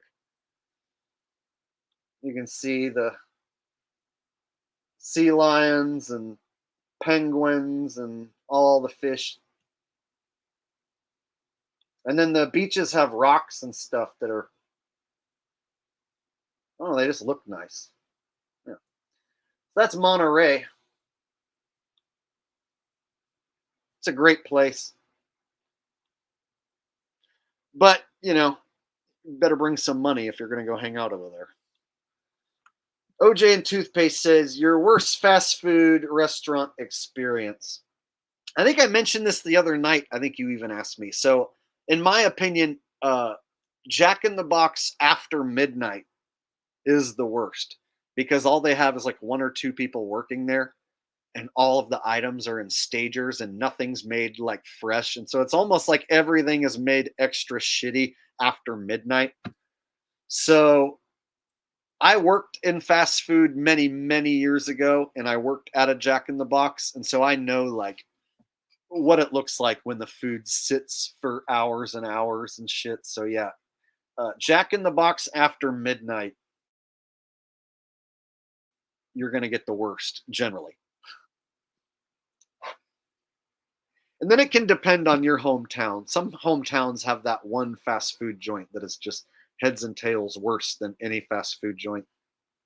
Don't go to that one Taco Bell. It's the worst Taco Bell in the United States.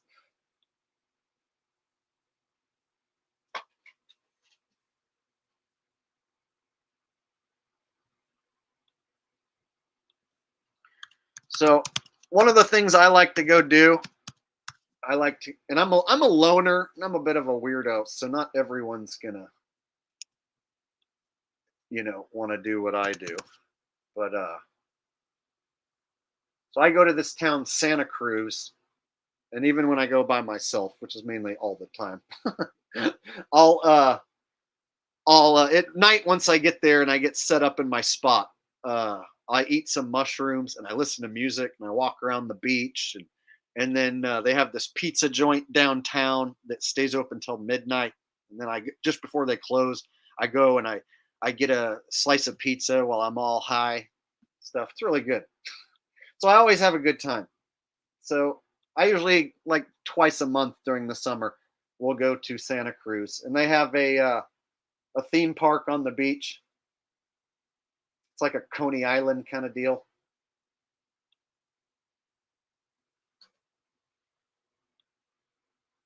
See, so here's the theme park.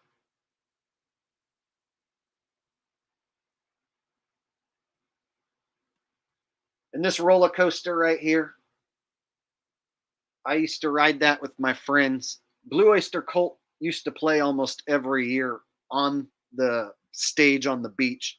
And then in 2020, they canceled the Bands on the Beach shows. And so they don't do Bands on the Beach anymore. But I saw Blue Oyster Cult play like 6 times on the beach, and I ate mushrooms. And then me and my friends, when the concert was over, we rode that roller coaster right there over and over again. It's great times, good times. So some of my best memories of having like the most fun are in this town. And it's just like it's set up for somebody who's high.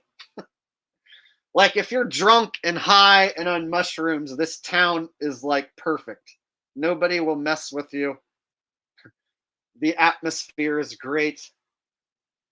The weather is fucking perfect. And then you have stuff like this that looks like it's in like a postcard.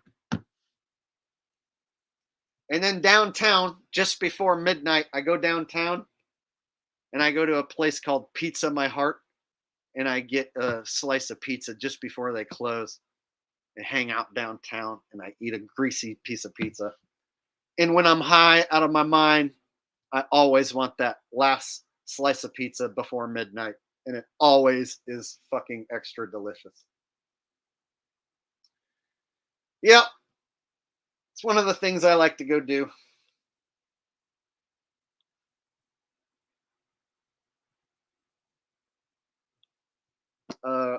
OJ and Toothpaste says, have you ever been catfished on Tinder? Yeah, but like, eventually that's like I figure it out. You know what I'm saying? So I never allowed any of the catfishing to go on long. It's like once I figure out something's not right or whatever, then I just cut it off. So I have had a few situations where somebody like shows old pictures when they were like younger and in better shape, and then when they show up, they're like obviously older and fatter. You know what I mean? So there's been times where people kind of misrepresented themselves by showing like 10-year-old photos or whatever.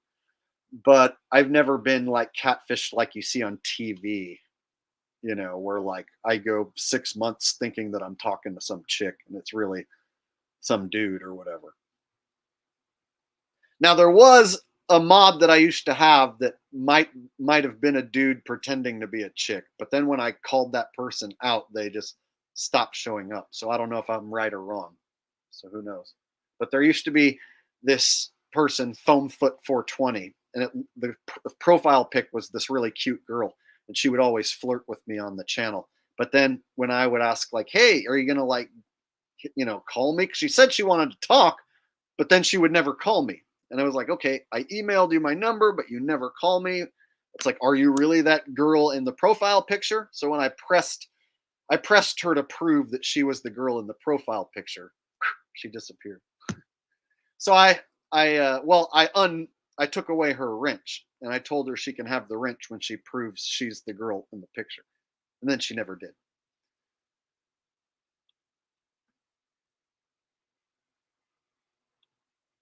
Glow Rider says, I've seen two suns during winter in New York many times.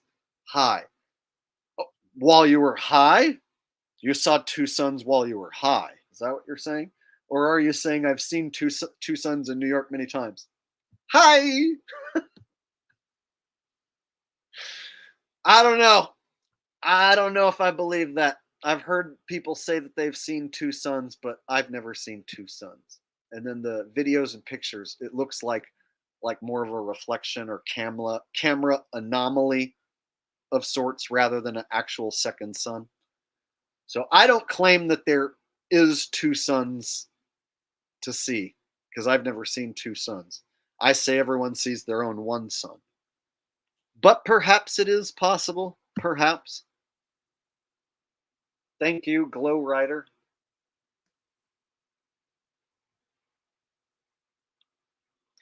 Yes, Mike Moss, or Moss E. Mike. When I talk about Santa Cruz, it's like there's this, I don't know. It's hard for me to get it over to you, like how it's special to me, and it's like it's not like any other place. Now it is a more of a liberal population, and that's a bad thing. But if you can get over that, uh, it's a great place to hang out, and the weather in the summertime literally perfect. In my book, 75 degrees and sunny all day long, and then at nighttime, 60 degrees, and you just wear like a light sweater at night and put some pants on. Perfect. So I know what it's like to be 105 degrees here where I live in Sacramento. Get in my car, and then 2 hours later, it's 75 degrees. And there's the sun going down in Santa Cruz, and everything's perfect, and there's the beach, and I'm here in my special place. So what happens to me is if I hang out in this office too many days in a row, if I hang out in Sacramento area too many days in a row, I'm like, I got to get the fuck out of here and go to the ocean. It's like this thing where I have to do it. And so I drive over to that's my main spot is Santa Cruz. And I'll spend usually like 2 nights.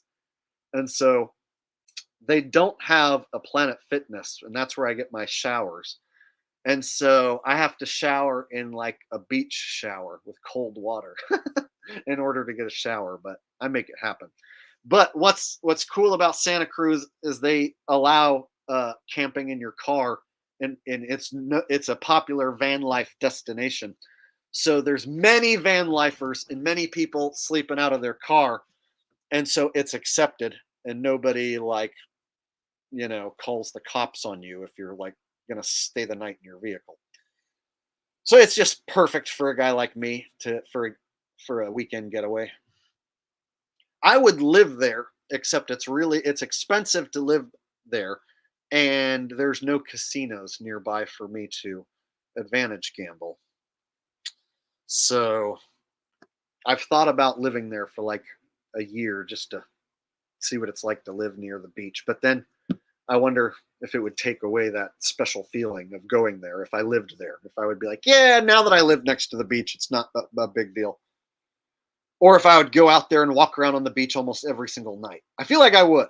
I feel like if I lived near the beach, I would go outside and walk around almost every night.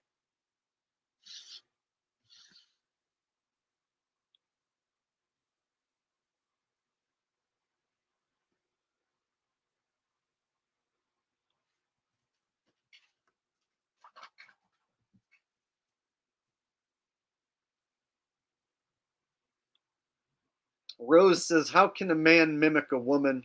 It would seem obvious. Well, as we've talked about on the phone, like look at those WWE wrestlers, Nia Jax, Jade Cargill, and then you look at their bodies, it's like it's laughable to think that those are actual women. For instance, you don't have to ever have watched wrestling in your life. I'm going to pull up a picture of this person, Jade Cargill, and you guys tell me what you think this person is. I'm not going to say what this person is. I want you guys to tell me what you think this person is right here. I mean, do we really need to like wonder? But guess what?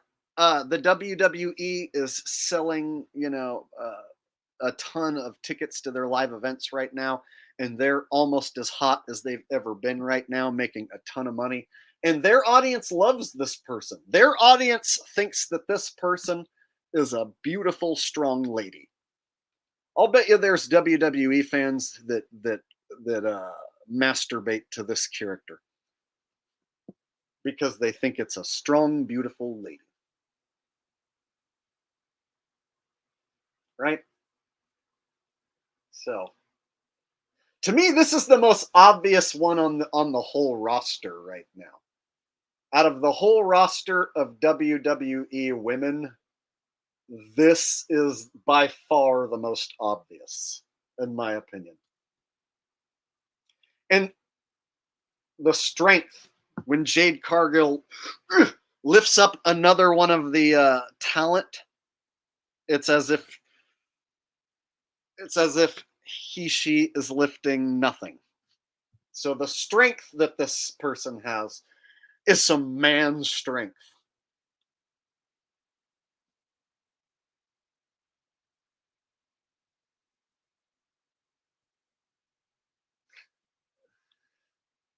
All right. Now, here's the thing. The WWE, they've been milking this for a long time. Once they figured out that they could use dudes and dress them up like women and pass them off as women talent. Once they figured that out, they started doing that more and more and more. So there was a time a long time ago when there were actual women trying to wrestle each other, but the matches sucked. So they realized that by bringing in dudes and passing them off as women, you can have them do all these power moves, and the matches will be a lot more believable looking because men are better wrestlers than women. That's just a natural fact. Men can pretend to fight better than women can pretend to fight. Two actual women pretending to fight, it almost always sucks and doesn't look good. Whereas if you have two muscular dudes and then you stick them in wigs and they have, fake breasts, well, now you can have them do all these power moves and chuck each other through tables and shit, right? And make it look as if two women are really beating the shit out of each other. So they're getting better at what they do. So let me show you guys an example of one of their talent that it looks more like a woman, but probably is not. Let me find another example and show you how it's not as easy as you think to tell. They're starting to make it more believable. Let me find another example.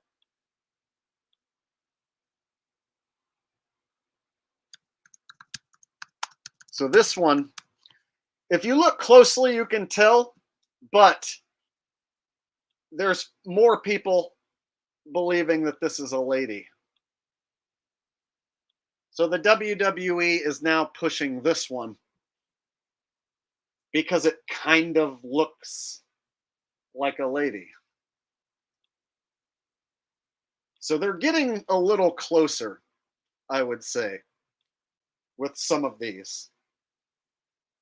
But the muscles, the shoulders,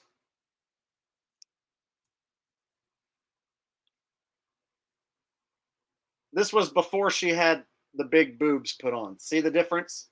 Now that the boobs have been put on. See? So I will say that they're making it look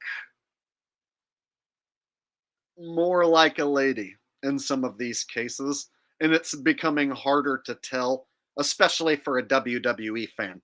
WWE fans are hot for this one. They think that this one is the hottest one right now. They're starting to really cheer for this one. And the WWE is going to push that one to the tippity top. You're going to see that one holding a world championship soon. A women's world champion.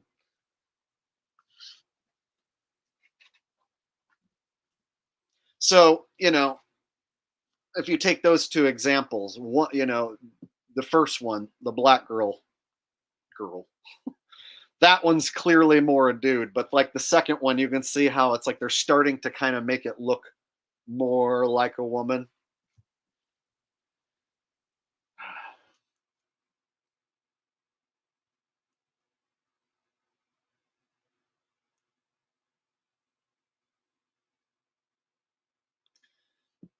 That's right. The hips don't lie. I'm on tonight and my hips don't lie. I'm starting to feel your boy.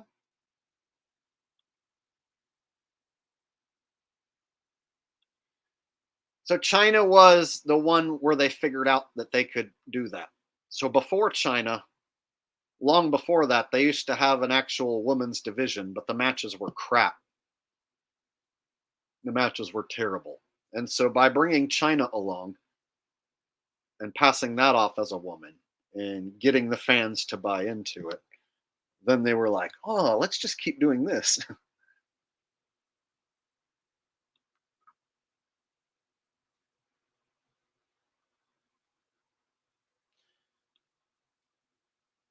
Justin, did you see a human come out of Becky Lynch's vagina? Did you see a human come out of Becky Lynch's vagina? I bet you did not. So, having a child, as far as around in your life, is different than that child coming out of your vagina. Understand? So, there are women in Hollywood who have children, but are those really their children? For instance, there's kids that don't look much like Michael Jackson, that supposedly Michael Jackson is their dad. And we all know what Michael Jackson originally looked like. And then we know what Michael Jackson looked like when he died, what they called Michael Jackson. And then when you look at the kids, the offspring, and then the woman that he made the offspring with. Yeah, I just don't buy the stories of Hollywood figures and such, and in this case, WWE figures, as far as their relationships or their kids are concerned.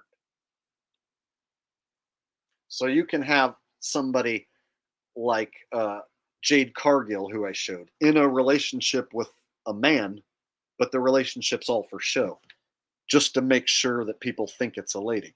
See what I'm saying? So there's dudes who are paid to pretend to be the boyfriend of that person. For instance, Triple H was the man who got China over as a lady. Hunter Hearst Helmsley was the guy who made it look like China's a lady by dating her.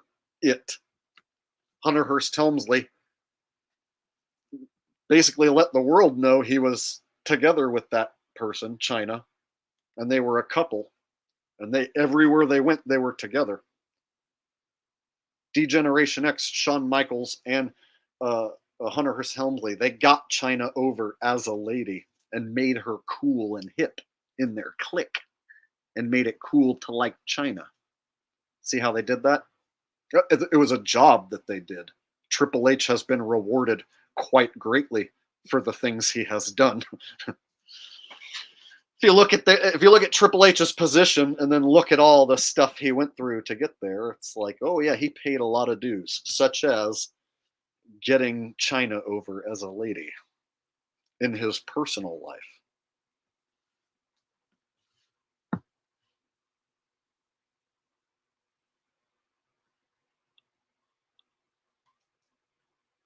Yeah, so he had a boring gimmick where he was Mr. Fancy Pants, like Mr. Snooty Fancy Guy.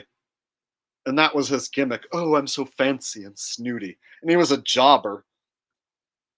And he never could get past the mid card. And then they bring in China, who starts cheating to help him win, like hitting guys in the balls when the ref isn't looking. And then he started winning every match because China was hitting guys in the balls and interfering. And they were looking at China and they were like, is that even a woman? People were bringing signs to the arena that said China is a man. So if you go back and watch those original episodes of Raw where China first showed up, guys were bringing signs to the wrestling shows that said China is a man. Those video clips are still out there to be seen. But eventually, DX got over. Shawn Michaels got Triple H over, got China over. And so Triple H, who was never loved by the fans, became loved because he was hanging out with Shawn Michaels. And they did this DX routine. And then they got China over in the process with their childlike antics. Go back and look at the tape. And then after that, China started wrestling the dudes, and then she started beating the dudes. Only like a woman to ever become a intercontinental champion or whatever. So, yeah, I remember.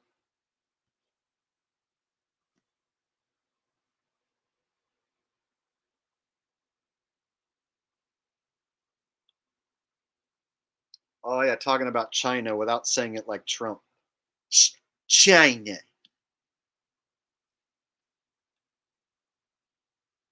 Frankly, I've loved the WWE for a long time. As you may recall, the Battle of the Billionaires, I got to shave Vince McMahon's head because he lost to the greatest billionaire there ever was. Do you recall the time me and Vince McMahon were locked in a feud, billionaire versus billionaire, and I, of course, reigned supreme. I got to rain down fake scripted punches upon my best friend Vince, and we duped you all into thinking we were actually in a real feud against each other. WWE fans are some of the most naive, brain dead tards in the world, right next to the people who vote for me, of course.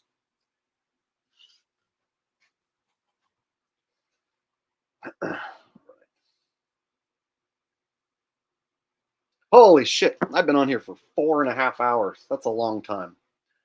All right, I should probably wrap this thing up. You guys are probably getting tired, and I'm getting hungry. So I guess it's about time to get off here and go get some food and chill out for the rest of the night. Thank you guys for hanging out with me on a lovely Saturday night. I appreciate all you guys being here. Thank you for all the messages and everyone who joined and hung out with me live tonight. I appreciate it. I'm going to go back and watch the replay, and I'll read all the messages that I didn't get to live. Special thank you to everyone who donated. As always, you guys and your donations, your support helps keep me afloat. It helps keep this whole thing alive and running. So thank you for that. So until next time, this is Jake the Asshole, the one and only, signing out.